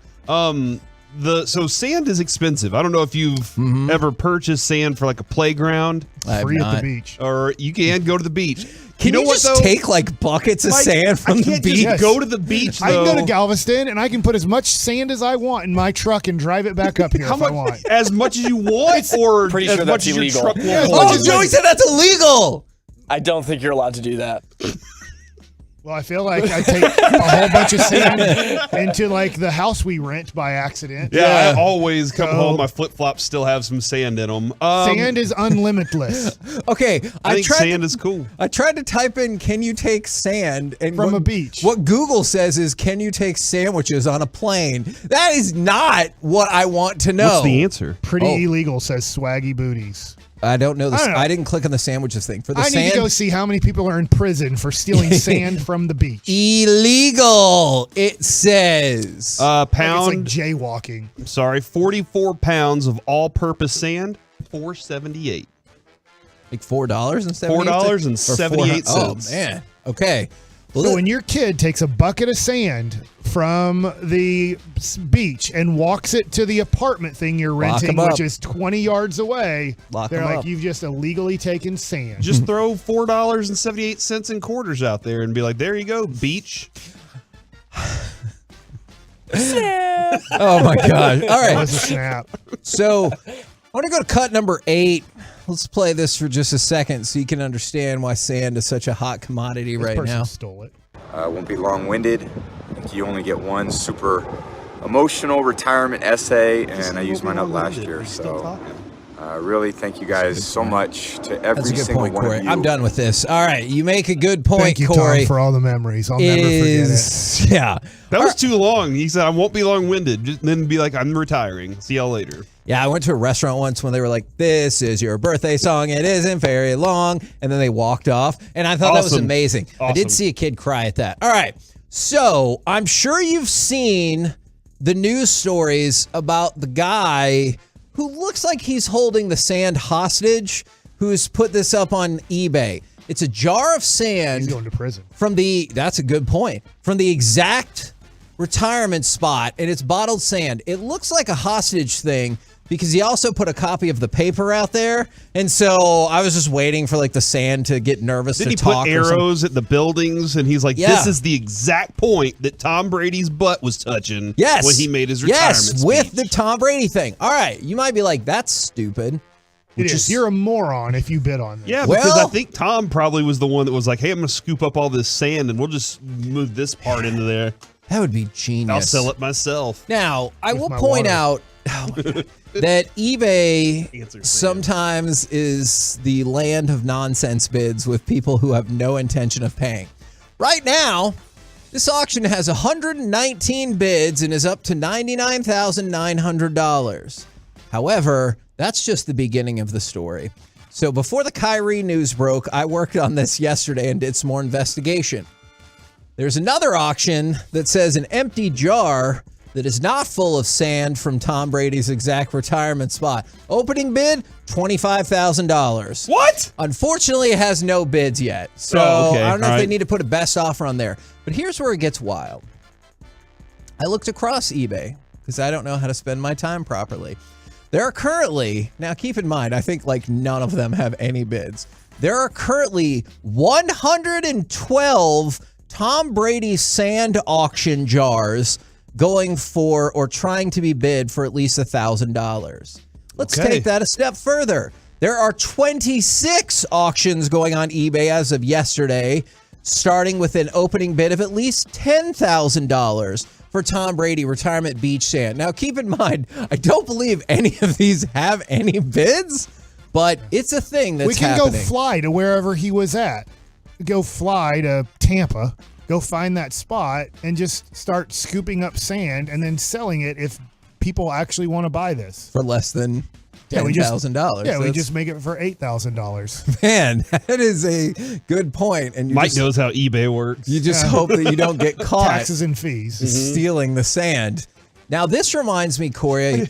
Nobody cares. Oh no, we ran out of sand. Nobody's ever said that at the beach. Why do we even steal it? Why don't we just buy the $4 bag and just use that and say, yeah, it's definitely that sand. Where is that at the Home Depot? Yeah, or Lowe's. Okay, I guess I'm never looking. You know what? I was going to say I've never seen it there, but I'm never actively looking to buy in the bags outdoor of section. sand. It's in the outdoor Okay. section where you're doing your gardening and stuff. I want to go to the beach that used to be a beach with sand, but they said we gave it away for free, really messed it up, and now all we have is grass. What if you take sand to the beach, drop the sand off, and then take sand with you? Will they be like, hey, that's not your sand? You can be like, I brought sand with me. Look, here's proof. Dumping Home Depot sand in Galveston. So to you, this is an Indiana Jones type endeavor. Cancels out. You're like, hold on, and you're scooping it up, and you're like, hold on, and pouring it out with the sand in the jar. And can't you just go to the desert in Saudi Arabia or whatever and just go get that sand if you ran out of it on the beach? Oh, people took it from the beach. Okay, well, go to the places where they have deserts everywhere. And We're literally going to Phoenix tomorrow. I'm not familiar with Saudi Arabian laws. I will have to look into that. Right. This reminds me of, remember when the Chicago Blackhawks won the cup, or one of the times they won the cup, and they're like, hey, we took ice from our home ice from the championship, and we'll send it to you. And it's melted, and so it's a vial of water. And I thought, that's 100% a guy standing at a sink, right?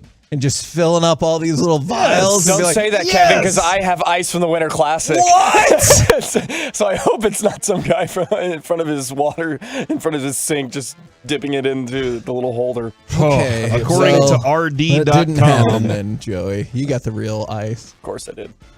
According to RD.com, it is illegal to take from beaches all over the world, and Saudi Arabia is one of those places as well. So be careful. See, I think that Mike is You right. can't take weapons, alcohol, narcotics, pork and pork products, pornography, distillery equipment, retreaded or used tires, used clothing, and certain sculptures. And there's a list of other things that are illegal as well. I think Mike is probably right in terms of it's technically against the law, but I would love to see a cop swoop in and be like, hey, are you trying to take that sand? Like that feels unlikely. That's all I want and I want them to do it in the desert in Arizona too. At the Grand Canyon, no sand. You can't take that.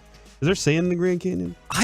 Yeah, I It bet there looks is somewhere. It's Yeah, huge. it makes sense. It does make sense. Or is it just a big rock? I don't know. And also, since you brought it up, do you ever think about jaywalking? Like, do you ever think if you're All the walking time. across the street and you're like, I shouldn't be doing this? Yeah, I literally, every time I jaywalk, I'm like, I hope there isn't a cop around. I really do. I get nervous about it. Huh. So Dead if you saw a serious. cop, you'd be like, I need to stop. I would probably just lay down in the street and be like, I don't know what to do. You caught me. Don't do that. Yeah, that feels wrong. So if you want to get in on this bid, there's... Do I go back to the side where I came from? Yeah. Be like, no, I wasn't jaywalking. I just had to get something out of the street. Yes. Okay. Or you try to run into a crowd of people. Is there 6 days left on this auction, and 2 hours to be specific, and it's currently going for $99,000. So if you want to bid $100,000 or more for Tom Brady sand, go for it. The guy who's selling it, by the way, has 490 positive feedback. So it's not just like some random person starting an eBay account. And so if you have lots of money and don't really care about spending it on something stupid, there you go. We're the KNC Masterpiece right here on 105.3 The Fan. Coming up next, let's go back to the Mavs trade. Specifically, what are your thoughts about what the Mavs traded away? We'll discuss next right here in The Fan. 35 minutes of commercial-free Fan.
Studio, secured by DFWsecurity.com.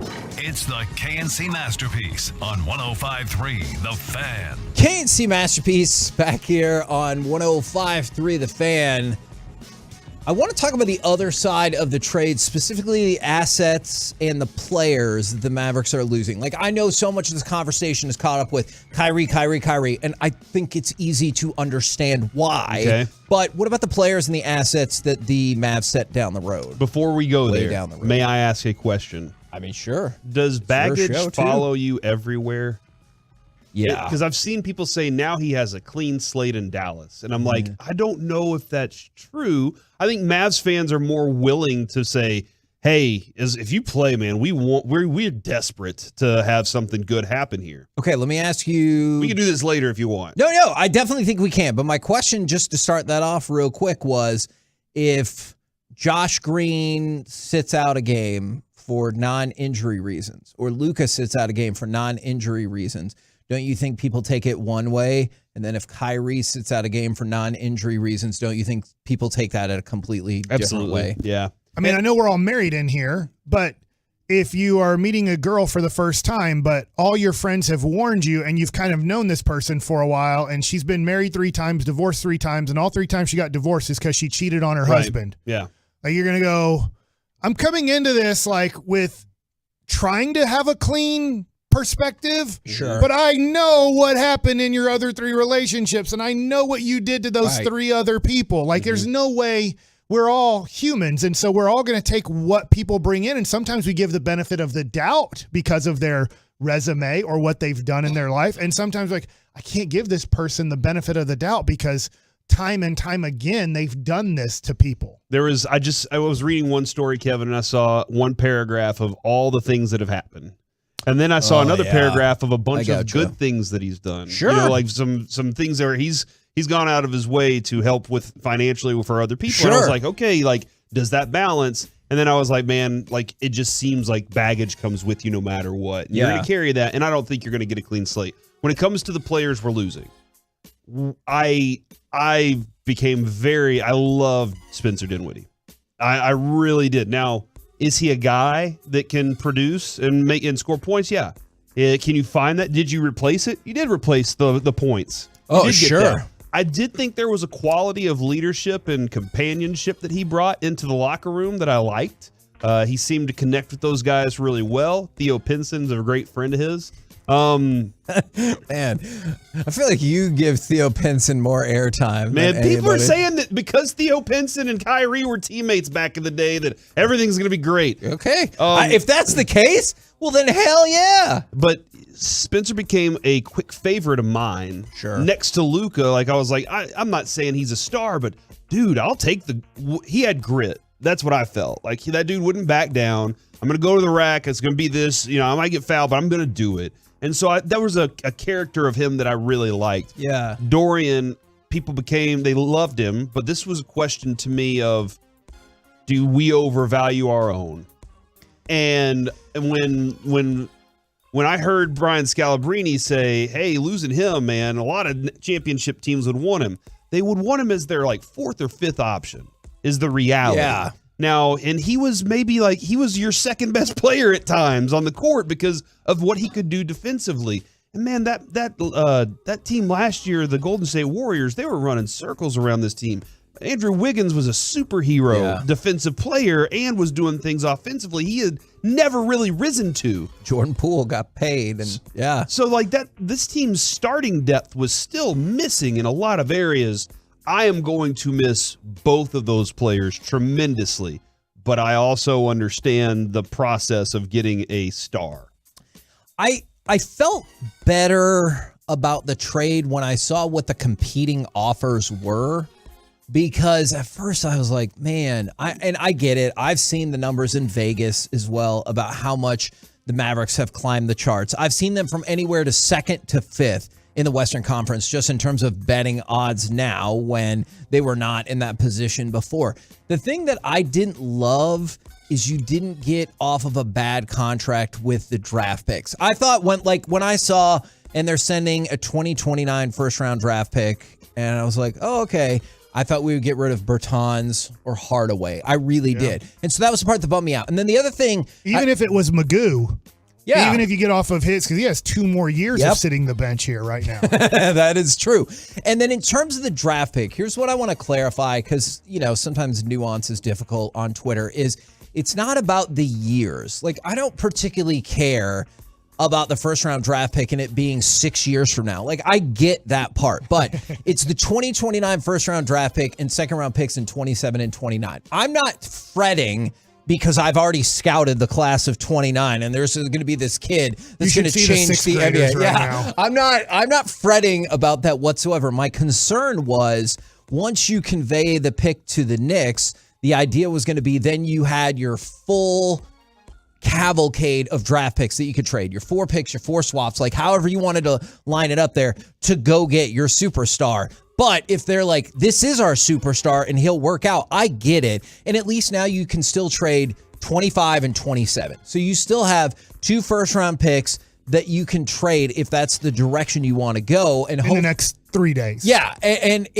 hopefully then there's somebody out there and they're like, okay, that will work for us. So it's not Are about you consulting Kyrie before you do that? Hey, who do you like that we might trade for? Do not consult. So it's not about the players that would be in that draft or whatever. It's just about asset management. So I just wanted to clear that up because I know some people were mad at me for that. So I want to give my love to Dorian Finney-Smith. I was wrong about when they gave him the contract. I was like, son of a gun, man, because I kind of lumped him into kind of Maxi Kleba, Dwight Powell. Like, sure, dude, why do we have to do this just because they played with us when we were winning 30 games a year? Like, let's slow down. But Dorian Finney-Smith proved that he was worth that and probably a little bit more. Probably the Mavs got a little bit lucky. Sure. He accepted that deal when he did because he was probably going to get $3 million more per year on the open market. And he was great the second half of the season last year. He was great in the playoffs. And I just want to say this because I don't even know if the Mavs are even going to make the real playoffs. I'm still not convinced the Mavs are going to make the real playoffs. Interesting. Dorian Finney-Smith averaged against Utah in the first round 43.3 minutes a game. So he only sat out 4 minutes and change per game against Utah. Now, his numbers went down against Phoenix. Now, there were some blowouts in that series. If you remember the first 2 games, we got run out of the gym.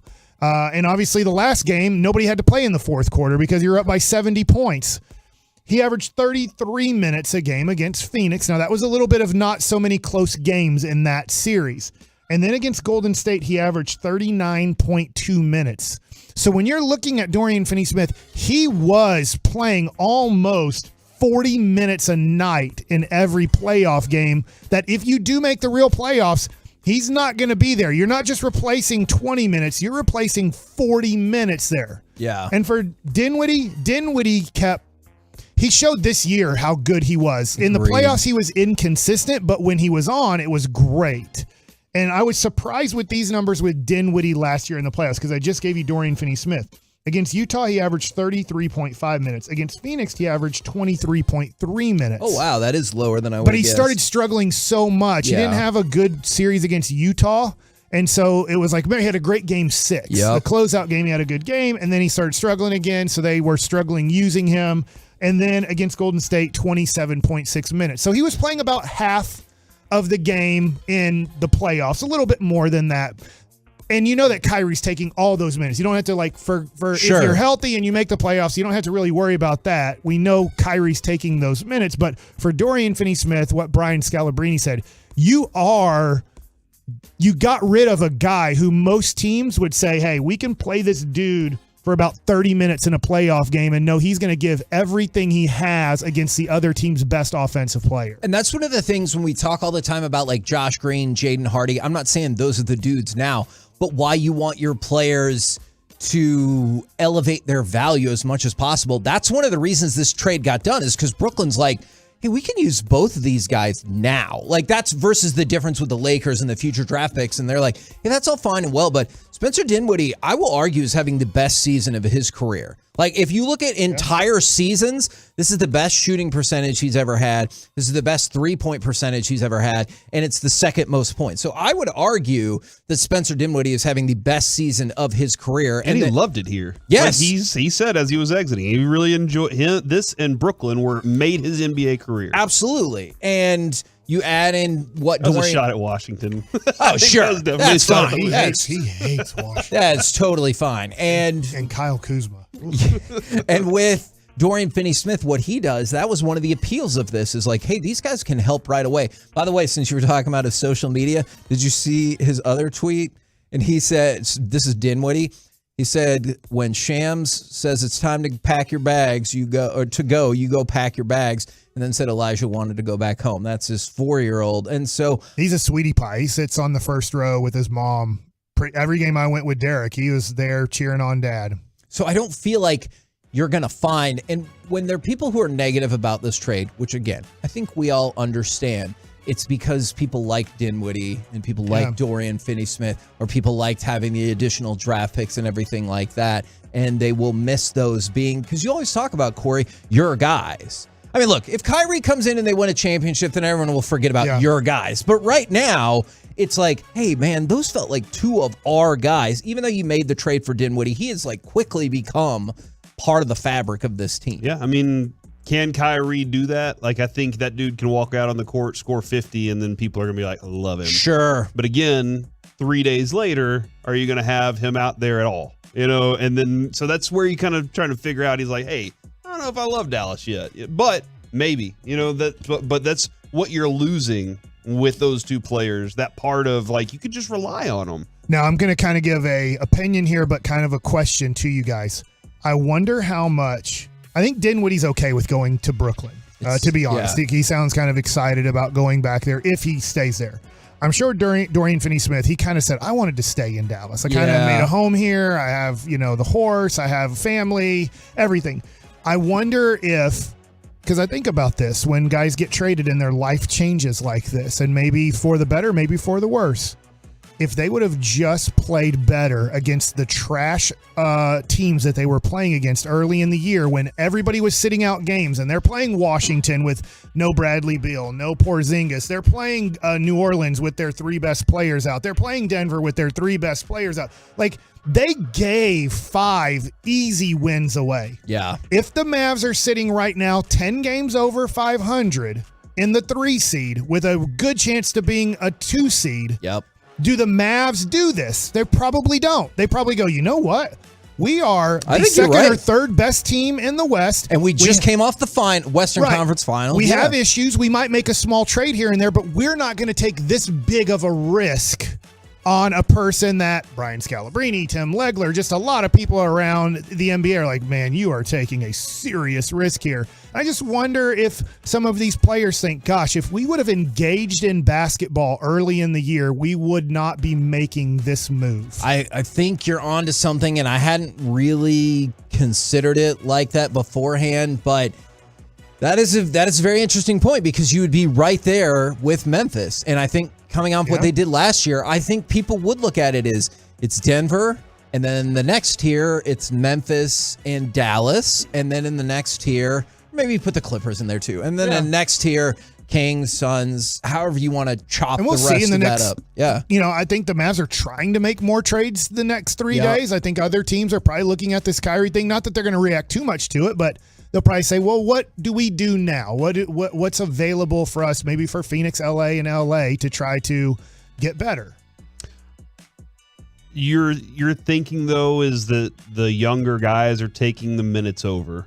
And with Green especially. I don't think Hardy plays. Okay. I think he watches basketball. But Green's definitely getting the more, those minutes. I think Green's going to get 30-plus minutes a night. Starting, or do you think they're still going to start Hardaway? I think Hardaway, I don't know if it's intentional. I do not think it's intentional.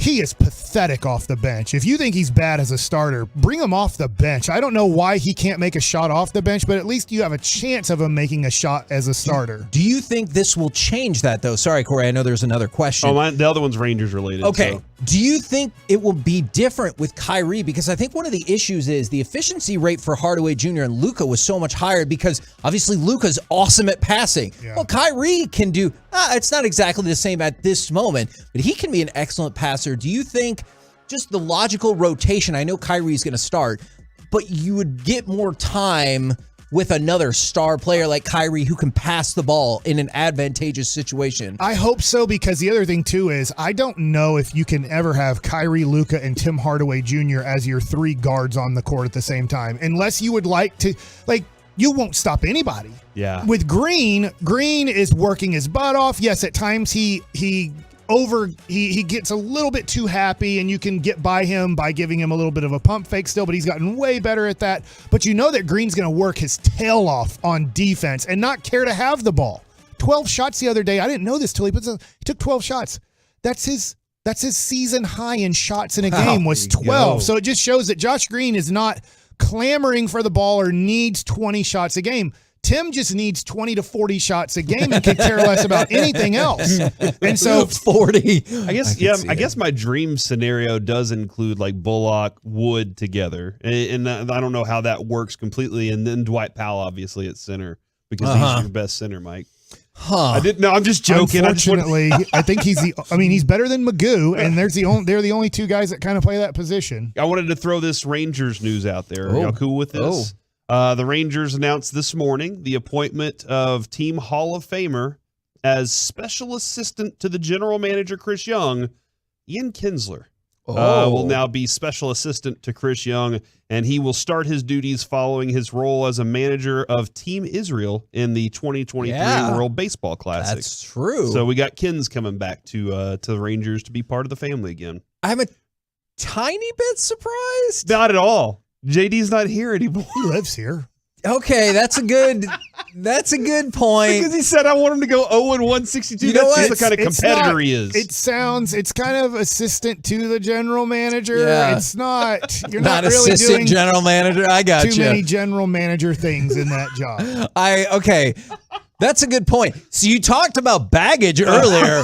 The Rangers got rid of the JD baggage, and they're like, tomorrow it's gonna be Nolan and everything. I'm just kidding, but like, okay, that makes more sense to me. It really, really does. We're the KNC masterpiece right here on 105.3 The Fan. Coming up next, I'm gonna try it. It could fail spectacularly. Was it all Kyrie all weekend for you? Or did the NHL All-Star Game, Pro Bowl games, or Joey's Cinderella run to the final of Fan Bowl occupy any of your time this weekend? We'll do it next right here on The Fan.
to you by Golden Chick.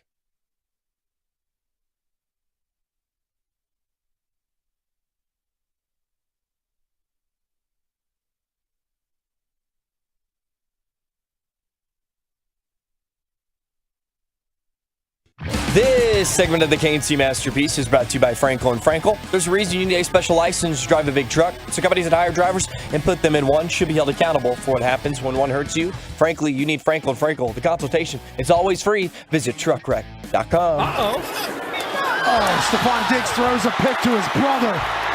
Javon Diggs gonna hold that over his brother's head for the rest of his life. KNC Masterpiece back here on 105.3 The Fan. A couple of questions for y'all. Did Fan Bowl, the NHL All-Star Game, or the Pro Bowl games take any of your attention away from the Kyrie situation, which I know the trade didn't happen until Sunday, but it's my question, 877-881-1053. However, Corey, first, I know something has caught your attention in the world of baseball and the world of video games, and I definitely think it's worth bringing up, is MLB The Show 2023 will feature 8 of the greatest Negro League players of all time. And I know a lot of people are excited about that, and I think that is a really smart addition to the game. I'm not sure how much they update that particular game every single year, but this seems like a no-brainer. Did you get a chance to go to the museum whenever you were in Kansas I City? did. We were both in Kansas City at the same time, right? It was awesome. Yeah, it was a great experience. And seeing that they teamed up with MLB The Show to do this, like that, now you're going to get that real story. And not everybody can make it to Kansas City. Sure. But lots of people play MLB The Show. Mike learned. He became one of them. One of the greats of all time. At MLB The Show. And just let the guy catch the pop-up. He hit a pop-up. I'm close enough. Joey, if you can find the audio of Mike going insane, it is so pretty funny. hilarious. So like the fact that this story, like they're going to tell some stories, have it involved in that. It's going to be like a little documentary man. throughout. So I like it. And I think they can build on it, man. Oh, for sure. Because right now, I think they're only putting in eight players. And so there is a lot of room for growth right there. One of the people describing it said, the best way I can explain it is it's an amalgamation of short documentary series combined with curated moments of gameplay. And then he said each of the 8 players has a storyline. And then you get to learn about the players and then immediately play as them. Yeah. So if you want to be, Satchel Paige, boom, you're in. Or Jackie Robinson, which I know that's a little bit different because obviously he played He made the transition there, yeah. sooner. Yeah, in Major League Baseball. Like Bob Gibson. Sorry, Josh Gibson. Yeah, actually, interestingly enough, I do not believe that Josh Gibson is in this first group of 8, but it's got like Buck O'Neil, and I'm sure he'll be like when Corey said there's room for expansion. It seems like a no-brainer that he would be next. And how many people who love create a player or like see the stats? What kind of stats do you want to try to put up with Satchel Paige and Josh Gibson? You'd be like, win MVP, Cy Young, and every other award you can come up with. So I think it's pretty cool. There's a photographer I follow. Her name's Meredith Frost. Okay. She's up in New York, I believe. She has one of the coolest pictures of Satchel Paige I've ever seen in my life. Oh, really? All the way. I'm gonna go find it and see if I can shoot it your way because it's just him sitting on the hood of a car, like in Harlem, and it's just awesome, dude. Now, we had Fan Bowl over the weekend, and most of us did poorly. I finally, about halfway through my game against Gavin Dawson, changed strategies and kicked off with my right hand and then played the rest of the board with my left hand, and that really made some progress, but I'd fallen too far behind, and so I lost. However, our very own Joey Erickson made a run all the way to the finals. Who did you chomp out on your path to the championship? Well, first off, I sent Bobby Belt early. I think he sent himself early, but yeah. I saw that, man. Well, he's on soda, so he could only do the hard liquor stuff. So I think that had to do with some of the issues. But I bounced him. Larry Flores was next. He had the first round bye, so he started off slow and he just never could catch up. Did you give him the horns down after that to really rub it in? Dang it, I should have. CA, that one was a breeze, I'm going to be honest. It was a tough one for him. And then I took on the morning show producer, Payne Russell, and we played a heck of a match. But I put up 63 points on him. Did that feel like an important match for upward mobility at the station? Because you guys are both in similar positions. Yes. And you wanted to take him out to assert your dominance. Absolutely. I have a chip on the shoulder, so had to get that done. And then I ran into the legend, RJ Choppy. And, yeah. What happened in that one? The moment was too big, honestly. Is that what it was? There were a lot of people crowding around the board. And next year, okay, I see where you're going with this. It was a Dak Prescott 2016, just breezing through the regular season, and then it's time to take on Aaron Rodgers. And yeah.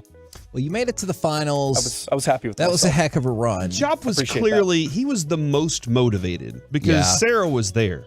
And so, his whole, he was kissing her before our match. Yeah. I didn't know what to think. Did that psych you out? Yeah, it psyched me out. I was like, I wish Parker was down here. That would have helped. You could at least have that little. Not the Parker you're thinking of. Oh, that's okay. All right. Okay, my bad. Yeah, I was like, all right, this is interesting. Former producer. Hey, Parker. Don't judge what his motivation is. I didn't know. He wants to kiss Parker Hillis to win the championship. Let's do that. All right, for a championship. Fan Bowl was awesome, though. Yeah. Great time. There was a couple times when there were so many people around, I couldn't see the updated bracket because I lost my first match, which Wade Phillips was the second game. Yep. And I couldn't see the bracket because there were so many people crowded around the tables. I was like, man, come on. I thought I was supposed to play Chop for some reason in the first round, or the second round, if you will, Kevin, until I realized I was playing Ruben. And evidently Ruben had a little bit of he was on a hot streak too. I could not get the hurricane paper football to stop sliding across the table. I could I would pump it, bam, and then it would just fly right off the edge of the table every single time. And that's not usually how it goes for me. Usually I'm pretty good. I have a pretty good showing in this thing. From the 806, Joey, I'm going to allow you to respond. Is that both Bobby and Sean in bitterness accuse you of cheating? Have you heard these accusations? I have not heard these accusations. How did you not? They were the loudest people there. As with many fan events, is they accuse you of being a pusher and not a flicker. Which, now that I think about it, is probably not the way I would have phrased it, but were they just bitter? I assume so. I was doing the same strategy as everybody else. So they can hold the L. And then Sean and Bobby may or may not have had their side cash game. And no, they did. Okay. Sean definitely took that $100 off of his play. He said $500. Bobby wanted to make it for $500. Sean was like, I can't take advantage of this guy in the state that he's in at the moment. Now, for the rest of the weekend, I know Kyrie took over on Sunday.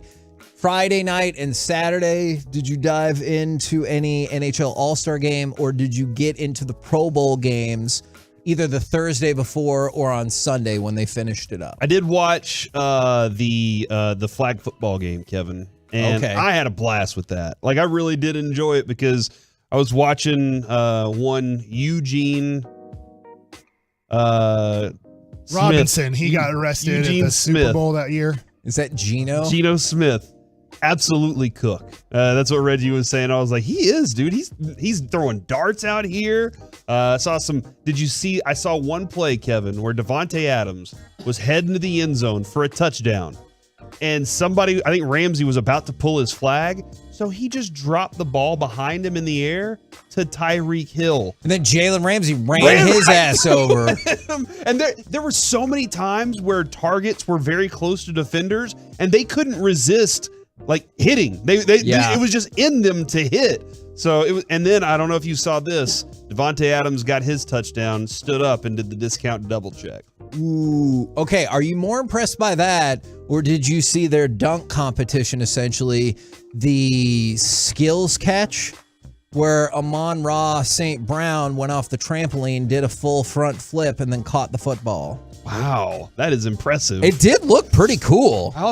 Did you see Turpin getting out during that flag football game and making some special moves? And I was like, hold on. So Peyton Manning or Eli Manning can get him involved in the offense real quickly, but Kellen Moore couldn't? Come on. I think that's the only reason I didn't like that, because of how many people hit me up on social media and be like, you see what Turpin could have done in the offense? I'm like, is that exactly the same we're going to say? Exactly. The Solos know me. They sent no Pro Bowl stuff my way on social media. Not a single one. They They were knew like, that I was not going to watch a second of it. Would you be more apt then? You have to watch all of the Pro Bowl games or all of the NHL All-Star Tournament? Joey, I know what your vote would Slim be. Scotty, do they try it all in the NHL All-Star game? Not really. Okay, you know what? Just to prove that, let's go to cut number 5 right here. Jason Robertson scored a goal in the championship game. Here's the excitement or any level of interest you got from the announcers.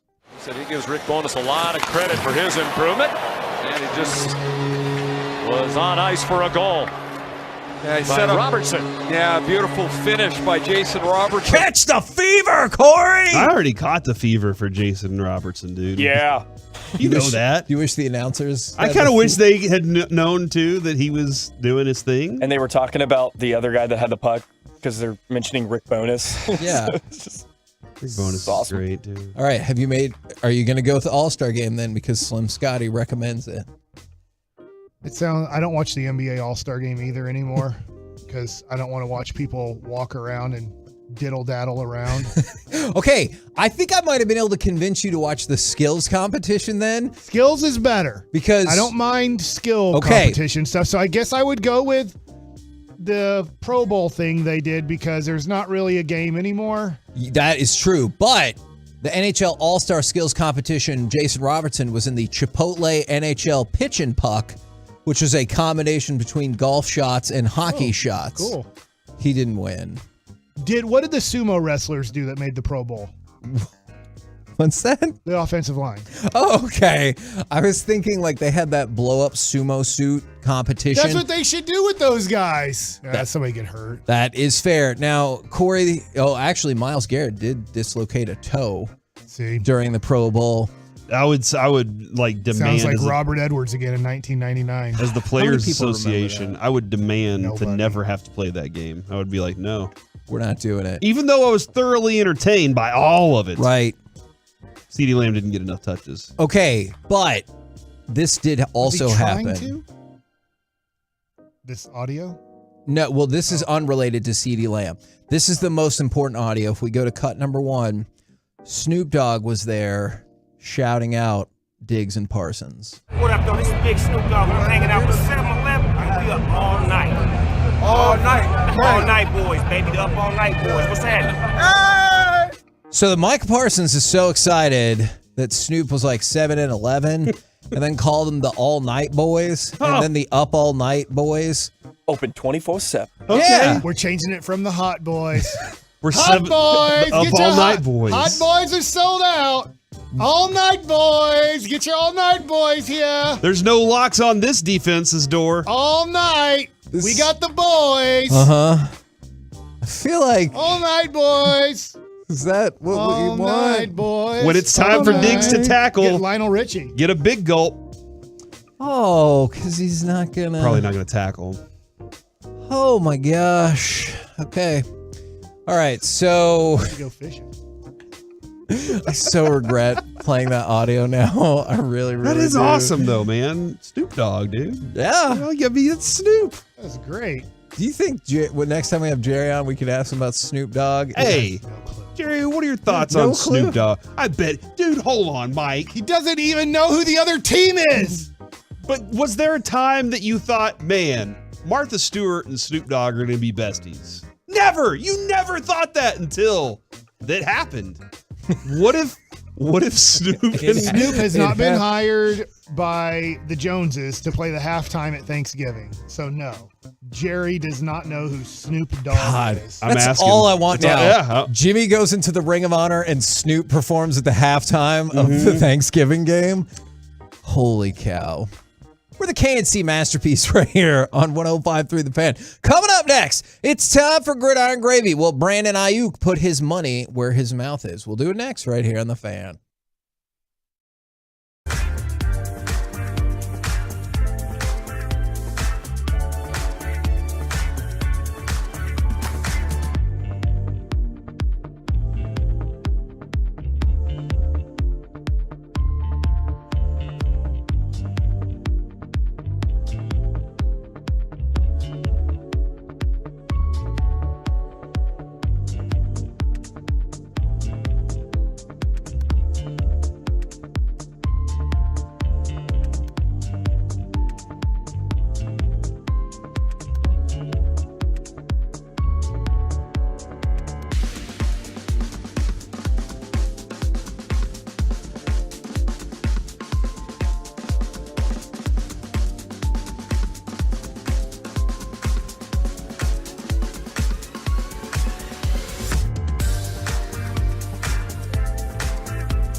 This segment of the KNC Masterpiece is brought to you by Classic Chevrolet. 2nd down and 8 on the Ram 34-yard line.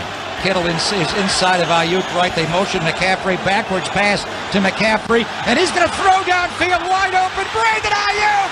Touchdown! KNC Masterpiece back here on 105.3 The Fan right now. Time to go around the entire NFL and dip into some gridiron gravy. Dip. Biscuits. And we start with, you just heard the highlight of Brandon Ayuk. Brandon Ayuk said he would bet everything he has, hypothetically speaking. If he were going to bet on this game, I'd go take everything that I own, get it in cash, and put my money on Kansas City.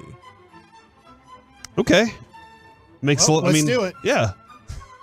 Is that because looks like I'm missing the flight? He saw how good the Eagles are, and he was like, no, he said with those weapons that they have, they're going to destroy Philly's defense. Have you seen the stats? I don't know who's going to win. That is fair. I don't have a pick. I need my $120 from you. Are you going all in? Is Derek going all in? I don't know. Because he owes you $400, right? Yeah. It's so bad that I'm gonna win this year, but I feel like I'm gonna lose because I owe you money. I just wanted this year to be the year where you paid me $20. That would That's all I be so needed. sad. I It'd have needed tears. $20, not $150, not $200, just $20. And then we get to the Super Bowl game, and I'm like, I get what Brandon Ayuk is saying, but he's just mad they lost. Yeah. Because I think it's a very even matchup. Yeah. Which I can see the game going either way. I might give a slight edge to the Eagles, but it is razor sharp. But he's confident. His rookie deal's like, I don't know, $12 million. Corey, I heard a national person ragging on Jalen Hurts. Now, you know that I haven't been a huge fan of Jalen Hurts, but I admit I was wrong. Don't think people hear that. They built enough. a better offense around him. And yes. he got way better. He had a great year. He improved tremendously. Most improved player, I think he should be up for that award. I don't think he is because he's in the MVP situation, but he could be the winner of that award. So they were taking shots at him because it was somebody like me who doesn't like him or doesn't think he's a great quarterback. And they're like, look what he's done in the playoffs. I'm like, what did you want him to do? They were destroying New York at halftime. They pretty much wrapped up the game early in the third quarter against San Francisco. Yeah. So they're like, the new bar is you throw for 150 yards and a touchdown, and that makes you a good quarterback. And I'm like, there's nothing Jalen Hurts could have done. All he had to do was win the game. They were up by 20 points in both games. I did see recently, I think it was this morning maybe, they showed the number one offense versus the number one defense, like in Super Bowl history. Yeah. The last one, Kevin, maybe it was the last few or something like that. The last one time that happened, Tampa Bay versus Kansas City. What was the score? Ooh, yeah. That's when Kansas City's offensive line was all gone, right? 31-9. Ooh. The other one that they showed was 2014 Seattle versus Denver. I was like 56-3. 43-8. So that was number one offense versus number one defense at that time. So if that helps you in any way. Who was the offensive coordinator for that Seattle team? Man, hold on. Was it Schottenheimer? Was it Schottenheimer? No, because he was there in the Let Russ Cook era, not that time. Yeah. Dang it. Sorry. But Madden has done their simulation for the game. They predict the Philadelphia Eagles to win 31-17, and Jalen Hurts is named the MVP. 26 of 33 for 282 yards, 2 touchdowns, and also runs for another 88 yards. Whoa. I will take the under on those numbers. I think that is special. I'll take both unders. That's a lot. I think that is probably fair. Do you want any insight into Derek Holland's betting strategy? I hope this is okay for air. Text? He said, "Oh yeah, he's going all in. Are you serious? He just said he doesn't know who yet. So we'll find out. So he's decided he's all in. Yeah. So He he's just betting doesn't know. $400. Well, he's betting whatever. We're just having a little fun here and there. But not really. It's 400 Monopoly it's fake. dollars. Yeah, it's fake money. Wow, and he doesn't know who he's picking. I like it. I don't know who I'm picking either. That's why I can't bet against you. I would love to bet $120 of fake money. I do. And but because usually when we say 10 or $20, like Who 10, cares? $20. Yeah. Do you believe in the script, Kevin? The thing that was like on Wikipedia, right, about the final score, and it had detailed. Every year this happens, I thought though. the script of Does the it first really? 15 plays. Every year this happens, and they haven't been right consistently. So Okay. I'm not willing, like in the last few years. This is the first time Obviously, Bart Starr didn't have Wikipedia popping up there while he was playing. This is the first time I've seen it. Encyclopedia. I've seen it. So if it is 37-34, it's going to change my Yeah, worldview. I can understand that. Like that would really change everything. What if we for go you. back in Webster's dictionary or I don't know who made encyclopedias. Merriam-Webster.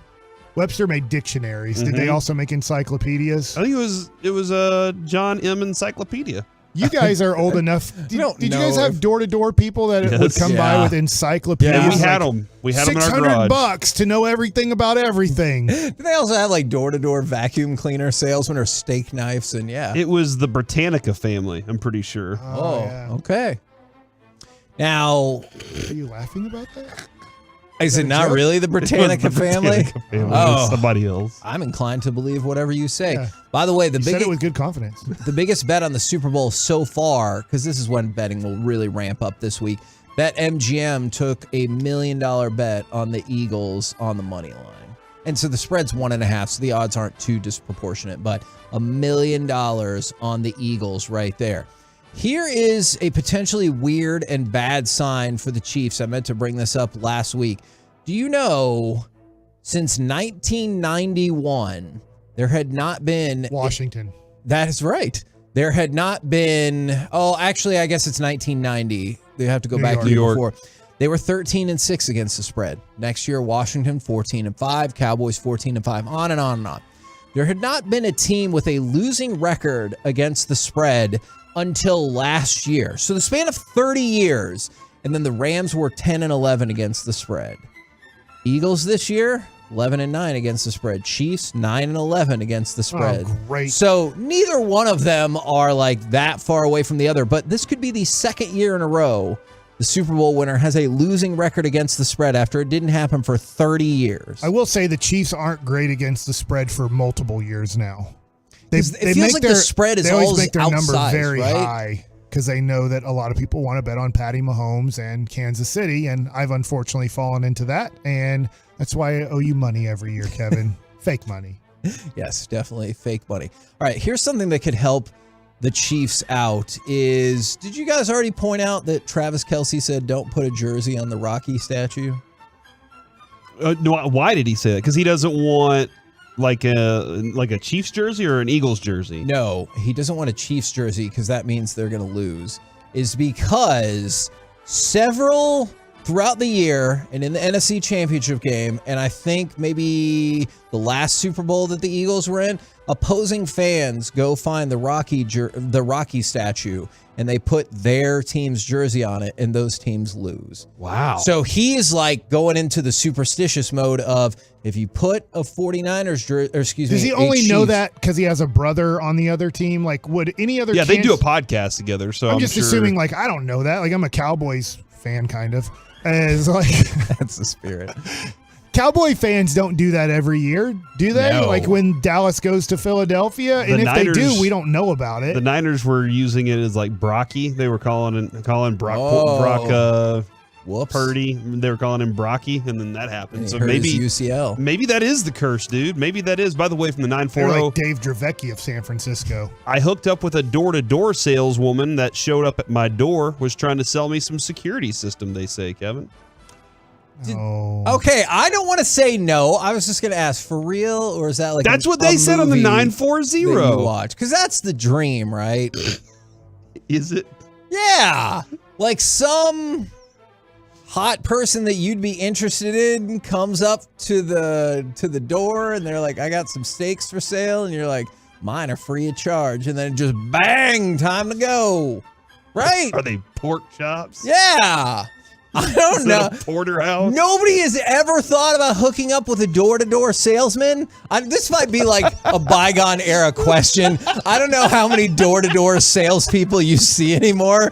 I cannot recall the last time. Like, people still come to my door and like want to tell me about Jesus and stuff, and I'm like, I'm with you. I am very pro. But Jesus. they're not trying to hook up because of Jesus. Yeah, but I don't know how many door-to-door salesmen are still out there in the world doing the thing, and it feels like it'd be frowned upon to hook up with a client. There's no way we're beating that. Friday, you won. At 1:30. I thought it was a relevant story. I was It's a curious great relevant about. story, and I loved it.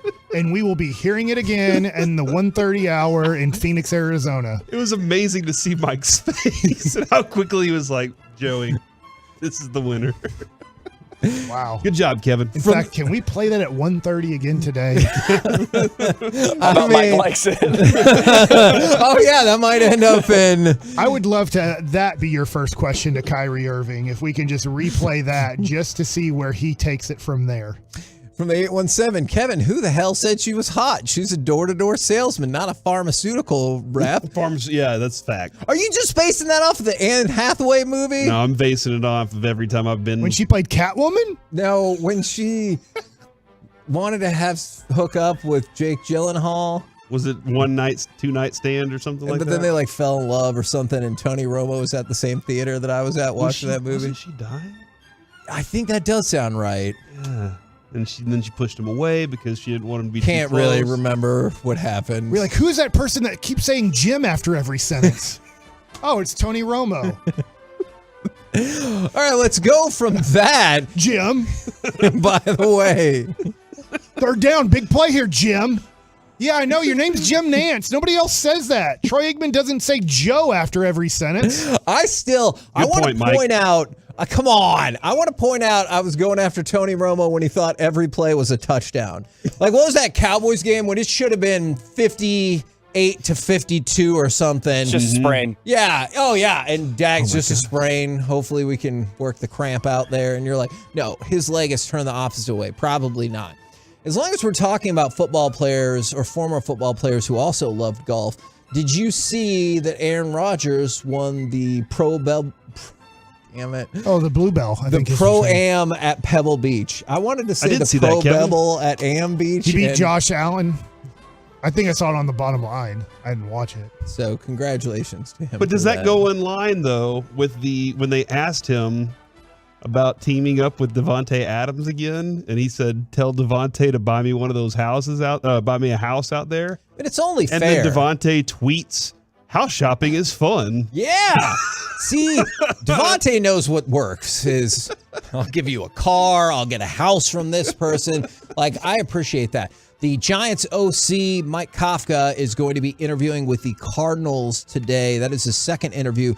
And supposedly he's one of the 3 finalists for that job. So we will see if the Cardinals pick up the Giants OC right there. And then also the Jets have supposedly the rumblings are that the Jets are not going to trade Zach Wilson.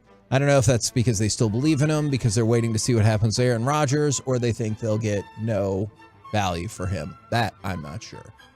We're the KNC Masterpiece. Great stuff, Kevin. Thanks, Corey. You knocked it out of the park. I wanted to say Jim. Coming up next, Jim, give us your chance to grade the Kyrie trade, because even the national spots seem to be all over the board. What grade would you give the Mavs for this Kyrie trade? 877-881-1053. We'll do it next right here on The Fan. Commercial-free fellowship.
and studios secured by DFWsecurity.com. It's the KNC Masterpiece on 105.3 The Fan. KNC Masterpiece back here on 105.3 The Fan, 877-881-1053. Well, I can already tell this is going to be fascinating. The first two grades I saw, if you want to grade the Mavs for the Kyrie trade, a B+ and an F. So it feels like there's a what? It says F, idiot. I don't know what that means. I just figured that that's what they meant the F stood for idiot. It feels like there's going to be a wide discrepancy. And one of the reasons, go ahead. Because there's a wide discrepancy in the personality of the guy you just traded for, the superstar you traded for. That's a great point. That's how far apart. There are lots of areas that this could go. It's not like there's a very low ceiling and a very high floor. It's a very high ceiling and a very low floor. I almost feel like in this, we should have all the grades. Let's not put pluses and minuses on it. Almost like, what's the percent chance that this turns out to be an A? What's the percent chance that it turns out to be a B? Because this is such a crazy person that the Mavericks have got. Crazy talented and crazy. And you're just like, it could all work out, and it could be the trade that leads to a championship. I don't think this year. I think realistically, guys, that's going to be a lot to ask in 25 games for everything to come together. Yeah. But it could lead to a championship next season. And then you're like, this is 100. This is a perfect score. Yeah. Or he just leaves. And he just goes to L.A. for a lot less money. And you're like, what just happened? I thought we were going to do this for a while. And he's like, I never planned on being in Dallas. That could be the case. Rondo never planned on being here. He even said it when he got traded here. He was like, I didn't ask to come here. Yeah. Does Jason Kidd call a lot of plays? Because this is when you talk about that's a short period of time for all this to come together. There are a lot of new people that need roles now because Dinwiddie and Dorian Finney-Smith had significant roles. And if I remember correctly, Carlisle loved to call plays and Kidd hated it. And then Kyrie and Kevin Durant were like, we don't need plays called. We just need to play basketball. Yeah. And I'm wondering if it is a fluid state of, and can he be the guy that pushes the ball up the court? And now we can have two different paces we can run at. Kevin, I have a serious question. Yeah. Do the Mavericks even have more than one play? I swear, it's just Luka has the ball up top. Somebody comes and picks whoever has the mismatch that they want Luka to get. Let's just say you're playing the Clippers. Whoever Zubac is guarding, they're bringing Zubac up there to then get the switch on Luka. And then you have two guys stand in the corner, one guy stand on the wing, and then whoever sets the pick either pops. It just matters what their role is. Maxi Kleba somewhat would pop. Dwight Powell would roll to the basket, and then Luka dances with the ball until we find a shot we like with about 5 seconds left on the shot clock. I don't even know, to your point, Corey, I don't know if there is a play that the Mavericks run. And that's why I'd be inclined to say not really. Okay. But so maybe that's what our playbook's going to consist of, is both of them just switch back and forth on who creates the shot for somebody on the court. Now, and if it works, then Kevin, it's an A+.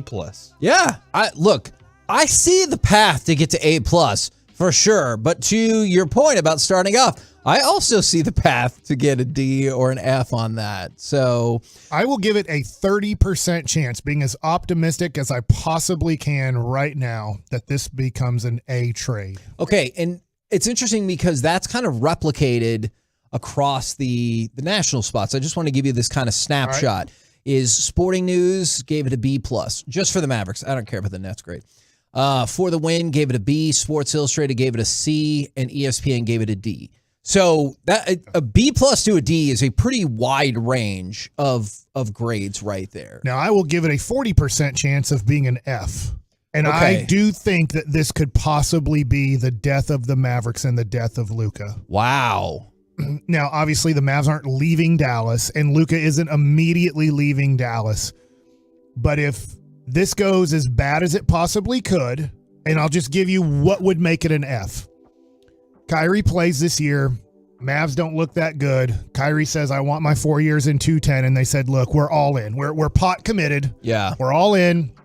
Here's your $210 million, and then Kyrie flakes out on you.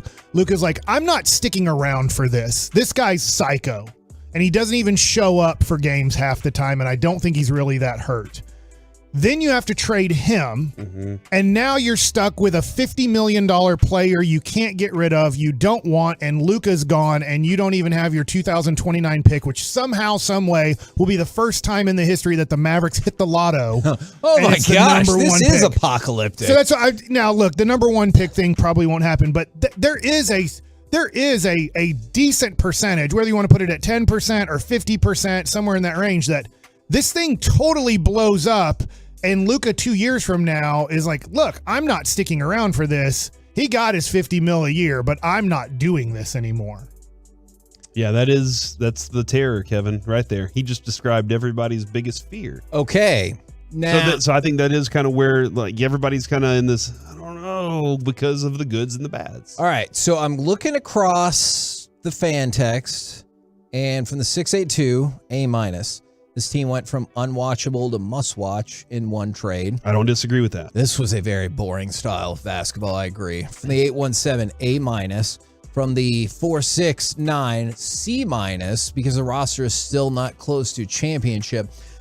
That's why I think the next 3 days were probably already going to be fascinating. Now they become even more fascinating because, like on the flip side, if you're Brooklyn, supposedly they're going to try to package some of that stuff from Dallas to try to do the things with. Now I'm curious, will you be able to get away from one of the contracts that we referenced numerous times in terms of Bertans, Tim Hardaway Jr.? People's mileage may vary on Reggie Bullock, or will they pull the trigger and go ahead and trade Christian Wood now? And what the hell does that look like?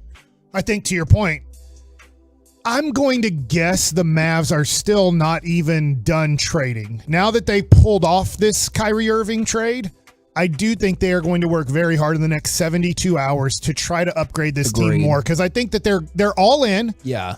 And also, they're not all in on Kyrie yet, as in they're not committed to the 4-year max extension. So I'm looking at it going, they're going to try their best to put the best team around Kyrie and Luka right now and see if they can just, I mean, it would be a miracle. Most teams don't do this where you're like, it's just an average team. They make a trade with 30 games left in the season and they win it all. That's very rare in the NBA, but they're going to try to pull that off. So I look at it and go, gosh, I don't know what they're going to get or what they could get, but this grade thing is interesting I just don't know how you give it a medium grade. I guess because you're waiting for just a little bit to see how crazy this thing could go. I just can't see it being an average trade. And that's what Corey said this morning is kind of I'm not sure yet. And that's where I think I fall. I would be more inclined to go a little lower on the grading stage at first because I didn't realize how competitive the other options were. But a lot of people are stoked. However, from the 817, Kyrie Irving is a smart piece of S, so some people are not on board. From the 817, definitely A+, best option at the trade deadline. I don't believe they're done trading yet either. I totally get why you would say A+ or like a D-, because you're like, I think it's great. You finally got another superstar here. There is no in-between, really? There's no B or C+. I'm kind of with that. Like, I see people who are in the middle because they're like, I'm not sure how to feel about it yet. But a lot of the grades we're getting is, I don't want Kyrie on this team, D- or whatever. And then there are other people who are like, we've been complaining about getting another star here forever. Well, that star, he's here. And no, I hear what you're saying. Sorry to interrupt. No, you're good. Corey, I was talking about this during a break, and I won't use the body part I used earlier. But Sean Sharif earlier, and I think RJ agreed, and I think some Tolos agree with this too. And I'm not saying you're wrong. I'm just saying it's an opinion that maybe I don't feel like that's my opinion, is you had to do something. You just had to do something. This team wasn't going to win it all, and I agree. This team was not going to win it all. I thought that they were going to struggle to even make the 7 through 10 spot. I thought there's a strong possibility that this team was going to be 11 or 12 in the West at the end of the year, how bad it was going. That being said, you had to do something. Well, we have a major knee injury. You don't cut off your leg. I mean, it did solve your knee problem. You cut off your leg. My knee doesn't hurt anymore because I don't have it. Right. Like, that is a way to solve the problem. If we're looking at solving problems and you're saying, well, I had to do something, my knee was hurting, you don't go, well, let's cut the leg. You'd say, let's try something else. And that's where I'm like, that's where I hope it works out. And I'm not saying you ultimately cut off your leg. But there's a possibility that you had a knee injury and you decided to chop your leg off. I've seen a couple people that said incomplete, Corey, just waiting until Thursday at 2 to see what the next steps are. I saw a line, I think it was CBS Sports. Here it is. The guy can ball. This could work. But it's been a long time since he's won anything of note. And Kevin, usually this is a line I hear from you. Yeah. Like with Napoli, you crapped all over bringing Napoli in the second time. Which, to be fair, I was right about that. And there are more instances where you will be like, hey, what has he actually done recently? And I guess because of what he's done maybe the last 20 games or so, it's this, oh, hold on, was he revitalizing? Like, what is he still that? Or was he just doing that to make sure that he gets some kind of trade? Like, what is the thing that he's one of, like, because we know he did it early in his career, but since then it has just been this kind of stumbling through chaos. And that's the argument you will get, which I totally understand. The argument you will get is his reputation as a winner is based off of something that happened 7 years ago now, I believe. And I get that because there are multiple like people I respect and have seen that when they weighed in on it were like, Kyrie doesn't care about winning. He cares about himself and getting his money. And I don't know if that's from the championship or that's a general thought they've always had. Because like when he was at Duke, I know he got hurt, but it seemed like he cared a lot about getting back in time for the tournament and trying to do things. And here's the, I love this line. I really love this line. It was a GM told this writer, he's a mess. He's a disaster in the locker room. And so his next question was, so you avoid bringing him in to your team if you have the chance? And he said, no, I'd bring him in. He's too talented not to. That's how 4 teams felt, right? They're like, at the right price, we will bring in this maybe most talented, I'll say this, he is the most talented ball handler in the NBA. Yeah. But I mean, see that. he's up there as one of the most talented players in the NBA. But what's the weird part is this. This is where people are confused on he doesn't care about winning. Let's just take this year. Let's take out what happened in Boston, which was miserable, and the end of Cleveland after winning a championship. Didn't want to be there even after winning. Let's just take this year. He's furious with Steve Nash. Hates his guts. Doesn't want to play for him anymore. So they fire him. They're approximately 13-12. I know they were 13-12. I just don't know. It was right around 13-12 they fire Steve Nash. They said, you know what? Enough is enough.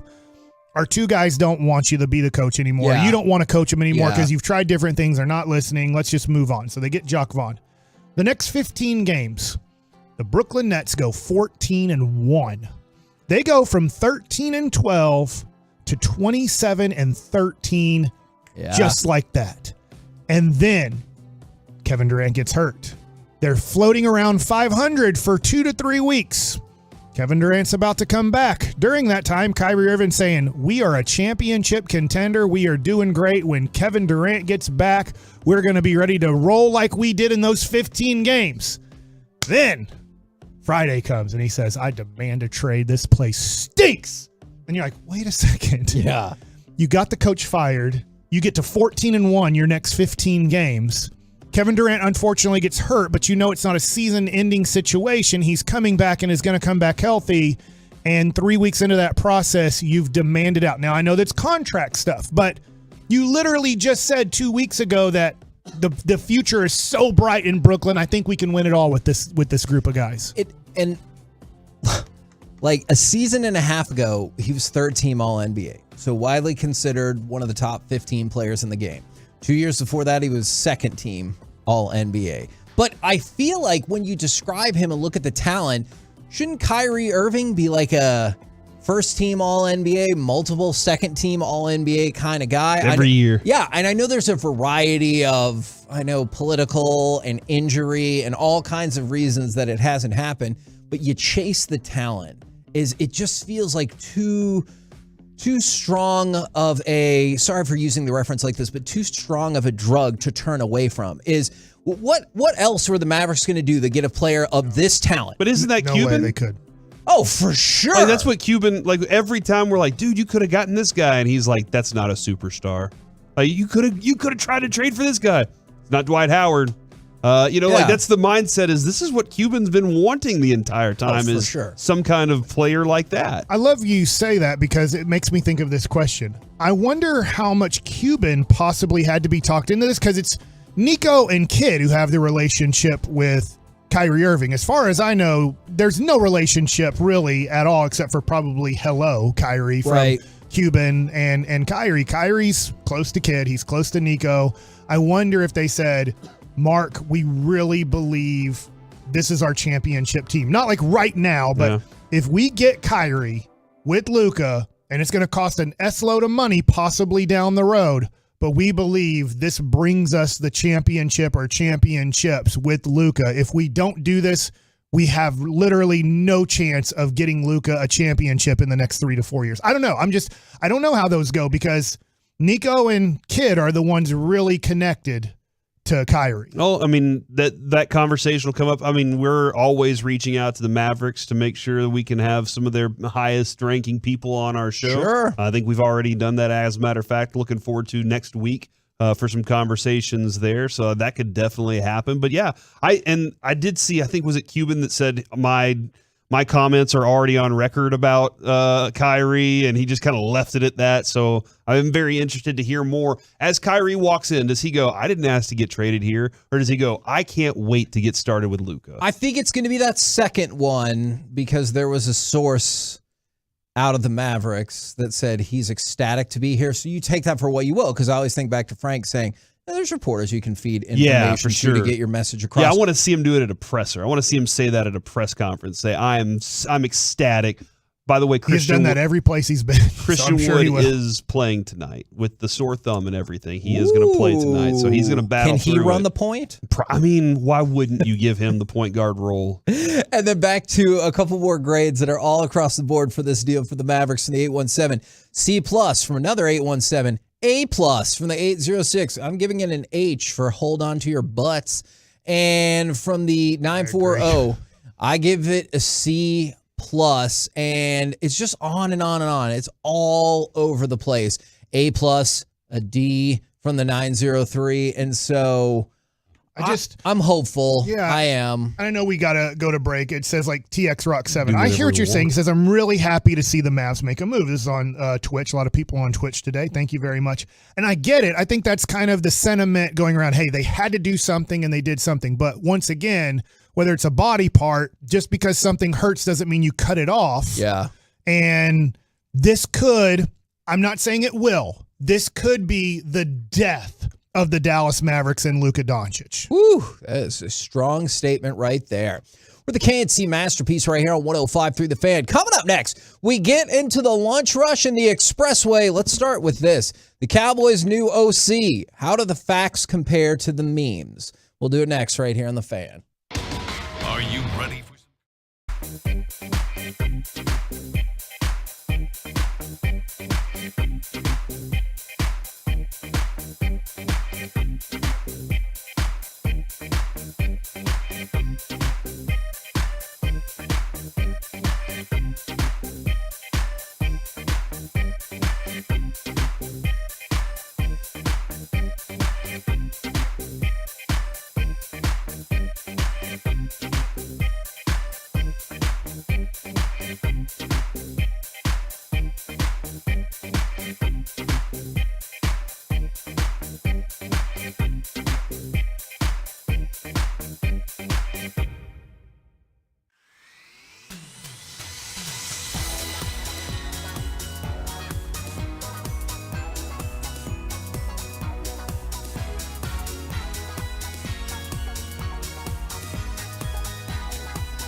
This segment of the KNC Masterpiece is brought to you by Frankel & Frankel. There's a reason you need a special license to drive a big truck. So companies that hire drivers to put them in a big truck should be held accountable for what happens when one hurts you. Frankly, you need Frankel & Frankel, the consultation. It's always free. Visit truckwreck.com.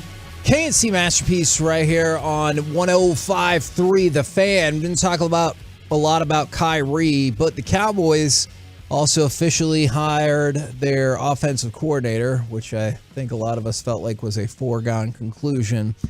How do the facts compare to the memes when it comes to Brian Schottenheimer? You've seen these memes, right? Oh, I haven't seen a single meme. What are you talking about? Oh, my good night. Explain the memes to me. What's happened? Okay, so the memes out there give his entire resume and like a kind of a snarky comment, or in some cases a factual bit.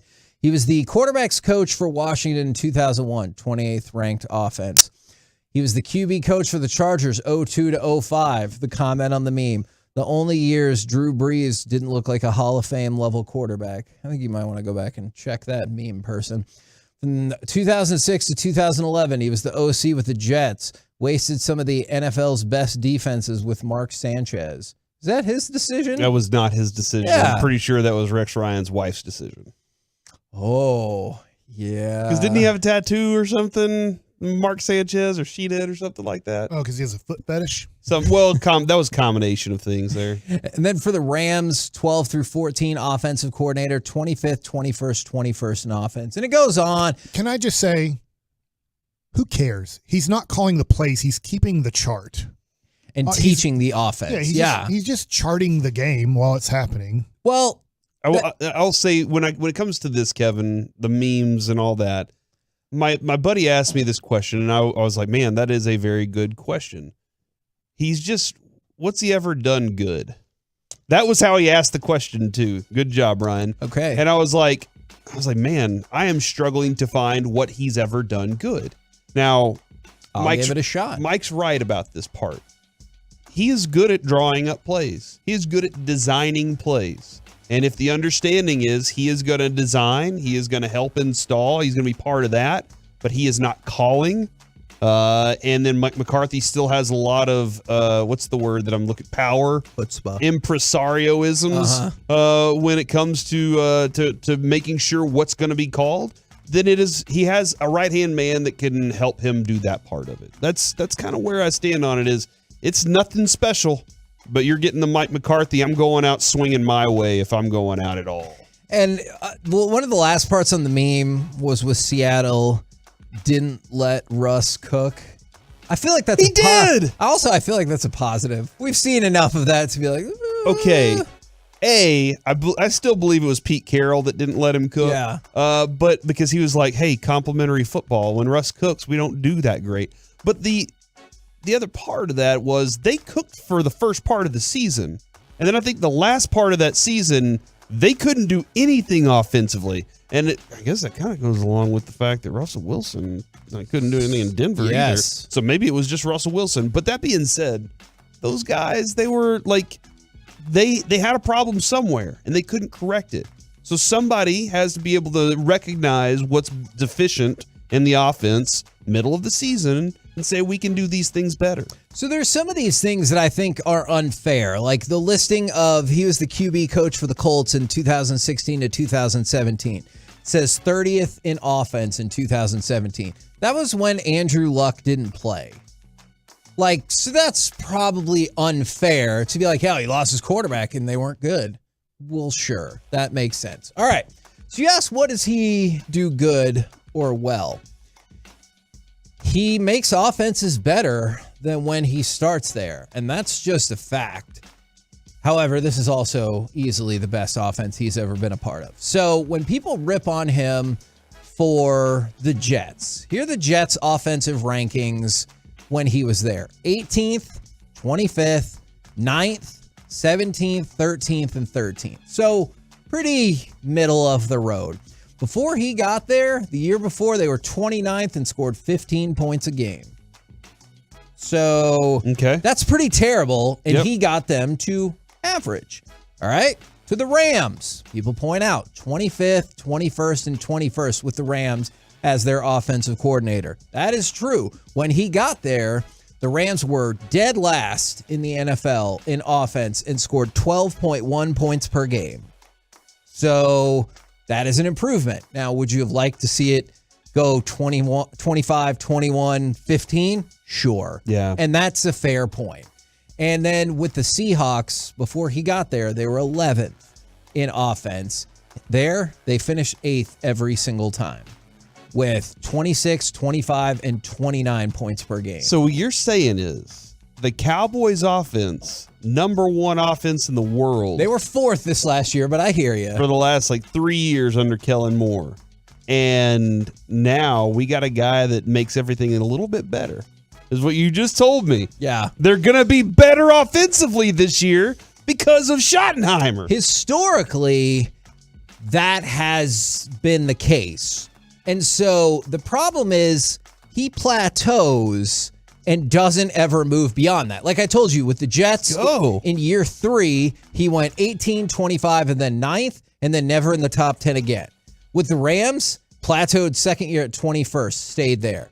With the Seahawks, was 8th all 3 years. So, if the first year goes really well, I'll just warn you, maybe don't expect the increase from there. Well, and I just saw this. What do you feel about Trevor Lawrence year? How does that feel for you? Yeah, so that's a weird deal to me, kind of, because first of all, he was not the offensive coordinator. He was the quarterback's coach. So if you put all of the gain or loss on the quarterback's coach, that's fair. Also, you know how I feel about that season. All bad things and blame go directly through Urban Meyer. Or it could have been the fact that Trevor Lawrence was a rookie. I feel like 1 year as the quarterback's coach there, probably not enough to make the determination that that was his fault. I think he has a good foundation of football. He got into the game. I mean, very clearly, he had a father that was a very respected coach. That father's football coaching does lend itself to he never wins the big one, right? That always kind of was the case. Sure. In places that he went. That bum John Elway kept beating him. Yeah, because there was some bum out there that they couldn't get past. Right, because he's Cleveland's head coach, right? In both of those, Marty Schottenheimer. I think that is correct. Yeah, I was going back to the Chiefs and the Bolts. Yeah, that's kind of where I was. Before then, I'm pretty sure. I'm 99% sure he was the head coach of the Cleveland games where Denver beat them both times to go to the Super Bowl, and then they got destroyed. But I still think it all is going to fall based on just hearing Jerry talk about McCarthy, and that McCarthy is going to be the one very involved in that part of it. And this is more of this guy's quality control, kind of without being a quality control title, ensuring that you get the right things done throughout the week. While McCarthy has to do other things. And then it's McCarthy's plan throughout the day. And maybe McCarthy's a really good play caller. Maybe he gets back into the groove of things and everything goes well. Maybe it falls apart. I'm still caught up in the whole never heard a peep about him and his offensive coordinator having philosophical differences until afterwards. And then I was thrown off by it. And now he has a guy that's just going to say, okay, whatever you want me to do, I got it all drawn up for you. There will be, my understanding, a lot less movement before plays. There are going to be a lot of things that are just very straightforward in the West Coast offense, and there you go. I'm curious how people will feel about They'll that. probably be very upset about that because they love all these new things that distract teams. I believe I saw from Mark Lane the last time the Cowboys made an outside offensive coordinator hire was Scott Linehan in 2014. Where I fall on this, I think the memes leave out a lot of pertinent information, but again, it's a meme, so you take that for what it's worth. Here are some of the gaps for that pertinent information, and at the end of the day, I see people texting in as Mike McCarthy picked somebody who won't argue against him. Well, if he's going to call the plays, great, argue all you like. Here's the play I'm calling. And also, if you still think Mike McCarthy's on the hot seat, maybe he is, maybe he isn't. I know I heard Jerry say he wants him to coach there as long as Tom Landry, but if you think he's on the hot seat, then wouldn't you go out with your guys? Wouldn't you say, fine, we will rise or fail based on my choices? Yeah, and also I don't know how connected Mike McCarthy is to some of these other young play callers that are going through these things. McVay is very interesting. LaFleur hasn't had the greatest, like he's been good, but they've still had some struggles with that offense this year, even with Aaron Rodgers. Was it all on Aaron Rodgers? Because I kind of tend to believe that the last couple of years, Aaron Rodgers was playing at a very high level with a good combination, while also knowing he had deficiencies within the scheme that they were running. He said it openly multiple times that he loved what they were doing, but he had some problems there. But some of these young play callers, I don't know if McCarthy was connected or if McCarthy was like, I don't want one of those dudes coming in here. He impresses Jerry a little too much, and Jerry's going to say, I'll see you later, buddy. I guess I just always assumed all along since Kellen Moore was out is that this was going to be the end result. And I also heard somebody say, did you see how fast Kellen Moore got a job? That tells you about the Cowboys more than it does. Well, remember when Jerry Jones told us, though, Kevin, that if Jason Garrett was let go, he would get a job immediately. Who's he the head coach for now? Nobody. He was an offensive coordinator. How did that it took go? a long time.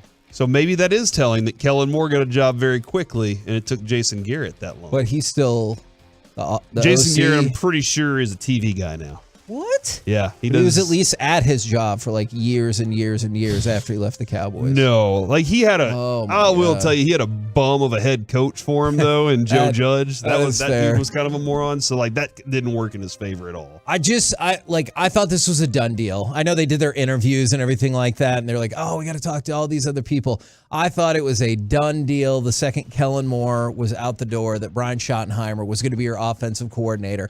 And some people are happy, some people are mad, and some people are like, he's not calling the plays. So either way, I'm fine with it. Yeah, I'm perfectly it's nothing special to me. The defense, the fact that you kept Dan Quinn around is a positive, because that's a dude that, you talk with Broadus about it, you get on the deeper level of things. That guy's looking at draft picks going, I can do this, this, and this with this player. I might have to do this. Can I do that? They make their defense very adaptable. Can they put up points?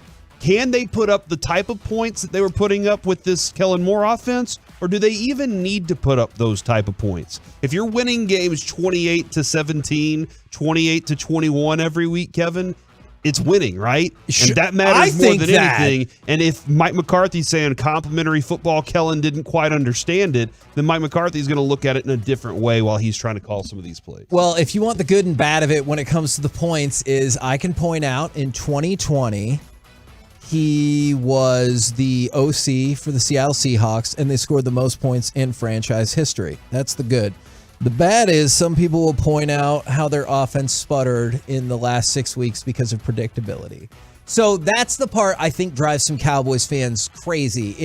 Doesn't that kind of sound like what people complain about with Kellen Moore? We put up a lot of points, but predictability sometimes drags the offense down. So there's a lot of good. I understand people's concerns on the flip side of it, but I think I might most be aligned with the people who are like, yeah, he can teach you the offense. He's not calling the plays. So either way. I'm guessing one of his other responsibilities, I don't know if he's going to be up in the booth or if he's going to be on the sidelines, but I'm going to assume on the sidelines. Yeah. Is Mike McCarthy, as the offensive coordinator now, the play caller, is he can't go talk to Dak for 5 minutes after they leave the field. Like, let's just say they had a 6-play drive, kick a field goal. Like, he's going to be able to talk to Dak for a minute, like always, but he's going to have to watch the defense, see where it's going, if there's what the timeout situation is, and all that stuff that he has to do as the head coach. So I'm assuming it will be Schottenheimer's responsibility for that 5 to 15 minutes that he's on the side waiting for their next drive, that he's going over the film with him. He's going over the still shots. He's going over the video and saying, hey, great job here, or hey, look at this, look at that. We're setting this up later in the game, whatever it is, however much that'll be his responsibility without saying, I'm calling any of the plays. We're the KNC Masterpiece right here on 105.3 The Fan, and we got Mike Likes It coming up in just a second. But first, Corey has raised his hand, and I honestly don't know why. Well, Mike, I wanted to ask you this as you lead into Mike Likes It. Lane. Kyrie tweeted. Oh, yeah. 4.7 million followers. By the way, I looked up Luka. He only has 1.8. Way behind. He tweeted at Dallas Mavs, fingers crossed, and the infinity sign. What does that mean? Fingers crossed I show up. Oh, come on! Or does it mean fingers crossed? This forever. is where I am forever. Like Yeah. I mean, if he comes here and is great and they win a championship, he'll be like DFW will love him, dude. What if he doesn't pass his physical? I wasn't. It happens. I wasn't even thinking it didn't about happen that. with Prince Fielder. I was just thinking about the freezing cold takes. Like, they screenshot of that already, and they're just getting ready for free agency season. So I just wanted to see what y'all thought about that. Is it but bad that I got nervous when you said Kyrie Irving has tweeted? I didn't even know what you were going to say, and I was like, oh my gosh, what did he say? There will be no point whatsoever in our lifetimes we'll have any clue what Kyrie is thinking. Fact. I agree. I really, really do. Watching all the stuff I did from all the reporters up in Brooklyn and New York, they're like, you can call it whatever you want, but you are on your toes every second you are covering Kyrie Irving. Very, very fair. Now, how about some Mike Likes It? Will you stay on tweet watch for us, Corey? Hold on, are there more tweets? Oh, God, he might quit. There's a possibility Dude, he just his quits Twitter basketball. is wild. Well, he's wild. All right, let's talk about what led to this. Okay. And we haven't talked today really at all about Jalen Brunson. And I Sure. get it. It's over, it's past, but losing Jalen Brunson led to this move having to be made. I am not going to crush the Mavs right now for the Jalen Brunson situation. In fact, I'm going to give a little bit of history here to say, look, it was a tough situation for the Dallas Mavericks because we look at it now and go, what the crap? But that's true. At the time, let's just go over what happened with Jalen Brunson.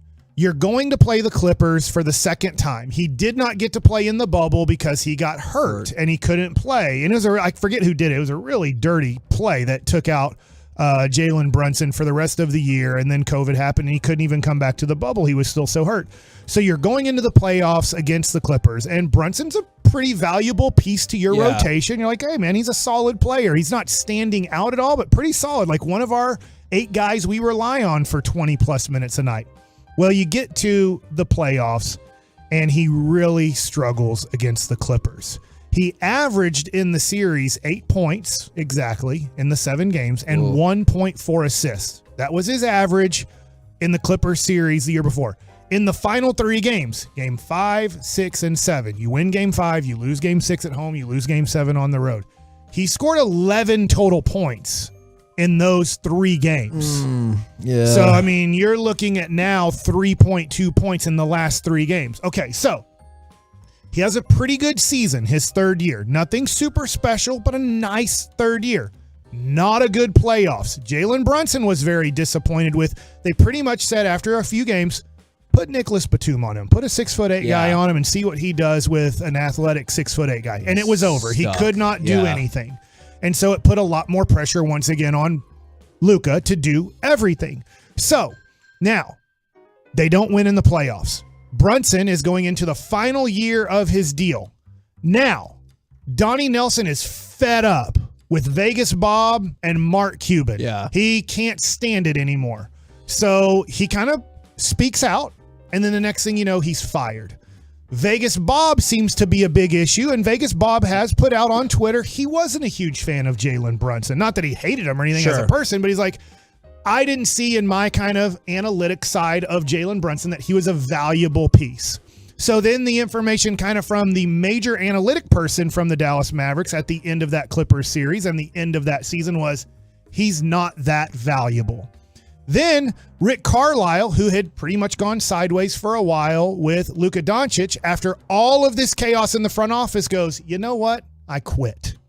So now all of a sudden you have Jalen Brunson coming off of a nice year, improving, bad playoffs. The general manager gets fired / quits. The major analytic guy who might have been part general manager then also is kind of getting let go because he's getting sideways with everything, and your head coach quits. So now Nico Harrison comes in later, and he's having to evaluate and look at this team. There's no way at that point you can convince, let's just say, Mark Cuban and Michael Finley. And Michael Finley loved Jalen Brunson. He was one of the major reasons you drafted Jalen Brunson. But at that point, I don't think anybody was convinced in the organization. Let's give him the 4-year, $55 to $60 million max extension that we can give him right now because of what's happening.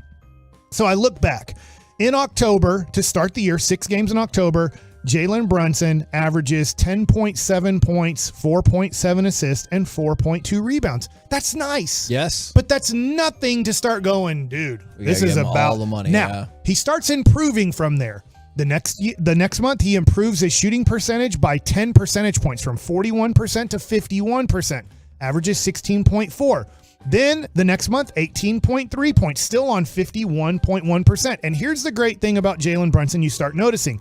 He's not Tim Hardaway Jr. You don't see 3 points, then 32 points, and 4 points, and 7 points, and 3 points, and 33 points, which gets you to 17 points a game. He's literally every game giving you almost his average. Sometimes he's 5 points over his average. Sometimes he's like a little bit below his average. But he's not the roller coaster of Tim Hardaway Jr. You're like, man, this is pretty consistent. He pretty much gives us about 15 to 20 points, pretty much 5 to 7 assists a game, playing off of Luka. Now, at that point, you could have gone after November and December and said, hey, he's improving and he's getting better. And maybe at that point, from what we understand, that's when the Mavs should have struck. But they weren't convinced yet. Yeah. So if you want to put it on the Mavs there, I can understand around Christmas or the new year of 2022 going, hey, he's a pretty consistent player for us. Let's lock this in. Let's not trade him. But they decided maybe there's a way to use him in a trade to get a superstar player. And I don't know when this happened, but behind the scenes, I'm also curious about Mr. this. Brunson, I'm sorry, I'm forgetting Jalen's father's name right now. But he's going to the New York Knicks. Yeah. And the Knicks know it, and Jalen Brunson knows it, and Mr. Brunson knows it. Yeah. We don't know it as a public, okay?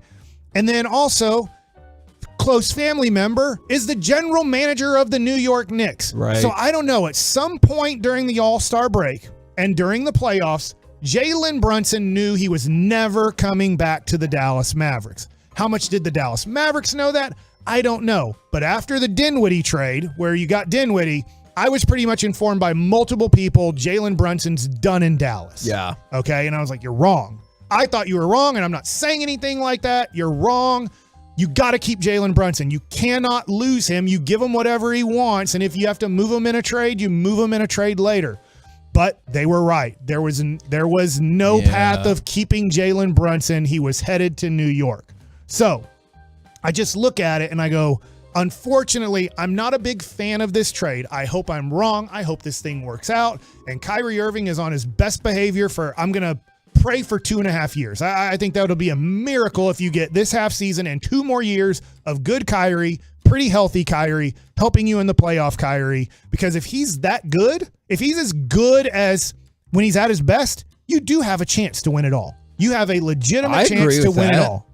You have to get better pieces around right now. It's the first move of hopefully 2 or 3 more. Within the next 3 days. Right. If you want to win it all this year. Sure. But you could go into the offseason and maybe make a few moves where you get a little bit better defender. You get a little bit better rebounding situation. And now you have a championship situation with Luka and Kyrie. It's a lot to ask, but that's what you hope out of this situation. But the Brunson situation led you down this path. And for everybody who's kind of responded, Mike, is that they're, waiting until it all plays out. There's nothing wrong with that.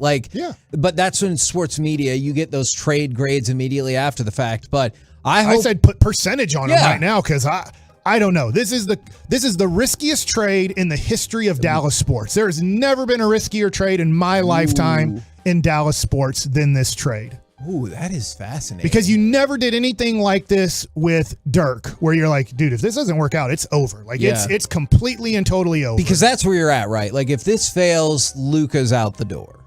I do think so. Now, that being said, there's a lot of nuances to that. There's a lot of where this is where people take one sentence and don't, because I just said yes. And then they take that and they run with it and they don't listen anymore.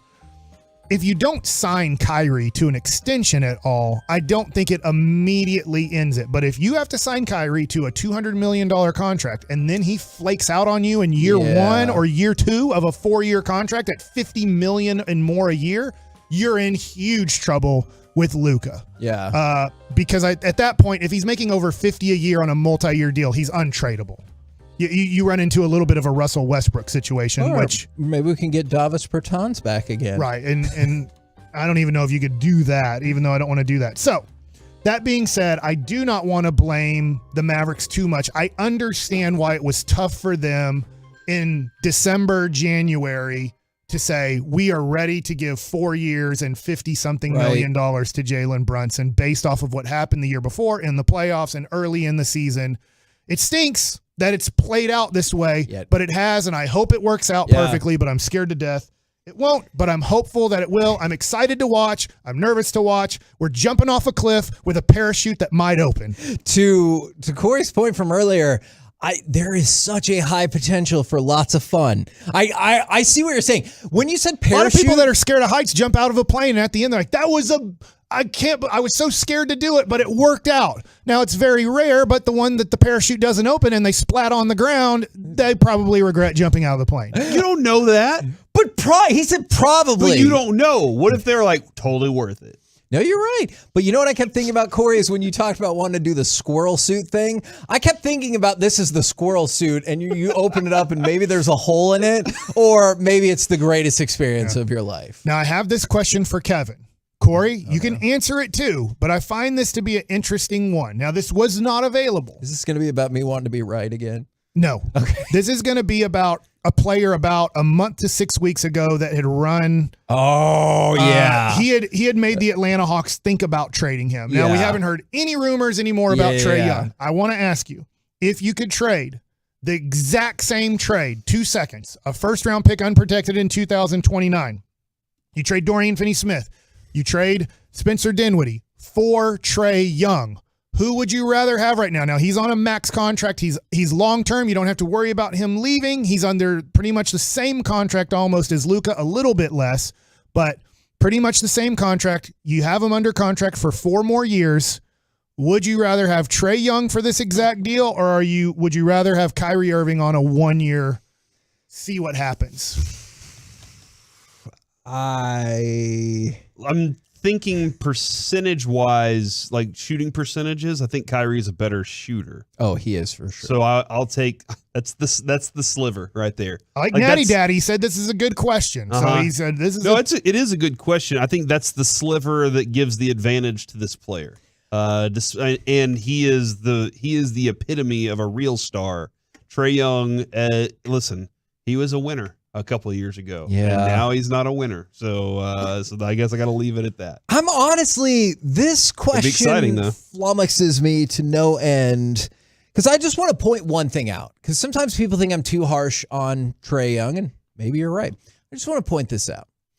People think that Tim Hardaway Jr. is not the best, and some people call him far worse things. Here's career shooting. Who? Yeah, I wonder. The black hole. Here are the just shooting percentages. Because people talk about Trey Young like he's some amazing shooter. My ass he is his career shooting percentage, 43.8 from the field. Tim Hardaway Jr.'s 41.8. So Trey Young, 2% better. Way better. Yeah. 3-point, unbelievably better.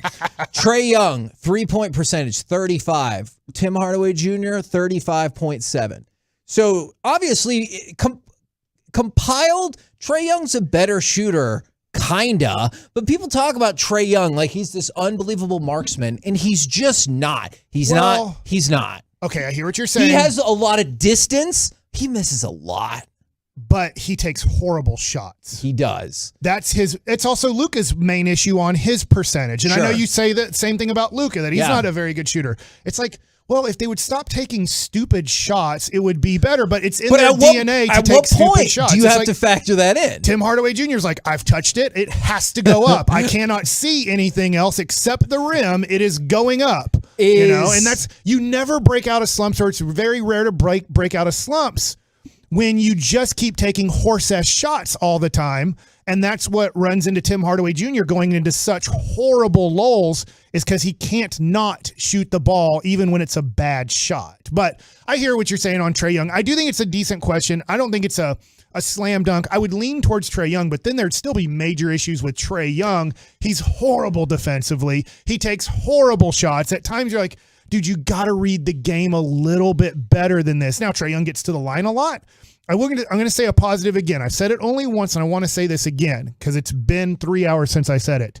We have a closer at the end of the game. Yeah. And look, as much as I love Luka, Kyrie Irving's our closer. It's not Luka. Luka will not get to the free throw line because he's scared to death of it in the final 30 seconds of a game. Luka cannot. I don't know how much time has to be left, but it has to be at least over 7 seconds. Side out of bounds. Set it up. Yeah. Because he can't do his thing that quickly. It takes him 10 seconds to finally make a move. So you know what he's doing. He's going to his left and shooting a fadeaway three-pointer to try to win the game. Whether you're down by 1 or down by 3, you already know it's happening.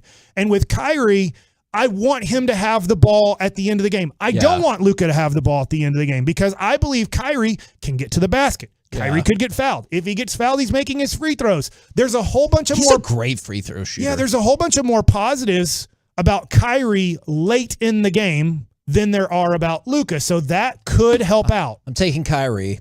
I think you probably get a more.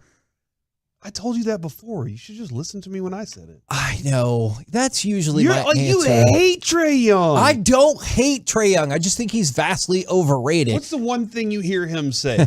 Every time we talk about Trey Young, I'm like, he's a winner. And what does he say? Ever think he was going to take a Okie over a Dookie? Oh, man, not a chance. But I didn't. Yeah. In DFW's See? cold I put you hell. two against each other, and you chose the Dookie over the Okie. I did, didn't I? So weird. We're the KNC masterpiece right here on That might be his 105.3 The nickname. Fan. I hope it's not. Please, Kyrie, play better than the Dookie.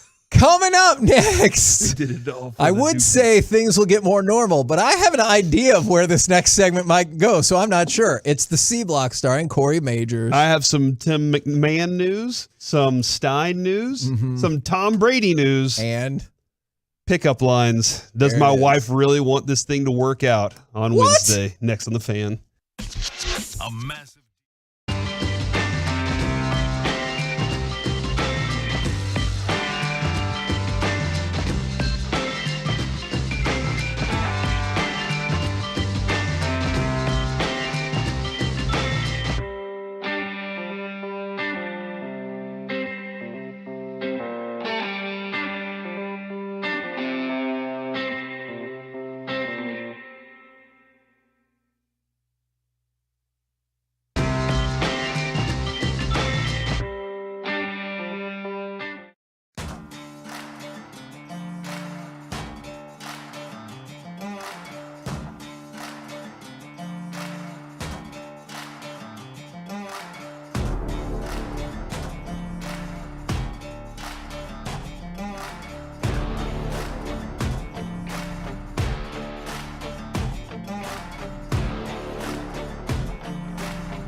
and studio secured by DFWsecurity.com.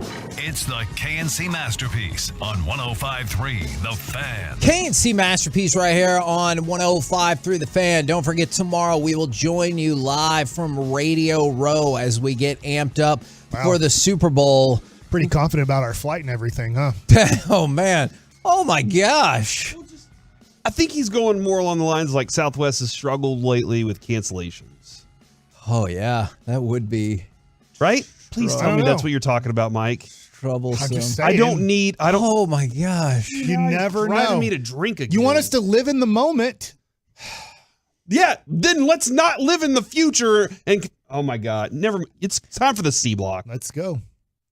Thanks a lot, Mike. Now I'm gonna cry when I say bye to baby Noah. Oh my gosh, you never know. All right, guys, I got options for you here in the C block. Hit the music, Joey. Yeah, where's the C block intro? Why hasn't that happened What yet? if you hit a balloon in the air?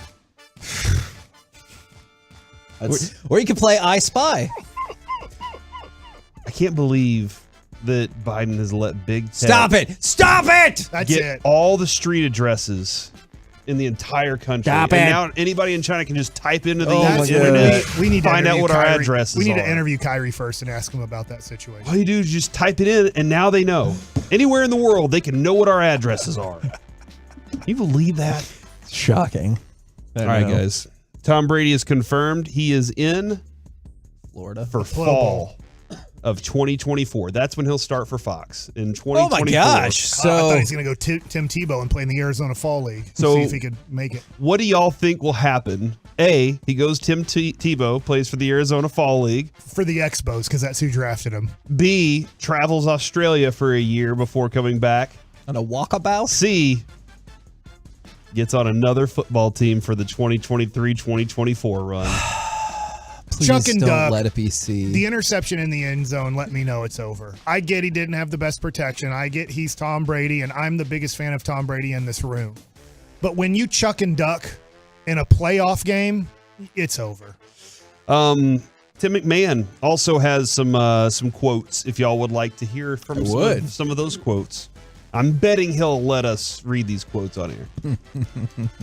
Christian Wood, well aware the Mavs are discussing potential trades involving him. He says he's trying to stay focused and off of social media and talk to Jason Kidd and GM Nico Harrison as much as possible. What is he hearing from them? Nothing. I hope I'm not traded. That is Christian Wood right there.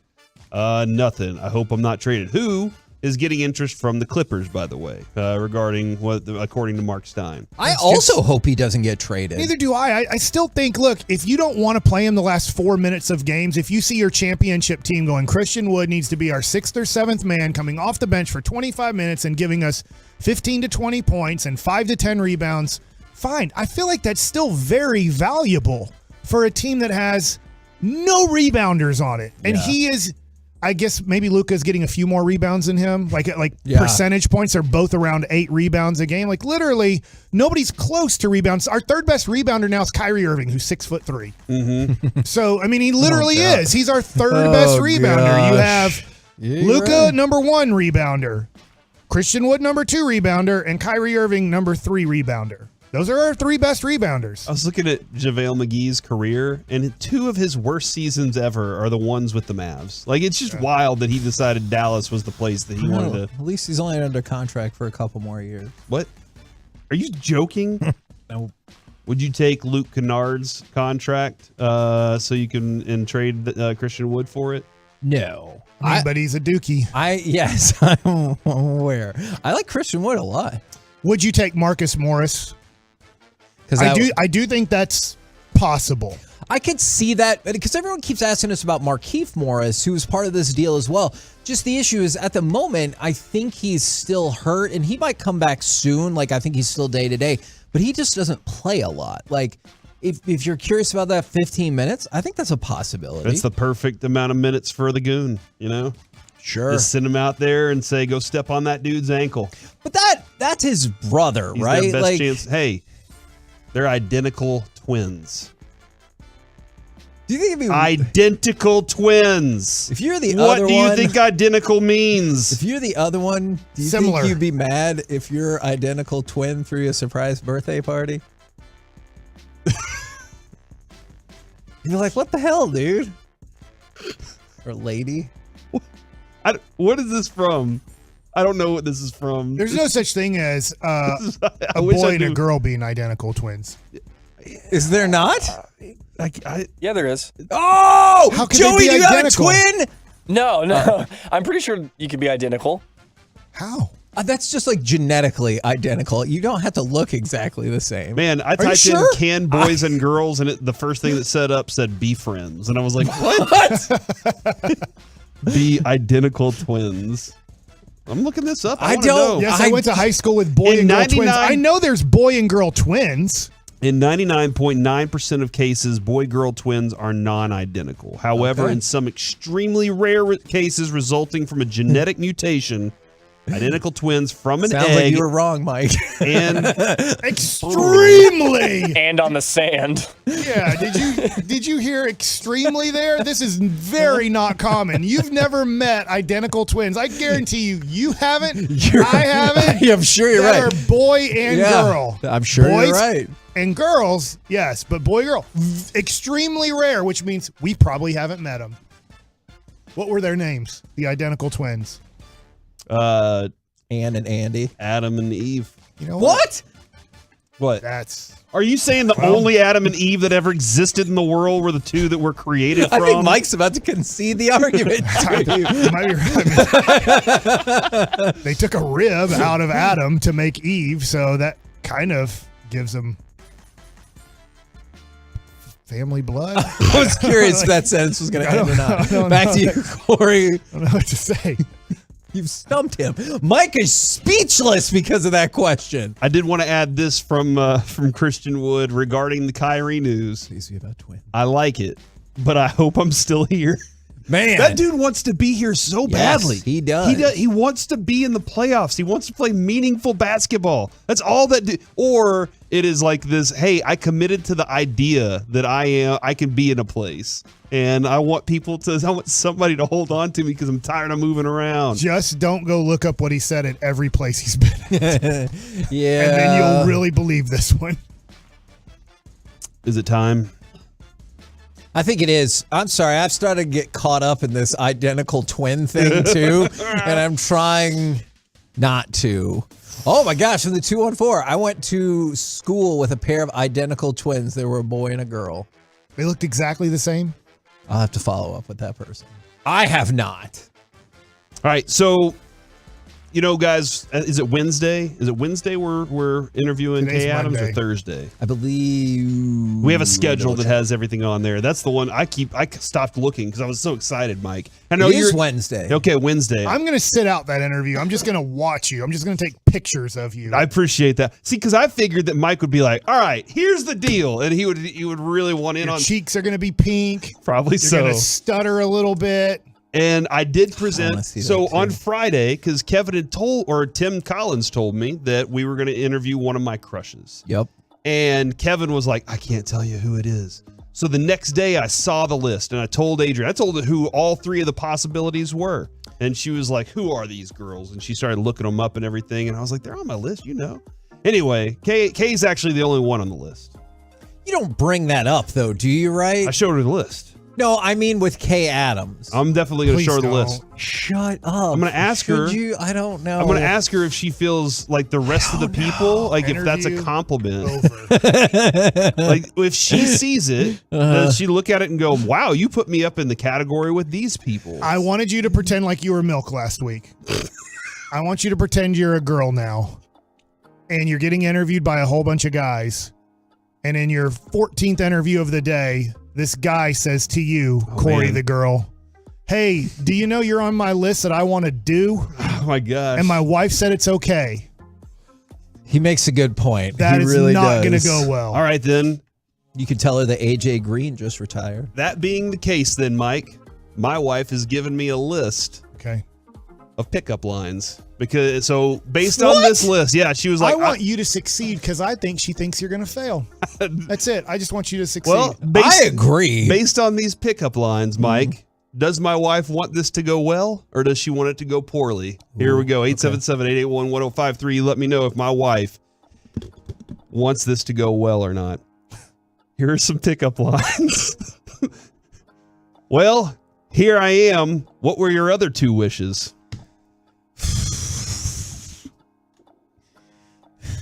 What else you got? I don't think Mike approved of that either. If you were a chicken, you'd be impeccable.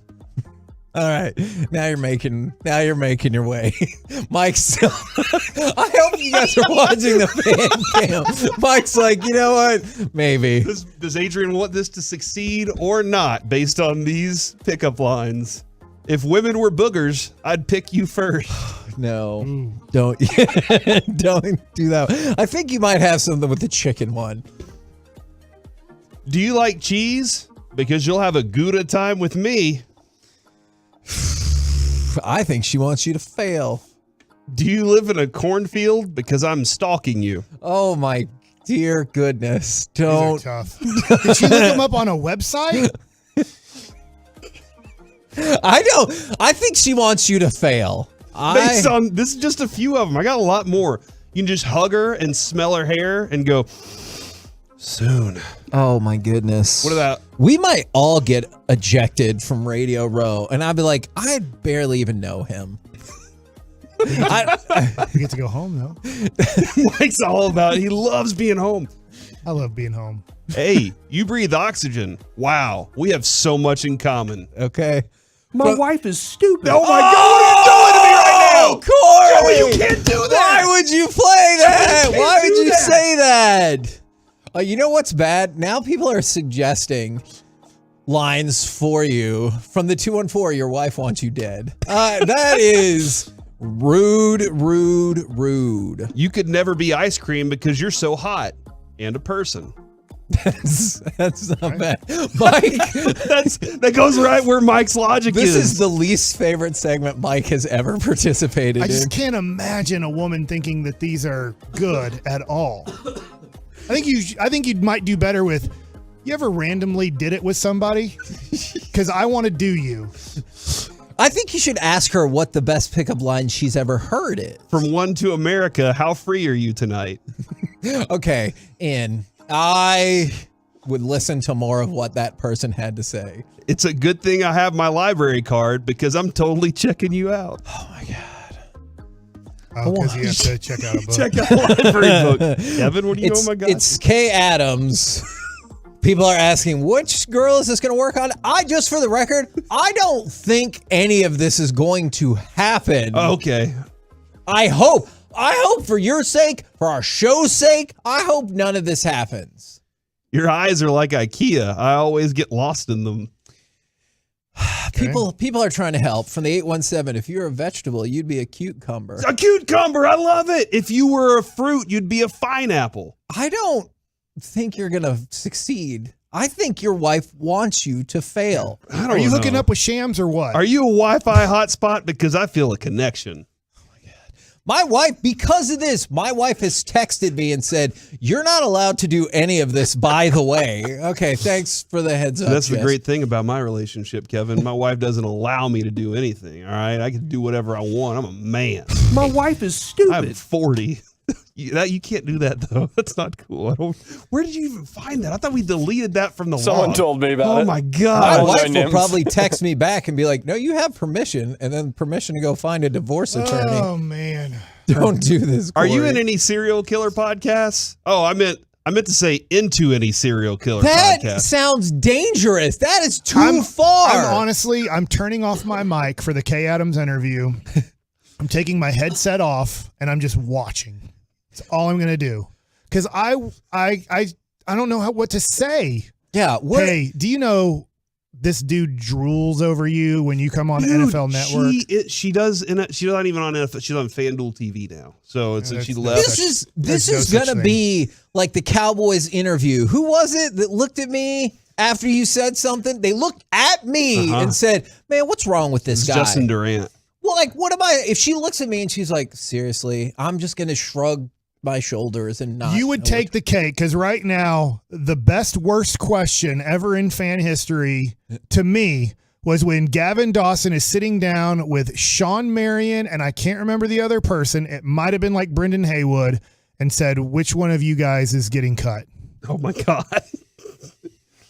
what was it called where you could stretch provision them or whatever, and like the Mavs needed some extra money, and Dawson just throws it out there. He'll remember it during crosstalk of just like, I'm like, oh my God, like he just went there to start the conversation off. Hey, I'm writing a phone book. Can I get your number? There are so many people, Corey, that are rooting for you. Hey, are you a Beaver? Because damn. Oh my God. Because Is she Beavers make single? dams. I don't even know. Shams is trying to get with her, right? I thought it was the other way. I don't know. They're going to hook up. Okay. Thanks for that. I know Shams is single from the way he was talking on that thing. Kay seemed like she was single. That seems like they're going to get together. We're the KNC Masterpiece right here on 105.3 The Fan. Tomorrow, don't encourage Corey. I see so many pickup lines.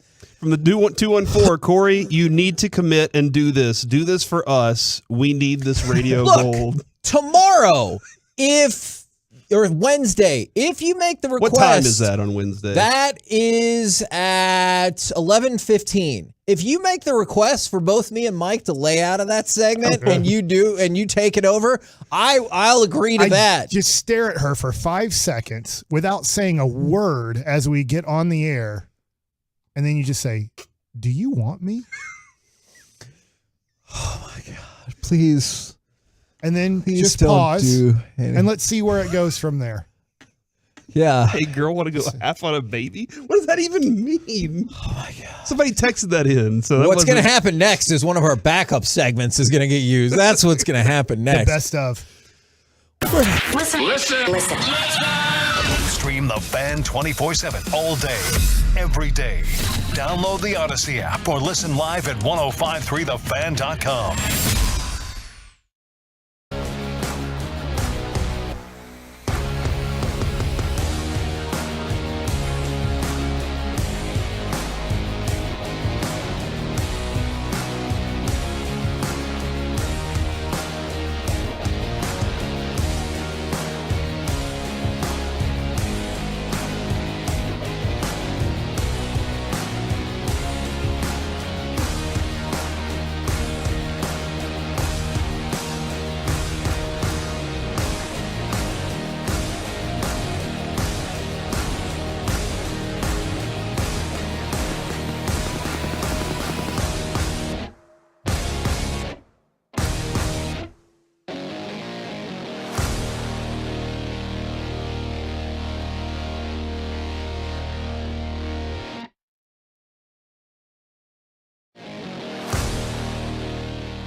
Watanabe, spin, send-off, jumper.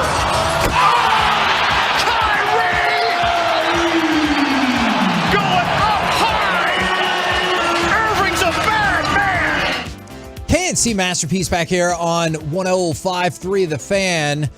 The question you want me to attribute from the brain of Mike Bassick is this the most baggage an athlete has ever brought to a DFW team? You can rephrase it if you want. I know there are other ways to ask this question. It's a good way. I mean, this is a lot. This is a lot to take on with any player in the history of sports in DFW. I hope it works out.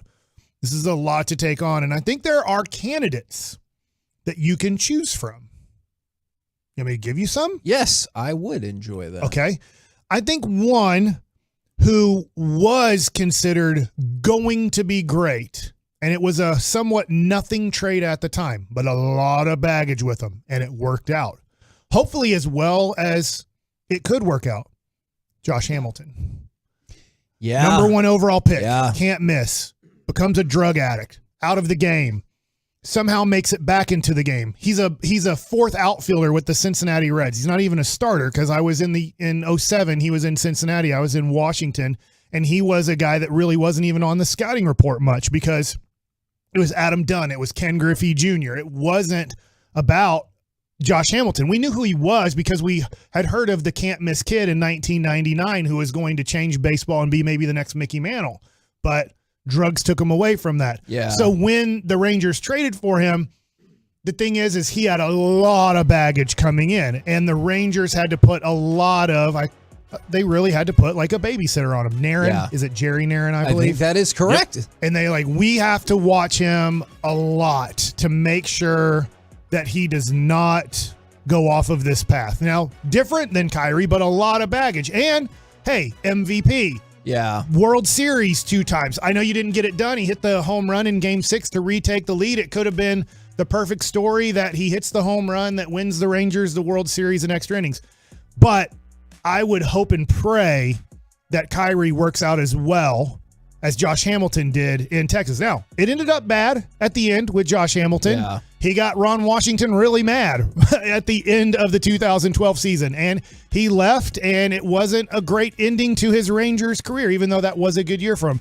It could end that same way with Kyrie, but I will take 2 finals appearances with Kyrie Irving and then him saying, I hate this place, and you're not a basketball town. Yeah. Fine, if we get to 2 NBA finals with him. For sure. Who jumps to mind for you, Mr. Majors?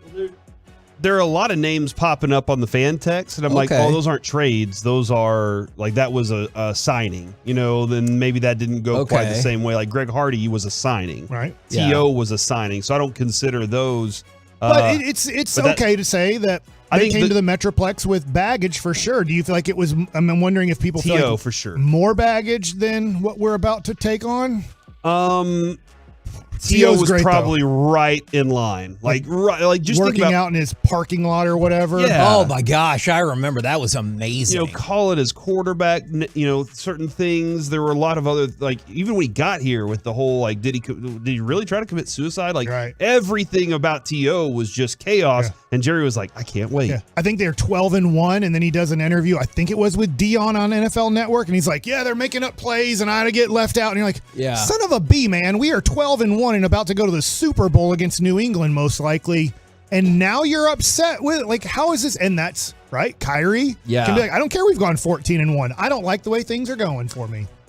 I think the Lamar Odom trade pops in mind because that's a trade. And that dude had problems that all started kind of right around this time when he got here. I feel like, am I wrong? He didn't have these same problems in LA. And then he gets here and it's like everything just fell apart for him. I wonder how quiet that was that they moved on from him, right? Because they back-to-back champs, Dallas sweeps them in the second round, and then all of a sudden, the one guy that they're like, we got to move on from him was Lamar. So I wonder if behind the scenes, LA's like, we got to get rid of this guy, and we didn't know how bad it had gotten in his life. Did Charles Haley already come up? I think that's a big one. I didn't. So here's the thing. I didn't know about the baggage until much later on. Yeah. All I knew was this dude was really good at what he did. But evidently, there were some media stuff. He did not like the media. There were certain people. If he didn't like you, he'd do things to your car. And so that I definitely. And that ended up being a huge win for the Cowboys. Obviously. Now, one that I wrote down that I don't know the whole story, which I think Broadus would, is Emmett Thomas. And I don't think people even really know who that is. He's rookie. I think he's rookie of the year in 72 when the Cowboys win the Super Bowl. He's a stud on that team. And then he then he gets shipped to New England or something because he was so mad with the Dallas Cowboys. Now, that's a little bit of a weirder deal. I don't know his whole story, but this dude supposedly is great, helps you win a Super Bowl, and then the next thing you know, he's out of the Cowboys' life forever. Yeah. So that's one that I don't know how much baggage came with him. Did John Rocker bring a lot of baggage? Okay, I had forgotten he was even with the Rangers until I saw somebody text that in. You don't remember him running out to the pitcher's mound? I guess not Full really. speed. You could see how some folks would want to just block out him playing for their team. So he had the very long quote about being on a subway in New York. And how Sports Illustrated. Yeah, and that it blew up, and everybody was like, "Whoa!" Because he went through. This dude has blue hair, and then every other thing that he said was just, "Whoa!" I don't know if I've ever heard anybody say things like that before, and he caught. Hell for it for a long time. I played with him in Cleveland. He was my teammate in Cleveland, and that was after the interview. So was there ever any discussion about it? No, and he got along pretty well with everybody for the most part. Wow. I heard Milton Bradley was kind of a nutcase. I played with him in Buffalo in AAA, and he could lose it. He would go from regular to complete total anger. And you're like, get away from him. Like he might hurt somebody right now. And everybody had seen that. Yes, and you're just like, whoa. And so usually in new situations, tell me if this sounds kind of maybe Kyrie Irving situation, when he would get traded, he was quiet and reserved and a really good teammate, but not really outspoken at all. And you're like, gosh, I don't know why Montreal said kind of maybe watch out for this guy. When he went from Montreal to Cleveland. Didn't he in the middle of a game go up to the press box or think the he radio might have. box? He was mad at a hit that was called an error or something like that. Okay, all So right. he wanted my it changed gosh. statistically, but I think Milton was just a guy. I think a lot of people are his friends. So tell me if this doesn't sound a little bit like Kyrie. Now he was never as good as Kyrie. He was a solid player. A lot of his teammates really like him. Today they hang out with him, they call him, they talk to him, but it's just there are just these moments where you're like, get away from him. It's gone in another way right now, and we're gonna have to let this pass. And it would pass, but he's one. I just don't know if he was as good, right? I just don't qualify because Kyrie can help this thing become a champion. And he can make this where we are in the 1990s NBA again. And if people don't know that because they're too young, I totally get it. Because if you're 25 years old, you have no clue about the 90s Mavs.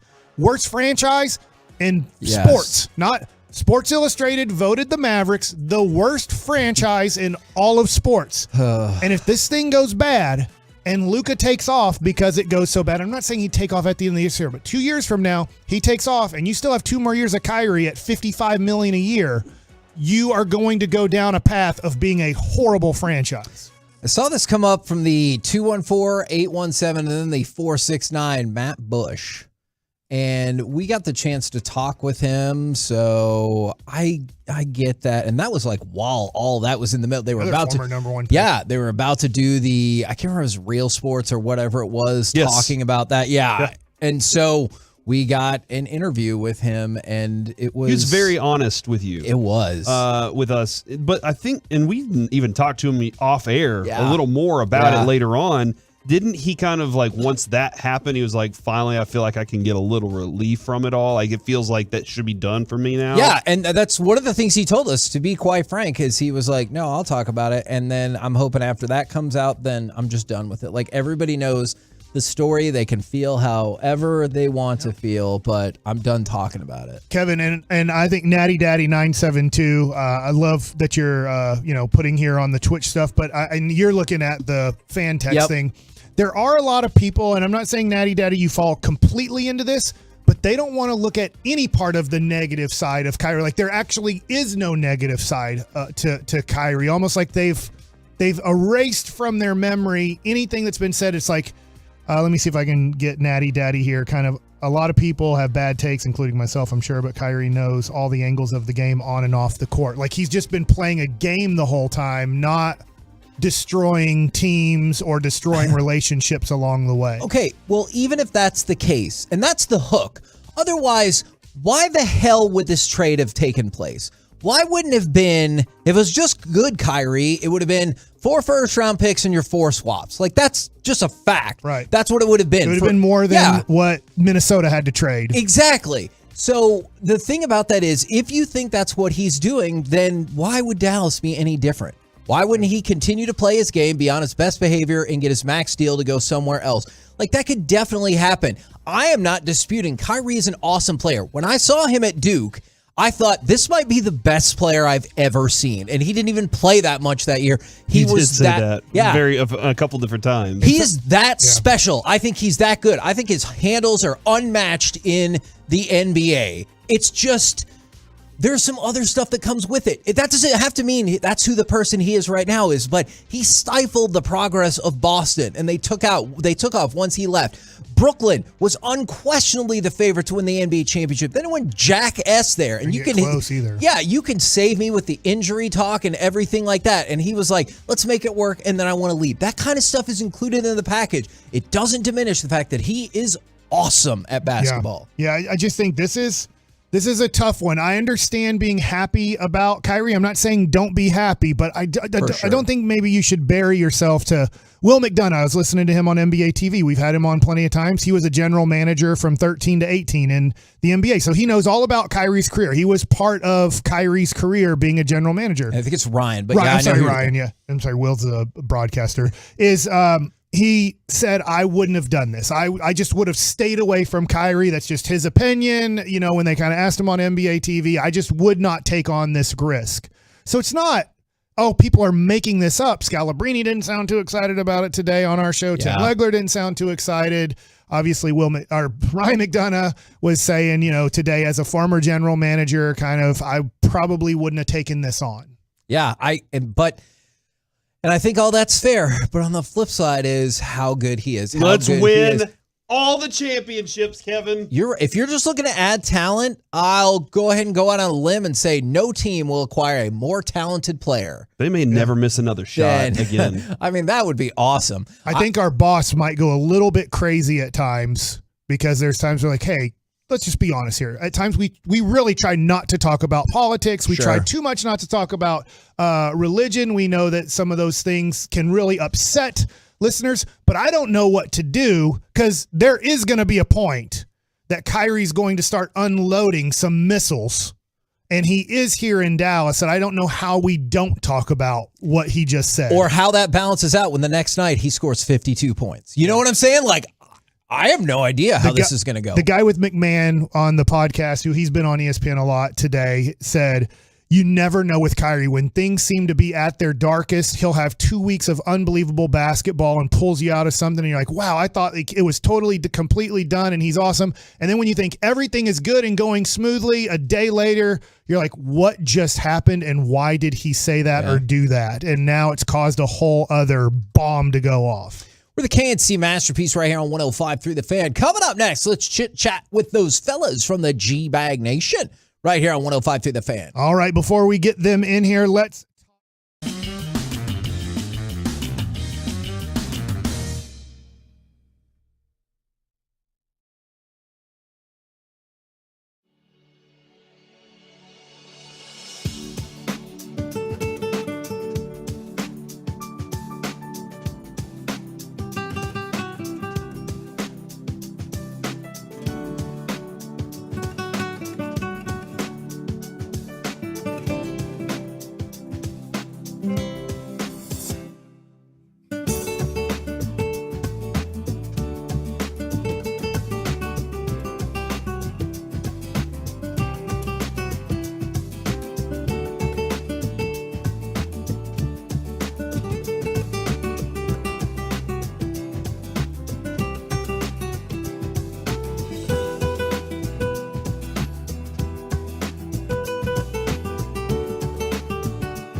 to you by Classic Chevrolet.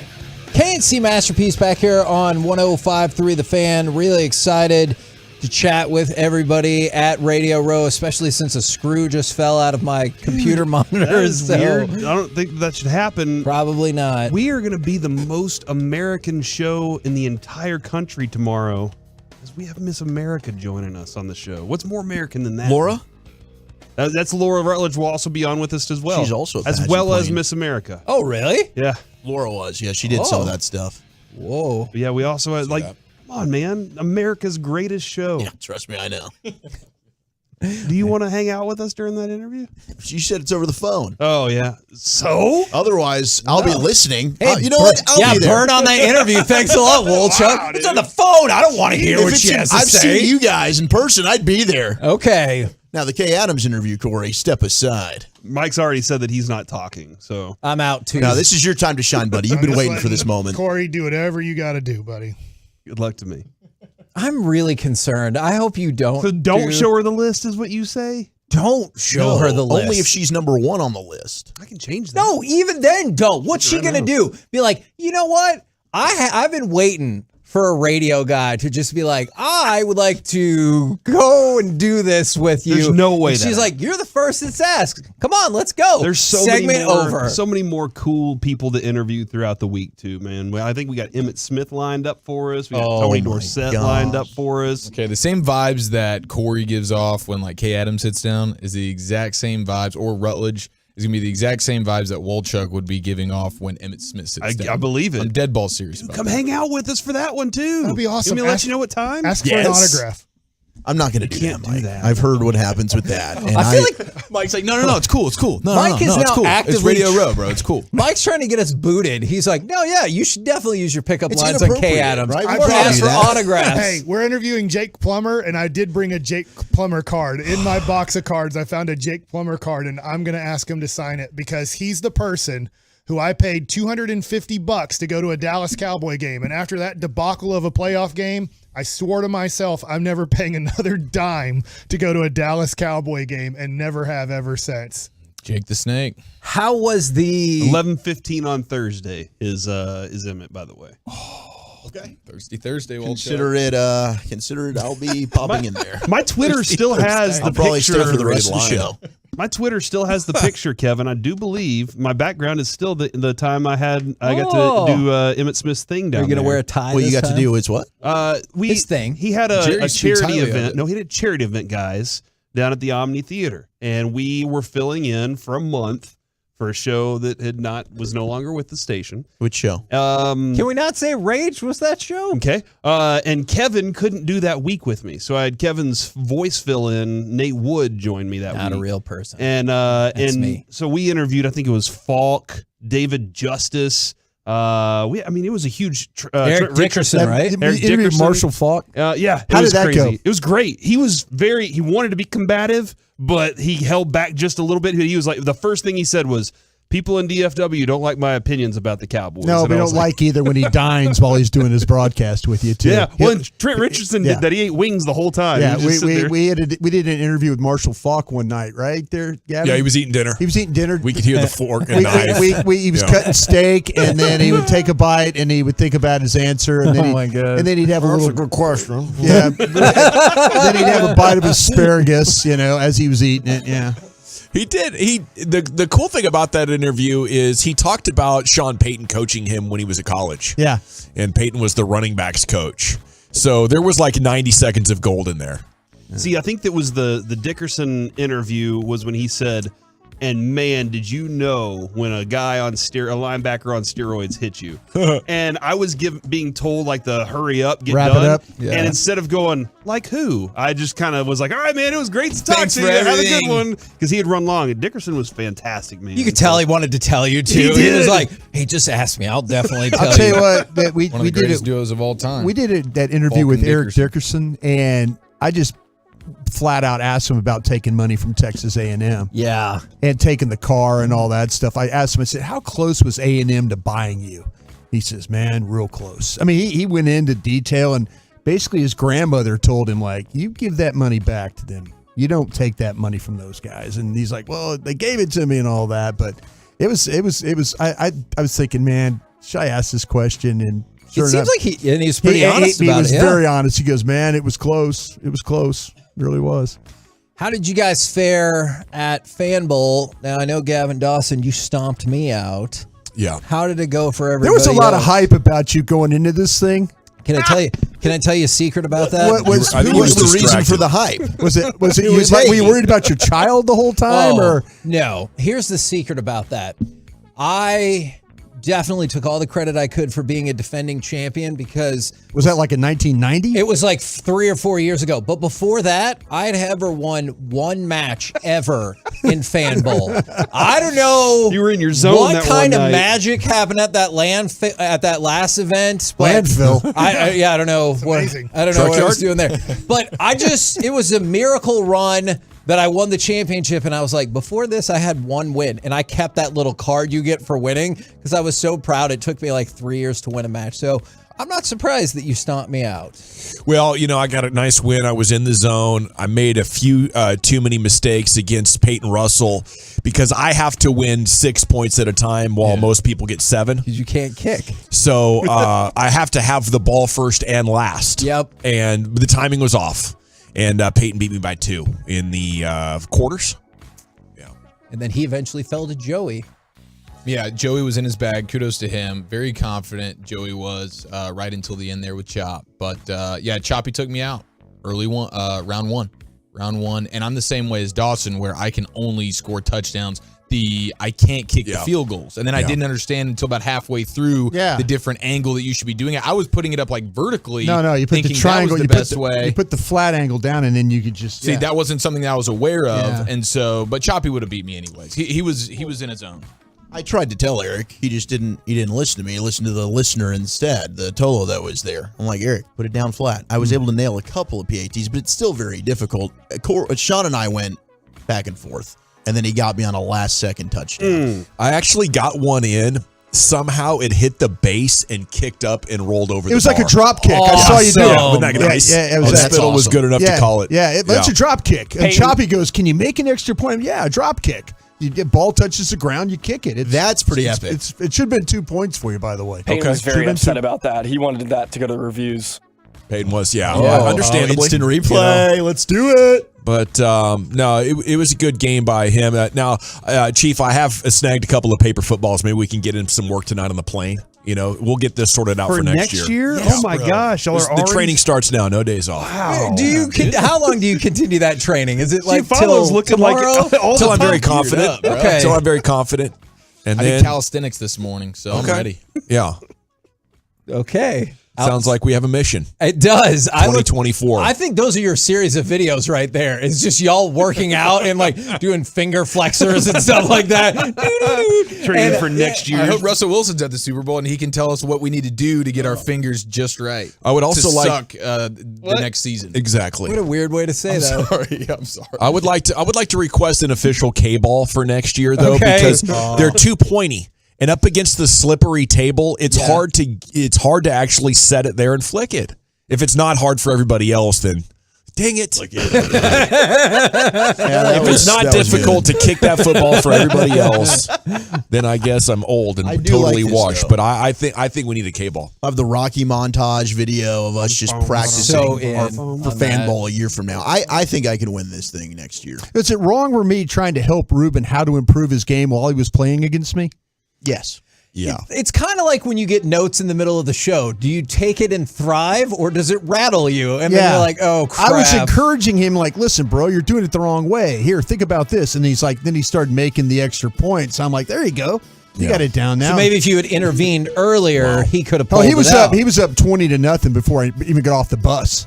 I mean, I was dropping back and trying to save the equipment. I was getting down run by like 4 scores, and he was coaching Pedro on how to play the game. How to play it better. It was pretty interesting. Yeah. How'd you ever go D1 without a killer instinct, Brian? That's what I want to know. Yeah, I don't know, man. I got really forged. Look at him. Just really lucky. Just great genes. Here, buddy, let me help you beat me. That is. Yeah, come on. What? You know what? That's a great point. Sometimes plans work out just exactly like you want them. Wow. Hey, I won the Still buy a close round game, too. though. What's that? Your game with Ruben, wasn't it close? Oh yeah, it came to the end. I started trying at the end. Yeah, I got you, yeah. buddy. I'm a good teammate. Yeah. I won the we Don't won do the that bye crap round, again, though. so Seriously, what that's the hell? nice. Yeah. What do you guys got coming up on the program today? Pure Gold, as always. Thanks for asking. At 3 o'clock, we are going to do a round of sports phone call reactions. But coming up at 2:20, this is a must stick around here because it's only 25 minutes away. Nick Friedel, who ESPN NBA reporter, he covered Kyrie with the Nets, and he'll give you everything you want to know about Kyrie coming up here in 25 minutes. Looking Hey, forward to that. Yes. Your son owes me money for his bar tab, by the way. I took care of it for him. Oh, okay. The big one or the little one? The little one. Okay. Yeah. All right. Well, I'll take it up with him in just a minute. Shots on the side. Oh no, my Did he my sleep baby well on was the way home? drunk. Yes, he did. I Is was that drinking why? milk the whole time. Oh. We're the KNC Masterpiece. Make your way back with us tomorrow. We'll be at Radio Row in Phoenix, 10 a.m. to 2 p.m. right here on 105.3 The Fan. Say goodnight, Kevin. Say Radio Row, Kevin. Radio Row. Be a part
Fan Studios, secured by DFWSecurity.com.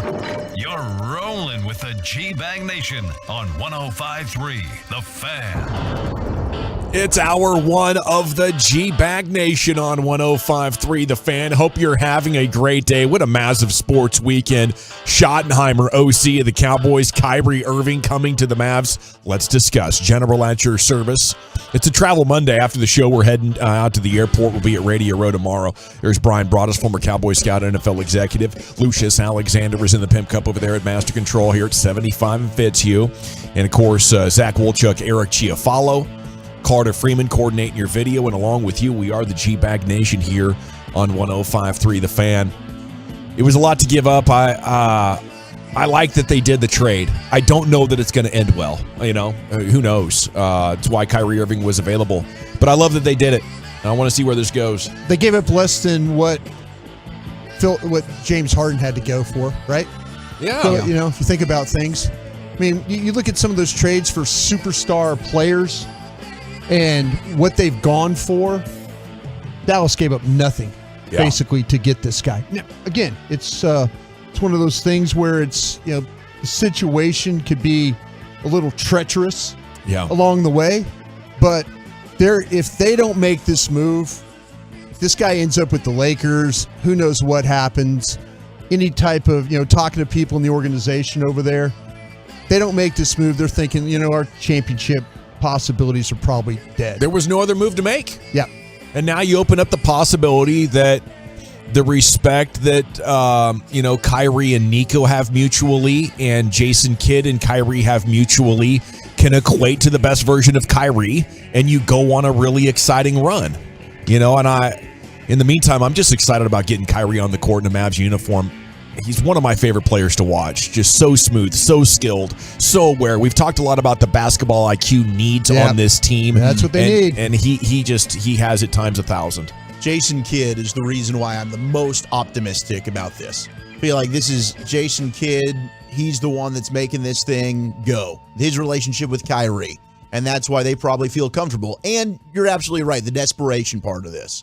This team probably wasn't going to win an NBA championship. We thought maybe with a player like Luka, you can get in and maybe you can have another fun run like you had last year. But realistically, you going to the finals? Are you winning a title? No. A move like this, if things, right? And it's a big if with Kyrie Irving. Maybe the biggest if of all time, Walchuk. But if it can work out, you've now got arguably the best duo in the NBA. You've got the best backcourt in the NBA. This can be really, really fun, and I do think you trust Jason Kidd in this situation. A lot's going to come down to the player and the individual and Kyrie's willingness to buy in. These are all things we'll never know, but I do love, as much as we kill Mark Cuban for maybe not wanting to go all in for a championship, this is an all-in move to say what we had wasn't working, it wasn't good enough, we recognize this, let's get after it. Let's go make a gamble and a big risk of a trade. They did that, and now apparently, according to Shams, they're offering Christian Wood an extension. You're likely going to get the best 3 months of Kyrie Irving, is what you're likely going to get. He's running out of teams to go to. He's running out of NBA stops, the people that want him and things like that. So maybe the Lakers didn't want him. Maybe he's auditioning to go to the Lakers. I think all this could really work in the Mavericks. That's exactly right. I think you're going to get a guy that is motivated and wants to show people around the NBA that he's not that guy. I sure hope you're right, and I think this is the place for it. You mentioned Jason Kidd, Nico Harrison. I don't think that relationship can be understated either. I think it's about the player more than it is the relationships. The player's the one that's going to have to prove to everybody that he's not this malcontent. 100% it is. No question. I just think in terms of him being in a place where he feels like he's got friends and legit relationships with these guys. He's looked up to Jason Kidd for forever. I know, and that's why I'm not expecting it to work. Yeah. You're talking to me. You just said we're about to get the best 3 months in the world. So that means you're just banking on Kyrie Irving then. And kudos to you for that confidence. No, I don't think anybody else on the planet's got that confidence. My experience with these kinds of things, when you deal with these players that might be malcontents, is that you usually will get the best out of them in these situations because they have got to prove to others that they're not the bad guy, that they're not the devil on the basketball court or off the court. It's experience that I'm banking on, and I think the Mavs are banking on the same thing. They're thinking, you know what? We make this trade. We keep him away from the Lakers. Good for us. Yeah, but they can't be sure. I think some of it is hope, because with a guy this unpredictable, you don't know how it's going to work out for sure. I think it is a calculated risk. I think they look at it like if it doesn't work out, and who knows, is it 50-50? That might be generous. It might be generous that everybody wants to continue with this relationship in 4 months from now saying it's 50-50. So what else could happen is it could start a rebuild. It could start getting contracts off of your books in phase one. You're looking at it like it's Kyrie Irving or the franchise is in a dumpster. I think that's the wrong way to look at it. Mm-hmm. The way is it's Kyrie Irving or steps 1 and 2 in a teardown that could be continued this summer in order to create the kind of flexibility that the Mavs need to build. Like, it's waving the white flag on this group. Like, hey, we're done here. This group's not going to get it done. We're going to rebuild. And on the way to rebuilding, we're going to take a calculated risk at a championship if Kyrie Irving does work in this context.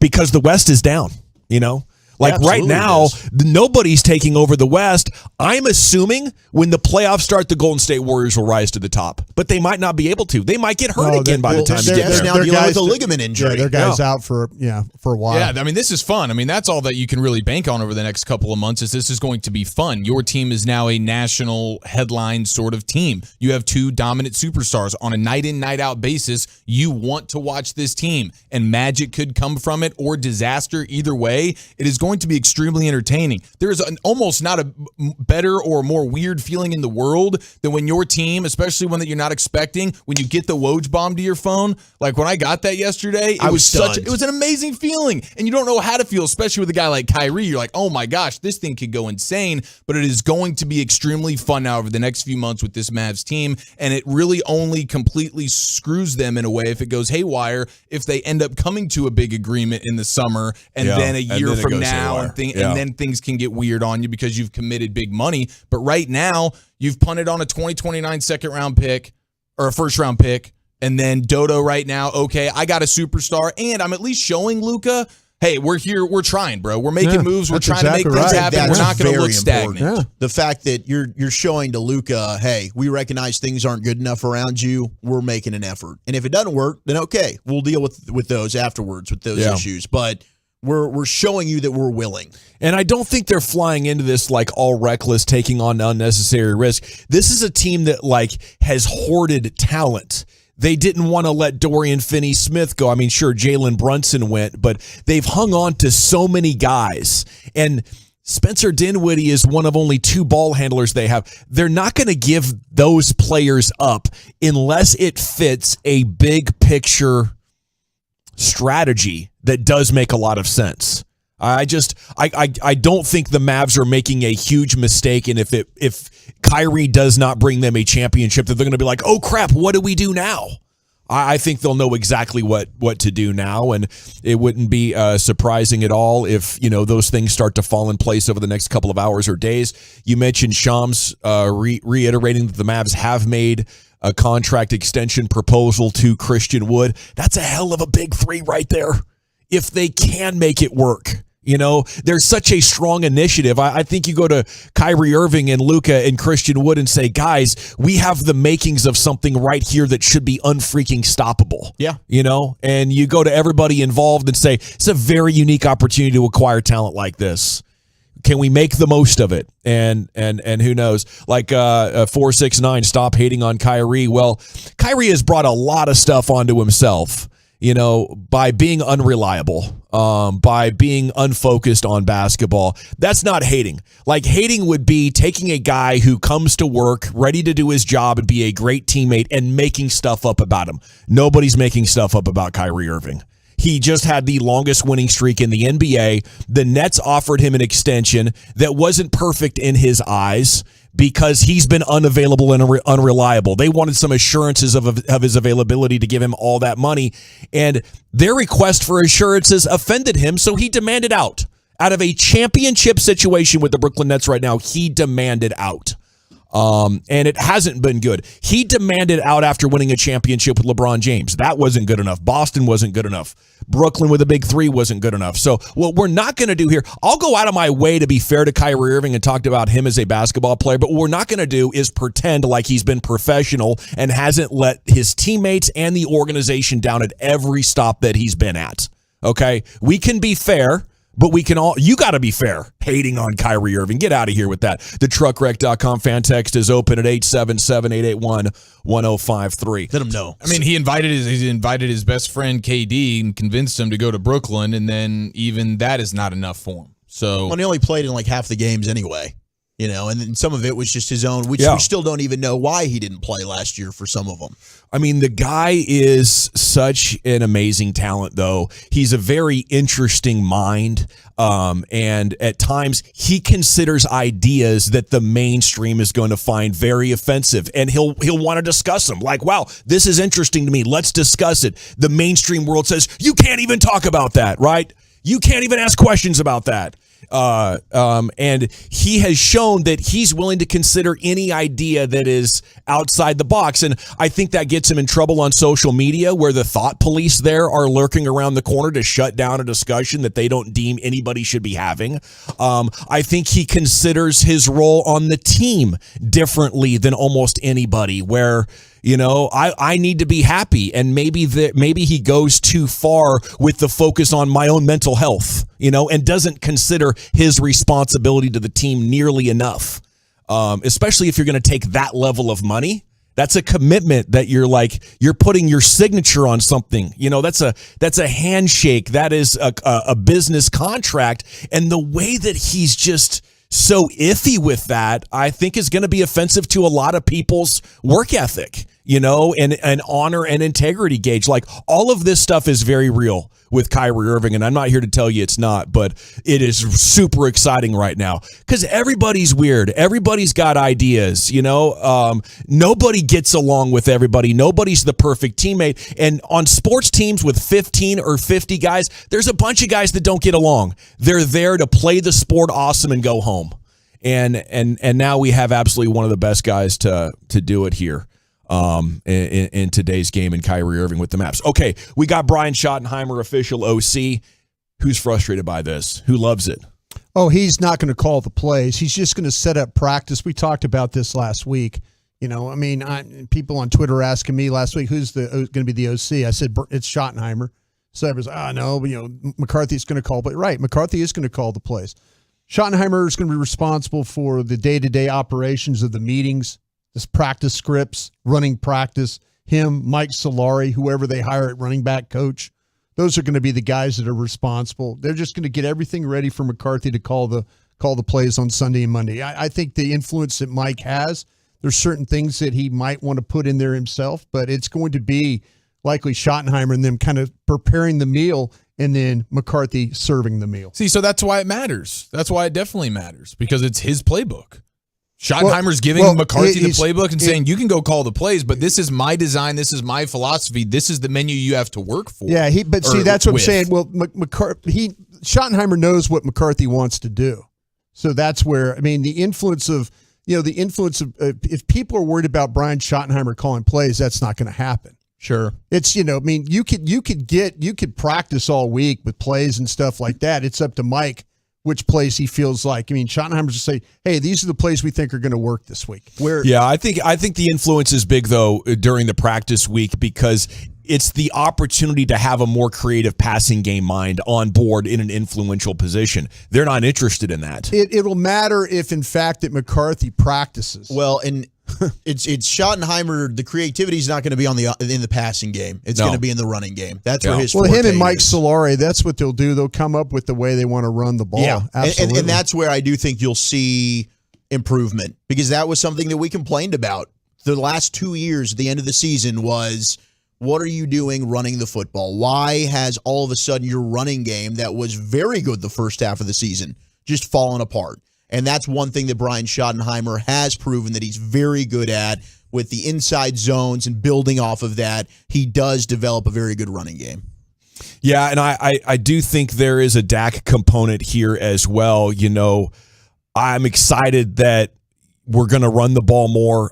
Even last year with them running the ball as much as they did with those passing principles, it wasn't working. Like it wouldn't be good against good defenses. So now instead of like Kellen Moore trying to show off his passing repertoire and his ability to design stuff and a lot of times failing at it, you're getting two guys now, Mike McCarthy and Brian Schottenheimer, that have a strong feeling like we need to take better care of Dak Prescott with a more efficient running game and then these quick passes, Instead of asking Dak to sit back there and diagnose as the play is coming together in the face of more and more pressure as his offensive line is weakening and his receivers are getting less and less capable, you're asking him to do more and more, and it backfired in pretty magnificent ways in the last 2 years in the biggest spots of the season.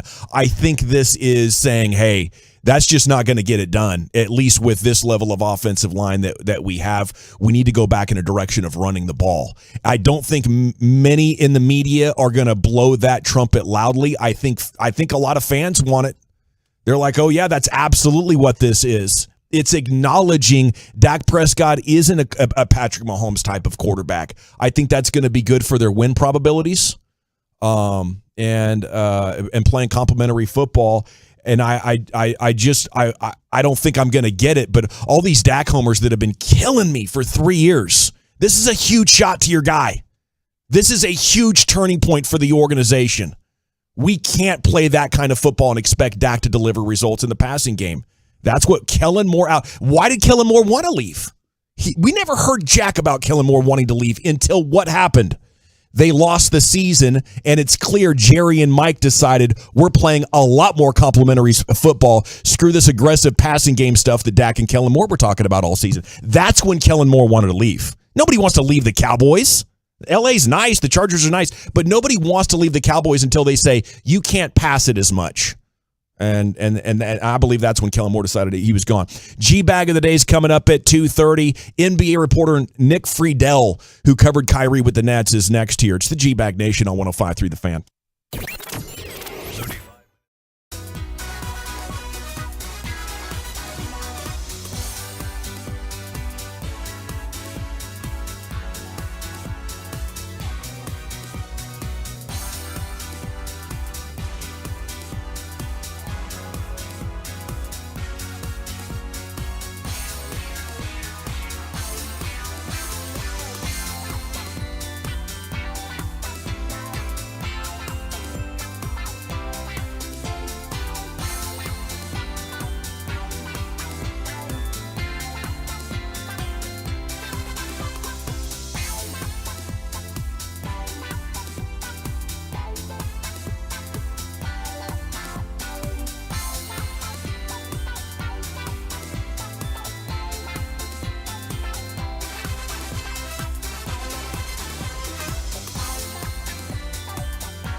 Yes, sir. Welcome back, nation.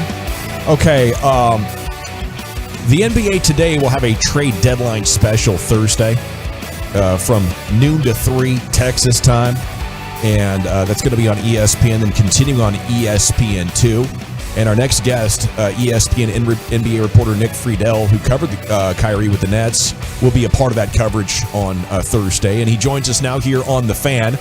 And a good afternoon, Nick. How the heck are you? It has been quite the 24-hour stretch, guys.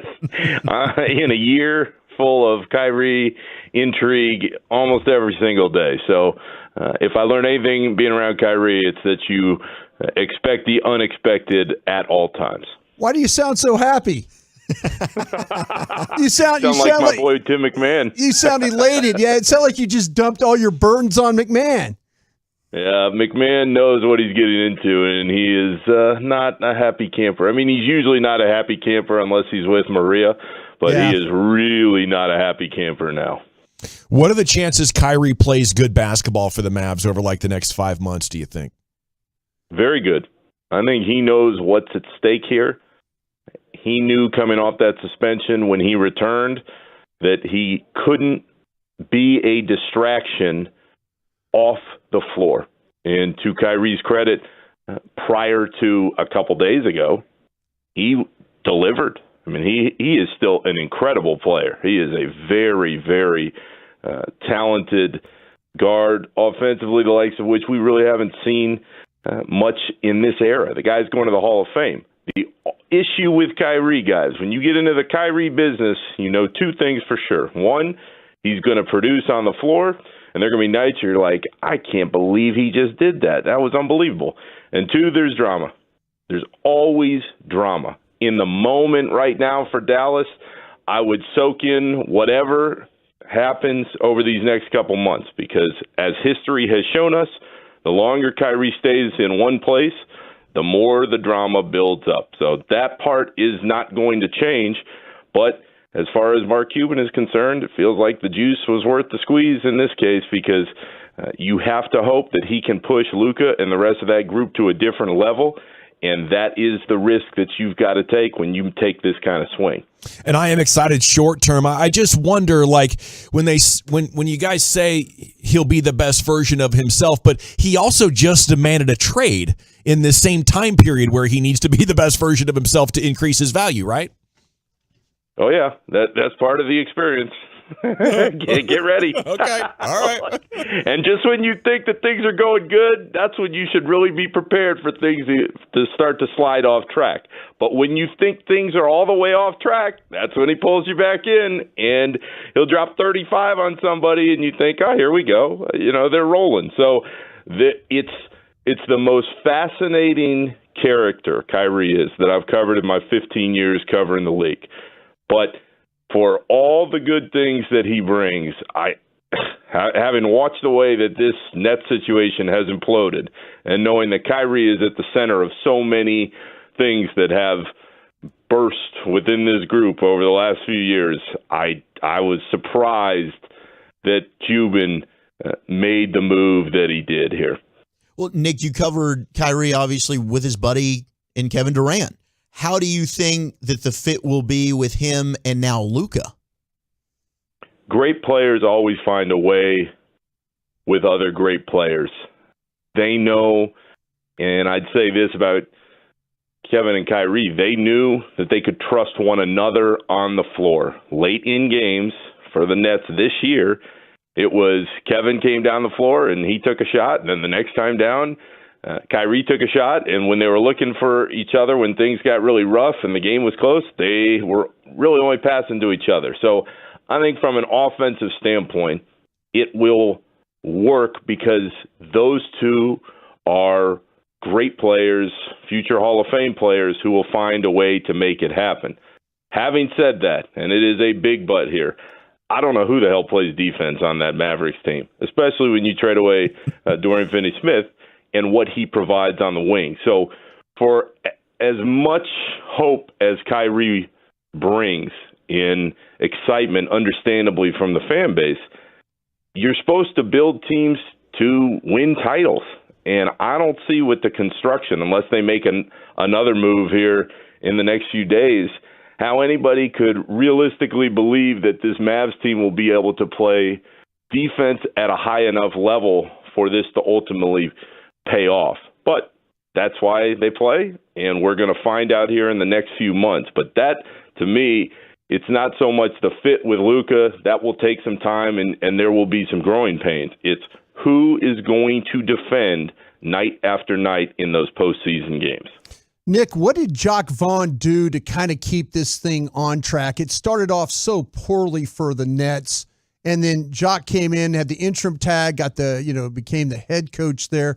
What was he able to do? Is there any insight you can give us on that? I think the biggest key is that Jacques had been here for multiple years and had built up his own relationships with the players. So once he took over for Nash, there was a feeling from the players that, hey, we can't let this guy down. He's poured everything he has into this team and into us. There was a respect there all along. But for as much credit as Jacques deserves, and guys, he's the one that when things were rolling said, hey, you don't need to come to shoot-arounds. You don't have to show up for practices every day if you don't want to. I want you to focus on the 30 or 35 minutes you're playing night to night. And that was specifically geared to Kevin and Kyrie, of course. What I would tell you is Jacques deserves a bunch of credit for getting them back on track. At the same time, Kevin and Kyrie are always going to be the ones who set the tone for themselves and everybody else. And I know that Kyrie, coming back off that suspension in November, was thinking, hey, not only do I have to show the rest of the league I can still play at a high level, but I have to show the rest of the league that I can abide by the rules that my team has in place because I want that next contract. So there are a lot of different layers there, as there always are when you add superstars to the mix. But to me, it's much more about what Kevin and Kyrie did when they looked in the mirror than what Jacques or anybody else in the organization might have said or did in the meantime. How important is the Nico Harrison-Jason Kidd relationship that he's already got in terms of Kyrie and those guys? I think it's really important, but I tell you this, guys, we hear this at every stage. Like, oh, man, Kyrie's so excited to be in fill-in-the-blank place. And over time, the relationships deteriorate. What did we keep hearing last summer? Oh, man, Kevin and Kyrie, they can't do anything without one another. That bond is too strong. Well, Kevin asked for a trade in last summer, and now Kyrie asked for and got a trade in the moment. So those narratives are all cool, and I don't doubt that Nico Harrison and Kidd have a relationship with Kyrie that they think will help make this all work. That's great now. I'd say talk to me in a year or so if he's still on this team, and let me know how everything is going, because there are going to be plenty of people in Brooklyn, there are going to be plenty of people in Boston, and there are plenty of people in Cleveland still who say, just give it time, set your watch. It's only a matter of time before everything starts to disintegrate. ESPN's Nick Friedel, thank you so much for your time and insight, sir. Have a great week. All right, you got it. Have a good one, guys. Thank you, sir. All right, it is time now for the G-Bag of the day. Into the Pimp Cup we go. Here's LA. Yeah. Hey, buddy. Hey, man. Hope everybody had a great, fantastic weekend and all that good stuff. Yeah, we did. Yeah. It was good. My Saturday was a little too busy. A little too busy. A lot going on, man. A lot going on, Fanboy bro. got wild. Yeah. Weather came around yesterday, though. We were outside. We were hooping in the driveway again. It did. 48 hours after a winter freeze. It was unreal. It was fun. You were hooping in the driveway? Yeah, I was hooping. Yeah. Who was your competition? Well, I just want to know how serious he got, because you're a man of a certain age. I'm playing the part of an oversized sixth grader. Okay, I get it. Okay. Yeah. I didn't want your ACL to snap like a breadstick. It might. I was on skates a couple of times last night. I know. I'm hoping that's the worst it gets. I know. Like your mind be like, oh, do this. Body say, 1 out of every 10 reps, it feels amazing. Yeah. Let's see. All right, our winner from last time is a woman who wants this man to stop trying to holler at her girlfriend. So she went to the man to man, to talk about it. Everybody should know after we talk, man. After we talk, why would you keep inboxing her? Why you keep texting her? What's that about, bro? It's nothing. After you told me that was your shorty, I fell back. It was that simple. No, it's not. Clearly it's not, bro. I came to you man to man. Just like I'm coming to you now. I came to you man to man, letting you know what the situation was, and I go through a phone. I see you once again. Like, what about that? Don't you understand, bro? Hey, man, look at me when I'm talking to you, man. Man, listen to this. I respect y'all relationship, and I'm gonna leave it at that. The whole thing was when I seen her, I didn't know she was with you. She don't even mess with dudes. So what you pressing her for, man? What do you mean? She had a dress on. You said you talking to me man to man. Now I'm confused. You're being funny, bro. You're being funny. There's a lot going on that one. There's a lot going on. Wow. Fascinating. She was talking tough, too. Listen to me when I talk to you. Listen to me when I talk to you. All right, let's see. We got a pastor. Yesterday was church day, folks. We got a pastor who says if his wife finds a better man than him, then we should both date him. That we leaving each other. And I told my wife, wherever you go, I'm going. Because if you can find a man who can treat you better than I treat you, then we all need to be living together. Hallelujah. So we're going to get 3 beds in that bad boy. Because I'm going to be right there, up with you. If he can treat you better, we all need to be with him. I ain't get too many amens on that. I got 3 minutes, y'all. I got 3 minutes. Y'all ain't feeling this. Make sure you tip your ushers. I heard a couple polite claps like, okay, wrap it. Okay, on to the next one. Pastor must be tired, Lord. Let's see here. Shout out to Little Red Mumford. Send me this right here. Seahawks kicker Jason Myers, you know, the Pro Bowl situation, the skills competition, and they were doing like target practice with punting. But Myers was just like way off. He was just to the left, one to the right. So here goes RG3 taking shots. Myers now here for the NFC. All right, come on, kick. Oh, Lord. Oh, my God. Is that Brett Maher? Say, bro. What? Say, bro. I'm sorry. My bad. How about them Cowboys? My bad. That's too soon. Way too soon. Wow. My man just sitting at the house, you know. I want to see what the Pro Bowl talking about today. Random shots at him. We were all cracking the same jokes when we're missing our PATs. Oh, yeah, that's true. Fan Bowl. Maharati got us. Yeah, bro. Yeah, honey, I think I'm finally over the missed field extra points. It's time to turn on the Pro Bowl. Yeah, I can sit back and relax with the family. Woo. Oh. That's not Brett Maher. Nah, you got to hang out in Iceland for a while. Yeah. Let it blow over.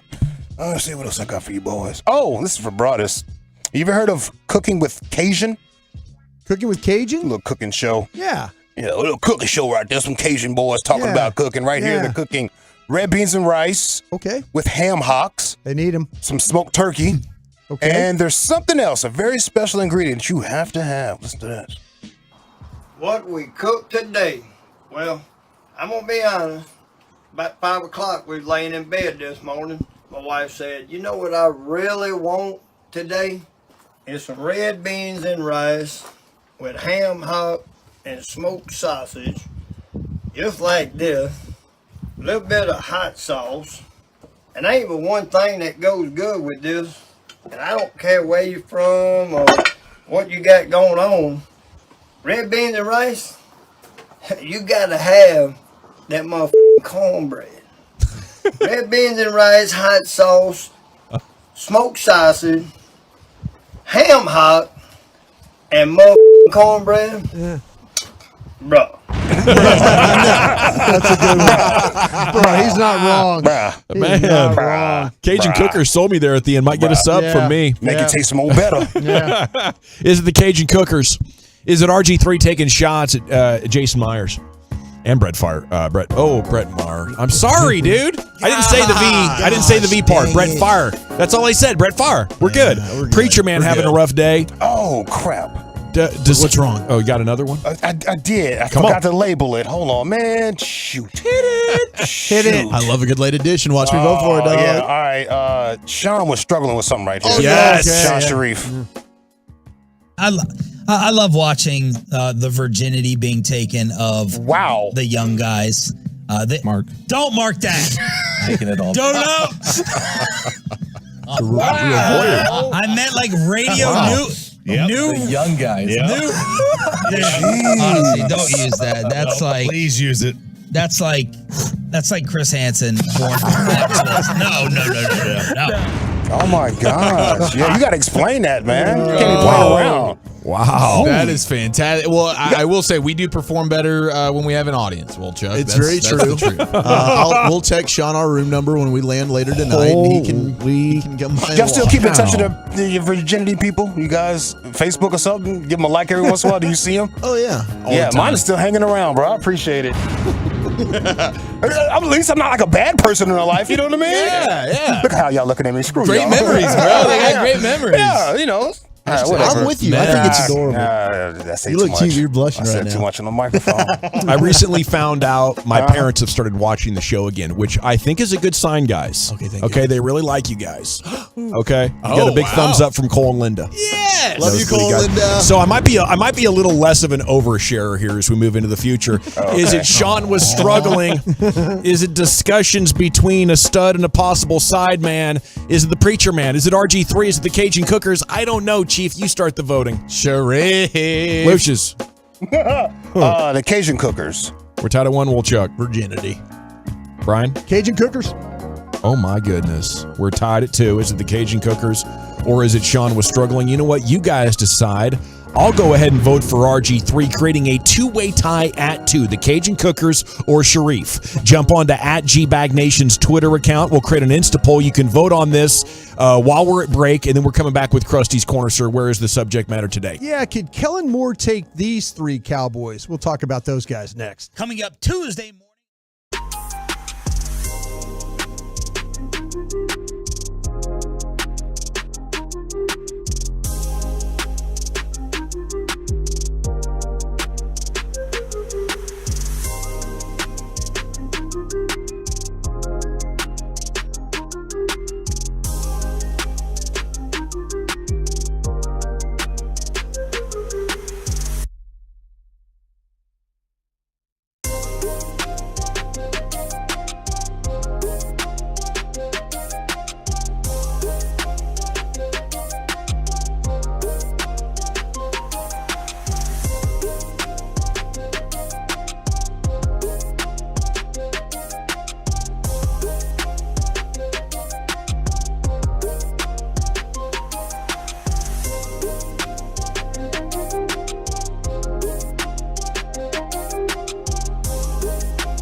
Welcome back. It is the G-Back Nation here. Time now for Krusty's Corner. Congratulations to Sean Sharif, a line that I'm sure he's very proud of. Attaboy, Sean. Attaboy. He won by a 4-to-1 ratio on @GBagNation. Thanks to everybody for voting on that and following us. We're following you right back as we speak. It is time now for Krusty's Corner. Here's the king of the Krusties, Broadus. Thank you very much, General. Appreciate that. You got it.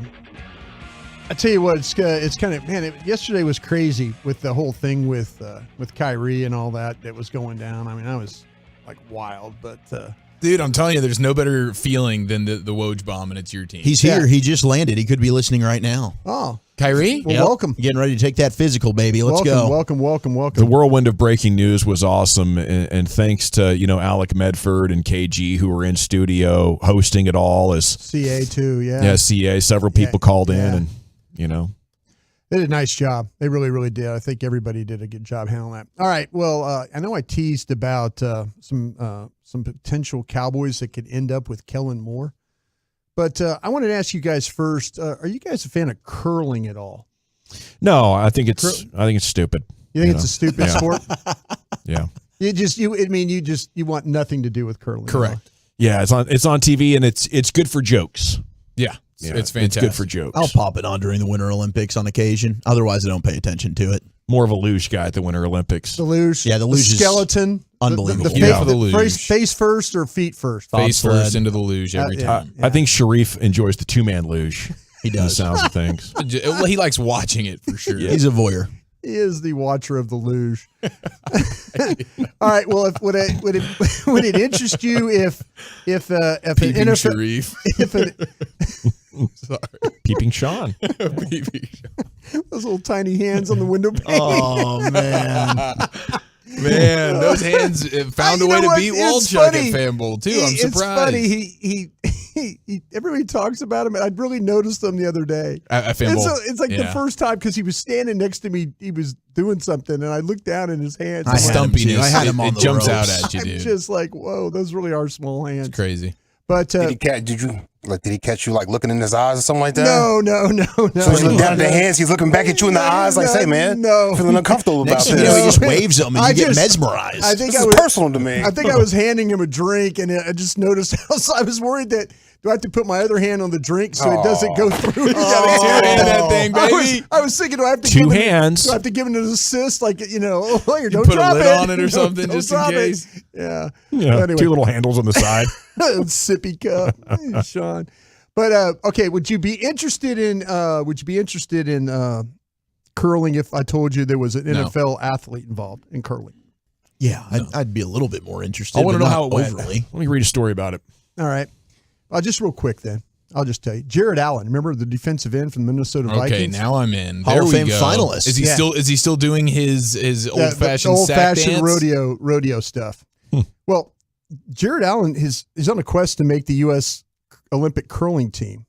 And him and his partner, Jason Smith, they beat the 2018 Olympic gold medalist, John Smith, on Sunday at the U.S. Championships. That's incredible. So here's Jared Allen. He is totally immersed himself now into curling, and he took down the 2018 gold medalist in the Olympics. And so you give a real athlete couple months, couple years. Yeah, he's the champ.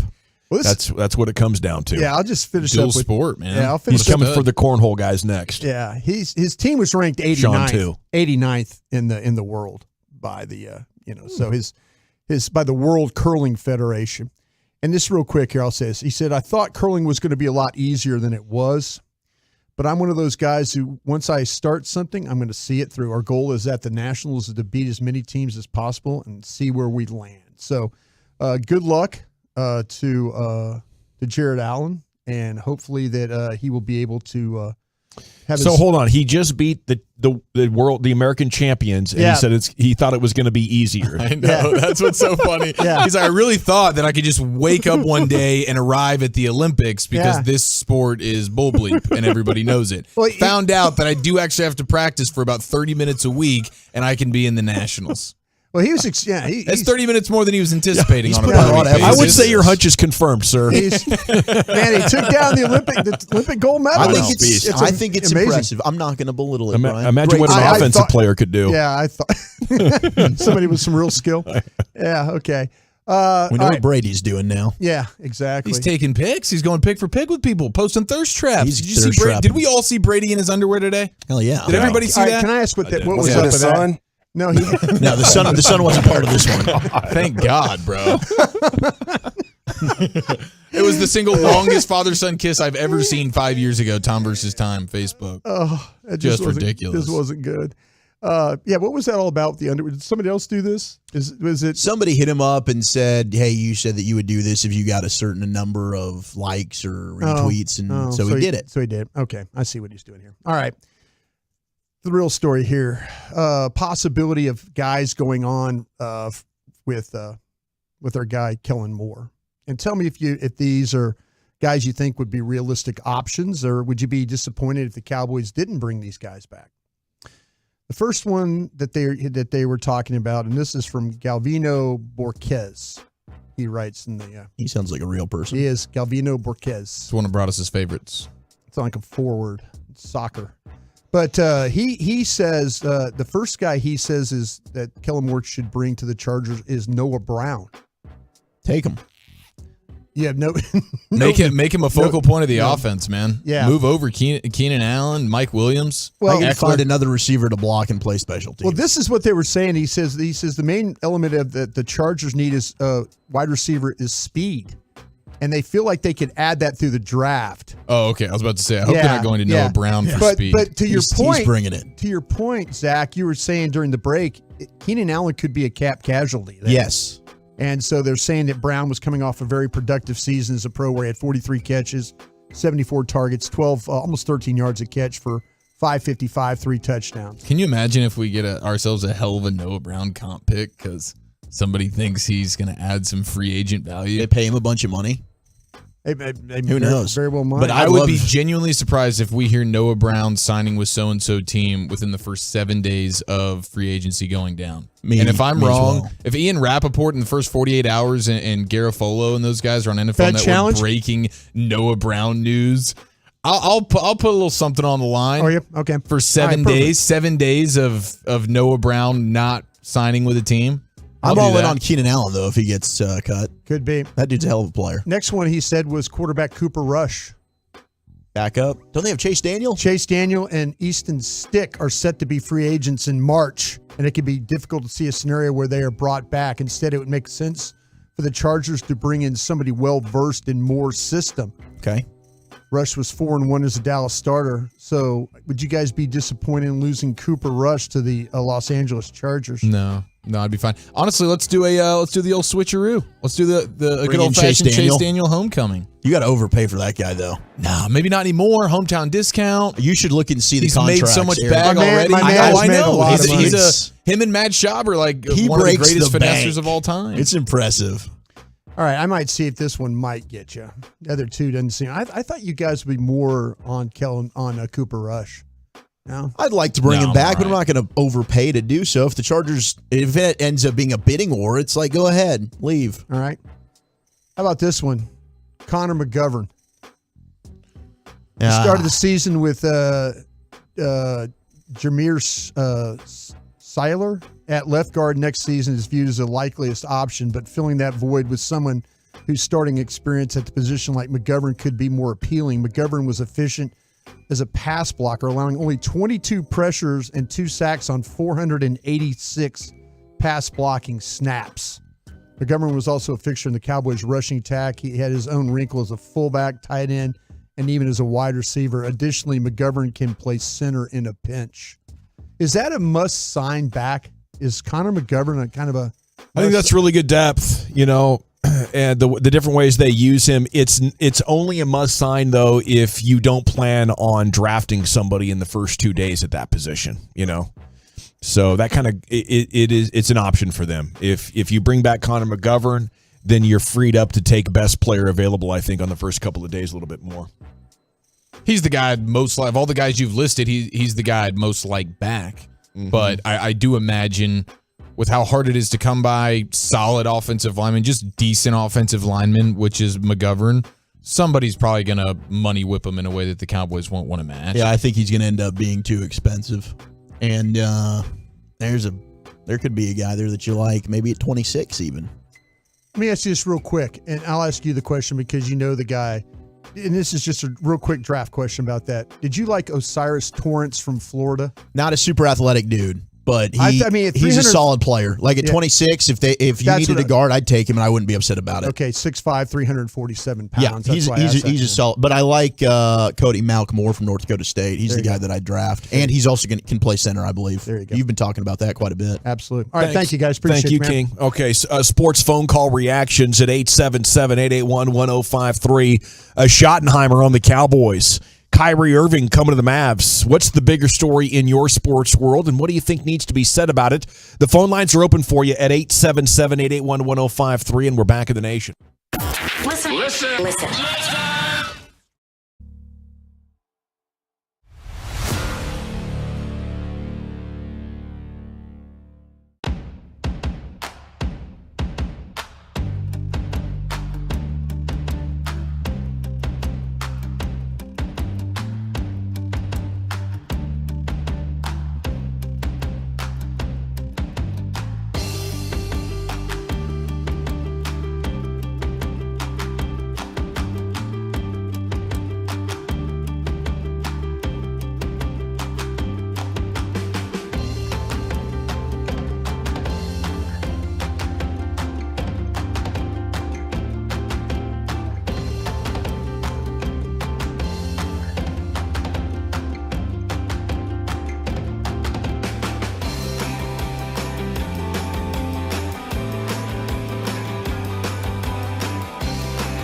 Fan Studios, secured by DFWSecurity.com. You're rolling with the G-Bag Nation on 105.3 The Fan. Well, here we go. Mavs got a superstar. Cowboys have a new OC, and things are moving across DFW sports world. We want your phone calls at 877-881-1053. Which of those stories is the biggest to you, and what do you think needs to be said about it? General at your service. There's Brian Broaddus, former Cowboy scout and NFL executive. On our way to the Super Bowl tonight after this evening show. So, hopefully everything stays good back here in DFW. Of course, Lucius Alexander is at Master Control as per usual. And you have Wolchuk and Chiafalo along with you. We are the G-Bag Nation here on 105.3 The Fan. Okay, you can watch us at 105.3thefan.com, Twitch, and YouTube. Okay, streaming video across multiple devices. And you can always text in if you would prefer to communicate with the show like that at that same number, 877-881-1053. In line one is your girl, Krusty, here in the G-Bag Nation. Krusty, a good afternoon to you. Thanks for calling in to us here in the G-Bag Nation. What do you have to say? Hey, what's up, Nation? The thing that I'm excited about is, of course, the Kyrie Irving addition. I'm always amazed at how the team, Maverick team ownership, and Mark Cuban especially, they're not afraid to take a chance to move their needle forward. What I'm least excited about is Schottenheimer, the Marty Ball guy. It's like, that's a yes, darling hire for McCarthy. I don't think he's going to get any pushback there. And remember, guys, this guy his offensive schemes were based on running. Who do we have that's running the ball here? Yeah, we're going to have to change that. So it's like, this is just a retread. Like I said, it's a nice, comfortable hire for McCarthy. It makes him feel nice and warm and snuggly. Thanks, but Krusty. It's not going to move the needle forward. I hear you. That's a good call. It's definitely not going to get people excited. Not going to move the ratings needle up at all. But yeah, that's a good way to get us started here. The Kyrie Irving addition is absolutely fascinating. I love that Mark Cuban is back. Now you have 4 years ago Porzingis, and this one, at least they're making big swings to bring in talent. And if this one doesn't work out, you'll have to move on. And, it'll end up costing you a first-round pick and a couple of pretty good basketball players. But star players win championships. And Kyrie's won one in the past. If things had gone smoother in Brooklyn, maybe this team could have won one. He's a championship type of player.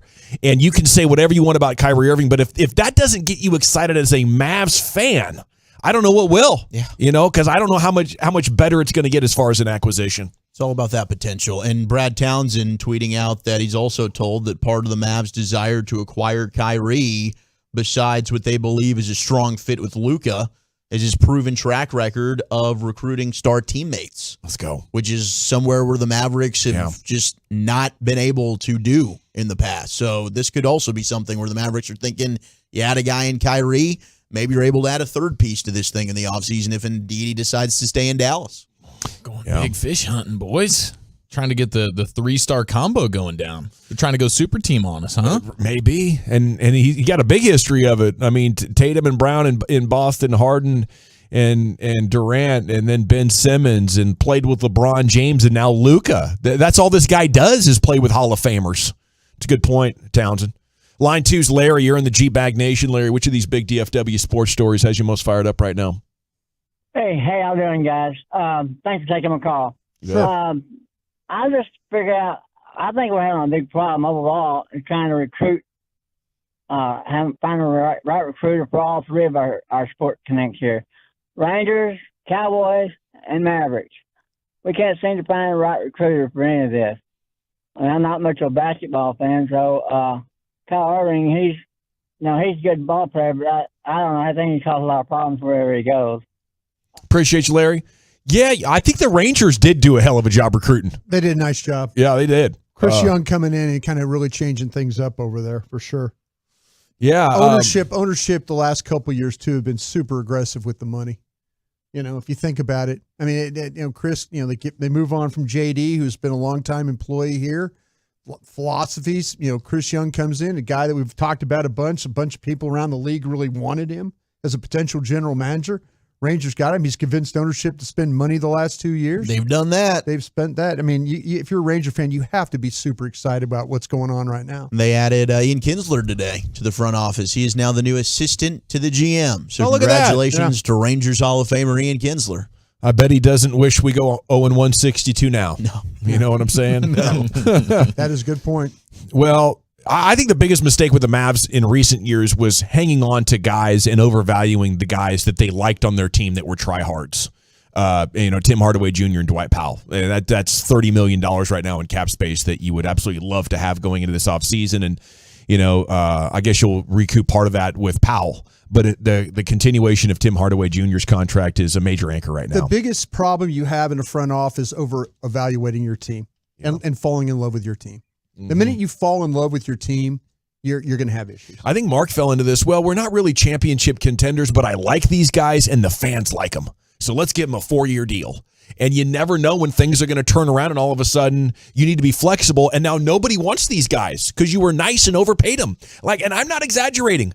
Mark Cuban was once negotiating with multiple free agents. One of them said no. So he said, hey, Wes, you know that $16 million deal that we gave you? Let's make that 19. Because we like you. Heck yeah, baby. And he got soft after the championship. Hopefully this is a sign that he's got his appetite for risk back. Seems like it. Yeah. Seems like it a little bit. And I think Nico is putting on the pressure for that. I think he wants to be a guy that, that's what we were sold on him when he came here, was this dude's got pretty good relationships, and this is an example of that. And so I think he's like, that's the narrative about me, and I want to go prove people right about that. No, that's absolutely right. Now, there's probably people that think that he was just a kind of a mouthpiece for Mark Cuban, and he wants to prove these other general managers that he can actually do this job. Yeah, that's a great angle. This is exactly what you'd hope for when Nico was hired, that his relationship with people from the sneaker business and the mutual respect that he has with the NBA superstars would pay off. Mm-hmm. You're hoping for Damian Lillard, and you ended up getting Kyrie Irving, which is, not a bad consolation at all. And we just spoke with Nick Friedel back there about 45 minutes ago. He said chances are very good Kyrie Irving plays great for you over the next 5 months. So I obviously it's more exciting. There's a potential downside to it as well. And line 3 is cool. Cool, you're in the G-Bag Nation. What story has you most fired up? Definitely the Kyrie. At the end of the day, I mean, like everybody mom used to say, hey, if it looks like a duck, quack like a duck, it's probably a duck. So we all know it's going to end terrible. But that's right. We have money left over. You know what I'm saying? If he does go to the Lakers or do whatever, man. Hey, y'all be safe on y'all trip out there, man. And, hey, give him LG Bag Nation. Yes, sir. Salute. There he goes. Cool. That opens the line at 877-881-1053. Another question, and we had some people text this in. What the hell happens to the All-Star game now? You had Kyrie was the number 1 voted guard in the East. Luka, number 1 voted guard in the West. Right now, what happens with Kyrie in the All-Star game? Turns into a goat play with fest. the West? Yeah. Oh, yeah. He's got to play with the West, right? Aren't they going to pick teams, or did they stop doing that? I think they are going to do it the day of the game now instead of doing the whole TNT special where you had like Team Giannis, Team LeBron. They drafted, but LeBron's pick gets more interesting now. Is he going to pick Kyrie? You've got the top scoring tandem in the NBA, man. It's going to be really exciting just to see how this plays out. And maybe your best bet is let's just go ahead and win the championship in a wide open West now, and then let Kyrie leave and go sign his max contract somewhere else. Man, that is so awesome. Just the possibilities of what we could be getting ready to watch. Line 4 is Brian. You're in the G-Bag Nation. Brian, what are you thinking? Hey, guys. So one of my big things was listening yesterday and hearing the news. It excited me just because Mark Cuban's actually doing something. But as a Cowboys fan, what's really exciting me is Jerry Jones is the one owner who cannot stand to be upstaged by any team, even if it's a Dallas-Fort Worth area team. So with the Rangers going out year before last, spending a bunch of money, spending money this year, and now the Mavericks bringing in Kyrie, it's like I'm looking forward over the next few months here to see what Jerry does to try and sell some tickets and try and get people routed back towards the Cowboys. So overall, I think this is a huge win for Dallas sports, even though a lot of the national guys are killing the trade. Raises the bar. Yes. A lot of people locally are killing the trade as well. I'm not burying my head in the sand and thinking this is going to be great. I think Cool made a great point that we all know it's probably not going to end great. But in the meantime, it could be an incredible ride. And even if it doesn't end great, like you would have $20 million in cap space without getting rid of anybody else. I think it could really be the first step in a very significant rebuild. And it's kind of like a trade for an expiring contract to help you get back under the cap and reassess. And what you did return could also help you win a championship. And the chances of that are small, but that's a hell of a nice little side chip to get back in the game with. Yeah, and you show your superstar in Luka that you're here to try to help him out at all costs. Like we're going to be here to bring talent around you. If what we heard is true from McMahon, where he's putting a little pressure on him, hey, all right, we're doing this thing, and we still have 2 first-round picks in the future here, 2025 and 2027, I believe, that can be moved. So there's still some assets that you can do if Kyrie and that thing falls apart and you start looking elsewhere. Hey, we got more assets we can move. And if you're the Mavericks, you have to think, and it is a very, very long shot, and I'm not predicting it in any way, but if you're the Mavericks, you're saying, man, if there's ever a time that we could make it work with this guy, if this guy's going to work anywhere, with Jason Kidd being his coach and Nico in that relationship, I do think you're going, this is probably best case scenario, unless he was going to microwave something for a couple of months with LeBron.